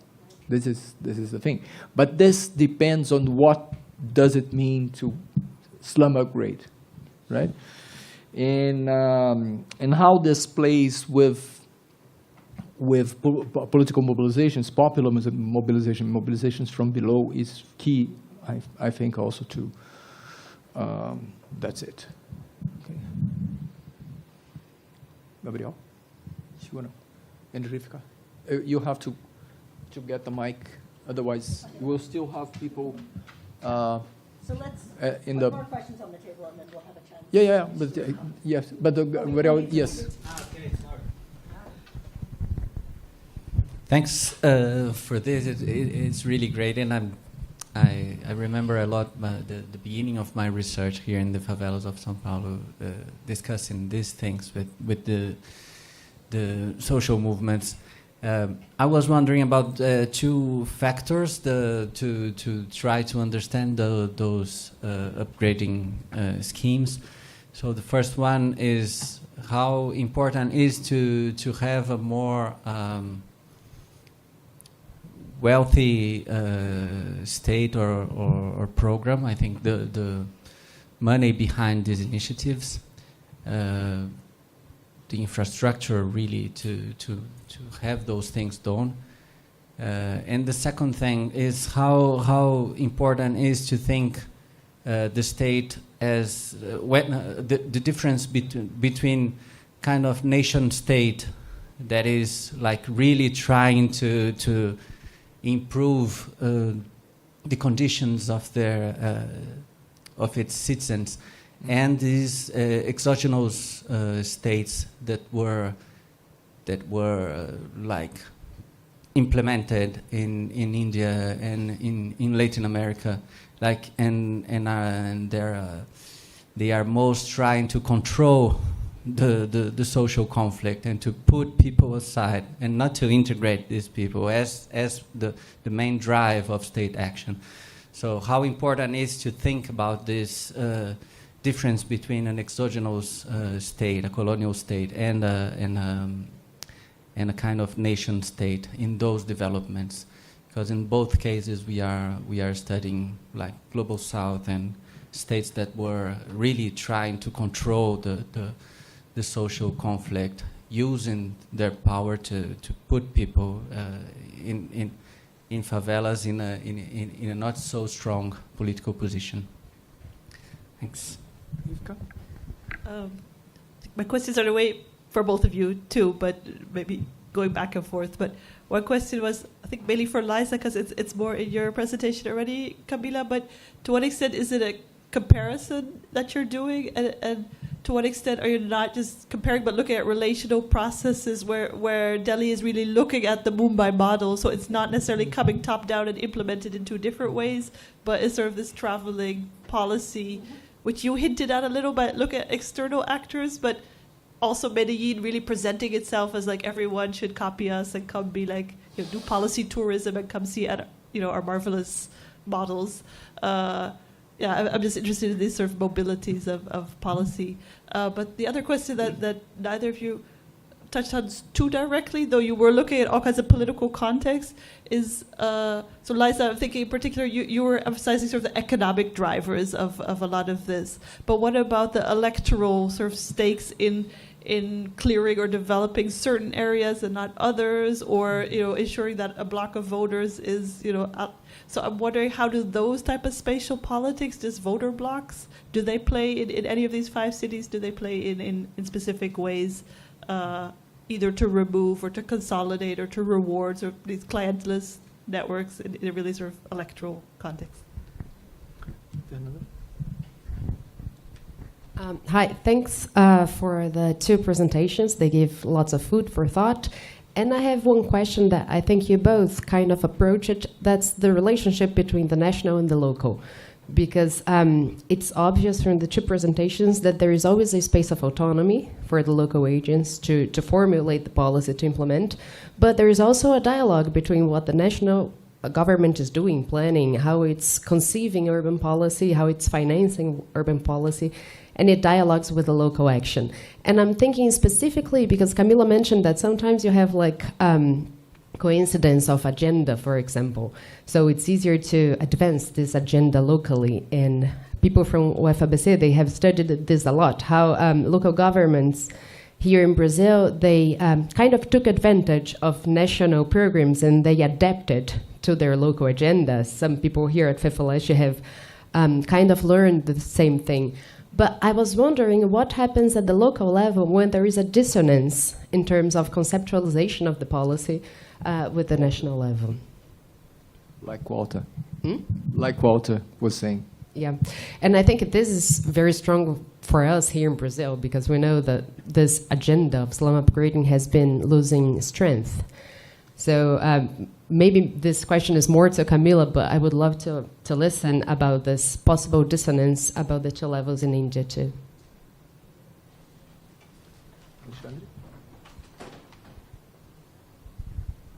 Hi, thanks for both the presentations. I have a question that is more a curiosity because both of you mentioned the importance of international organizations and this sort of transnational circulation of policy ideas as something that interferes historically with slum upgrading programs. And I was wondering if more recently, if the discourse of climate adaptation, climate change has been used in some way to support or to shape some specific aspects of slum upgrading projects, because I study municipal climate policy, and most of the policy that is directed towards urban planning, it's incentives for sustainable buildings at the city center is not something that it's looking at the periphery. So I wonder if this appears in some other way. Anybody else? I forgot to say something. As a carioca, I have to say, who the hell is John Turner? My saint is Carlos Nelson dos Santos. Everything started with Carlos Nelson dos Santos, not with John Turner. I'll talk about the relationship. All right. Should we? All right. I don't know if we can I can reach. take the mic back. I think it works. That's a lot of questions on the table, and it's been a long day. But I'll do my best to answer as quickly as possible. I think the question of what is upgrading is important and kind of links to some of the others. The more I've studied government interventions and informal settlements in India, the consistent intervention, there's sort of been this policy or that policy, but the way that the government has tended to deal with it pretty consistently from colonial is eviction and displacement. There is the pervasive sense that that they can't be there, that they have to be out of the city. And that's the most striking difference I hear when I think about the Latin American case and the Indian case, is that there is some recognition of the right to stay put in Latin America that doesn't exist in the Indian context. There is really the sense that encroachers have taken the land, they're there illegally, and they must be displaced.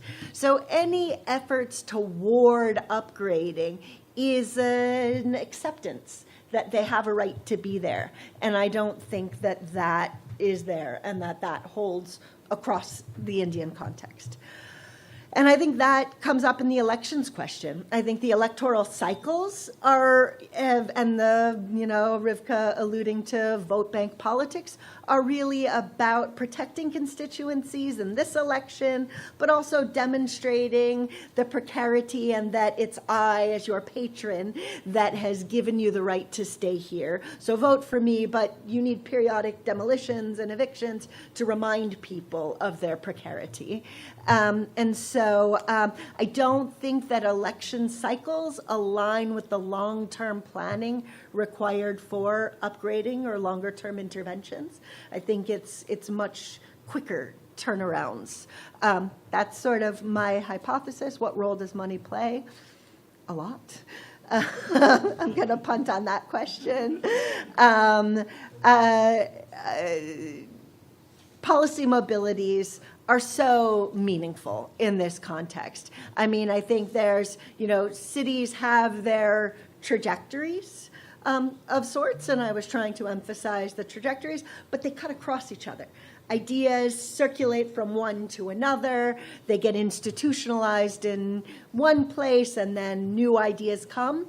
And, this pattern, dates back to colonial era interventions in slums. I mean, the earliest slum clearance campaigns were sort of a spreading set of ideas on how to respond to the bubonic plague spreading through Asia, and those policy mobilities kind of moved from place to place.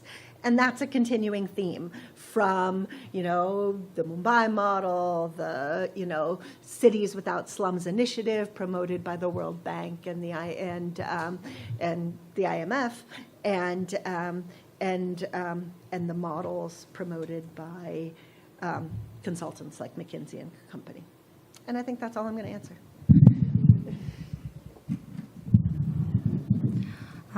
So thank you for these very insightful questions. I will also try to address them, but I don't know how many of them I'll be able to address with quality. So when Eduardo said, what do you mean by Islam upgrading? I think that there is also a question that comes before this one, that it is, what do we mean by informality as well? Because we have different types of informality, and we have to understand what types of informality we have on the table before thinking about what type of Islam upgrading are we comparing. So I didn't say about methodology, but when I was trying to understand these different types of policies in trajectories in these different cities, my first movement was to understand what were the different types of informalities and their origins in each of the cities. And of course, as Gabriel said, we are all colonial cities. We have this issue with land, and but the way that it started as an invasion or as an irregular subdivision or pirate urbanization and dismantling is very relevant because of the agents that are involved, private developers or pirate private developers, or invasions organized by social movements. So not to expand a lot of this, but I think we have to think about what kind of informality and then what kind of Islam upgrading, and what we think about, what we have as Islam upgrading in Latin America is very different from what have been happening in terms of redevelopment in India. But I want to dig more into the Buenos Aires case, but perhaps what have been happening in Buenos Aires is a mix of Islam upgrading and redevelopment. And the role of electoral politics, I didn't address as much as it was important, but I think this is a very relevant factor. But I don't think it's determinant. The electoral politics. Well, I don't know. I don't have the instrumental to analyze the formation of voters and of vote. But what we can see, for example, in the Medellin case, is that the change from the 2000s is very much related to the election of Sergio Fajardo for the municipality, but the long trajectory of Medellin in Islam upgrading is not attached to electoral politics, and as it's not attached in São Paulo as well.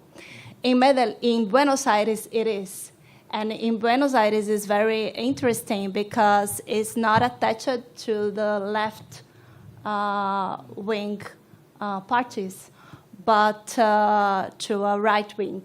In Buenos Aires, the biggest change regarding Islam upgrading came during Mauricio Macri administration, but this was also triggered by several popular demonstrations. So we don't have like a one or less. We have a different combination of factors in each city, and we cannot think about what was the main factor or the first, the second factor, but I think we needed to think about different constellations of factors in each city, and the formation of this constellation of factors has to do with the history of politics in each of the cities. And, well, John Turner, it's a British architect that were in Peru. I believe you know John Turner, but no, yeah. My patron saint. You're kidding. I know, but Carlos Nelson dos Santos said that he followed the passage of Turner in Rio. In '68, when Turner said in Rio that where Brazilian government was seeing a problem, Turner said that he was seeing a solution. So, and Carlos Nelson said that he was aware of it.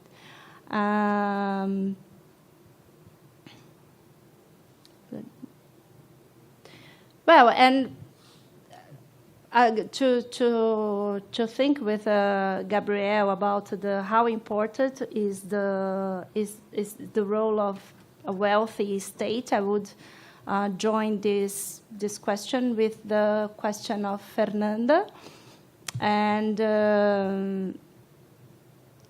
I think that when there is no coincidence of agendas, when the local level, for example, what happens at the local level now?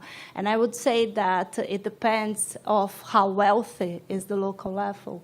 So, for example, in São Paulo, even during Bolsonaro, we have municipal funds to keep running Islam upgrading policies. There was no political will, but we have the funds. And I would say that this is the case of Medellin. So Medellin is not very much dependent of the electoral politics because it's a very wealthy city.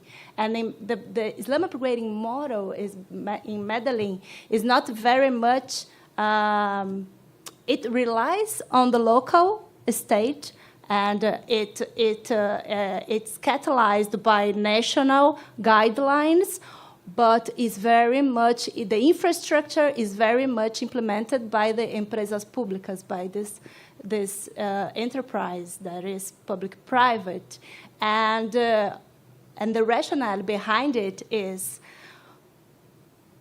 half of the city are in informal conditions. If I don't provide infrastructure, I will not have a health enterprise because I need payments. So this is the... And regarding the climate adaptation discourse, well, now everything is about climate adaptation. And for international organizations, Islam upgrading now is the fundamental policy because of climate adaptation, but also for social movements, you can see the discourse not only based in social justice, but also in environmental justice and environmental racism. So discourses have been changing, but more or less I think that the policy is the same. And just one final comment about policy mobilities, and within this context in Latin America, it's huge. Sometimes it's facilitated by international organizations, but it also happens independently of international organizations' work, and sometimes it has good results. Sometimes it's not. We would have to analyze each case, but I'll just end with this image. This is an image of Villa 31 in Buenos Aires. And it was one of the first Islam upgrading policies of the new generation of the Macris and Larreta generation. And it has a completely different physical project approach, urban project approach of other villas. And in this villa, there was a consultant from Medellin, which was a local politician from Sergio Farjado administration that worked as a consultant afterwards. It happens a lot. Many politicians, technical staff, or that are in political coordination position in São Paulo, for example, worked for the World Bank and etc. But then this model of bringing huge institutional facilities to the villas that came from Medellin was implemented in Buenos Aires. So in Villa 31, the Ministry of Education moved inside the Villa 31. So this is the part of the building of the Ministry of Education inside Villa 31, that is the largest Islam in Buenos Aires and the oldest. And all this urban design was implemented together with the move of the Education Ministry, bringing the example of Medellin. And also you have there is a huge cycle lane from outside Villa 31 only until the Ministry of Education, not in only other parts of the Villa 31. And cycle lane is something that may be popular in Colombia, but not much in Buenos Aires, in the poor areas of Buenos Aires. So I was walking with a resident here, and it was a weekend, so everybody was on the streets. So you should think, wow, cycles were not sufficient for everybody, but all the cycles are parked, and they are used to watch football, soccer games, because that's the tradition in Buenos Aires.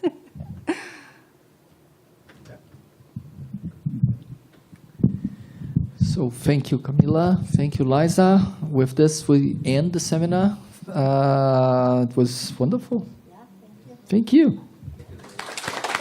Thank you.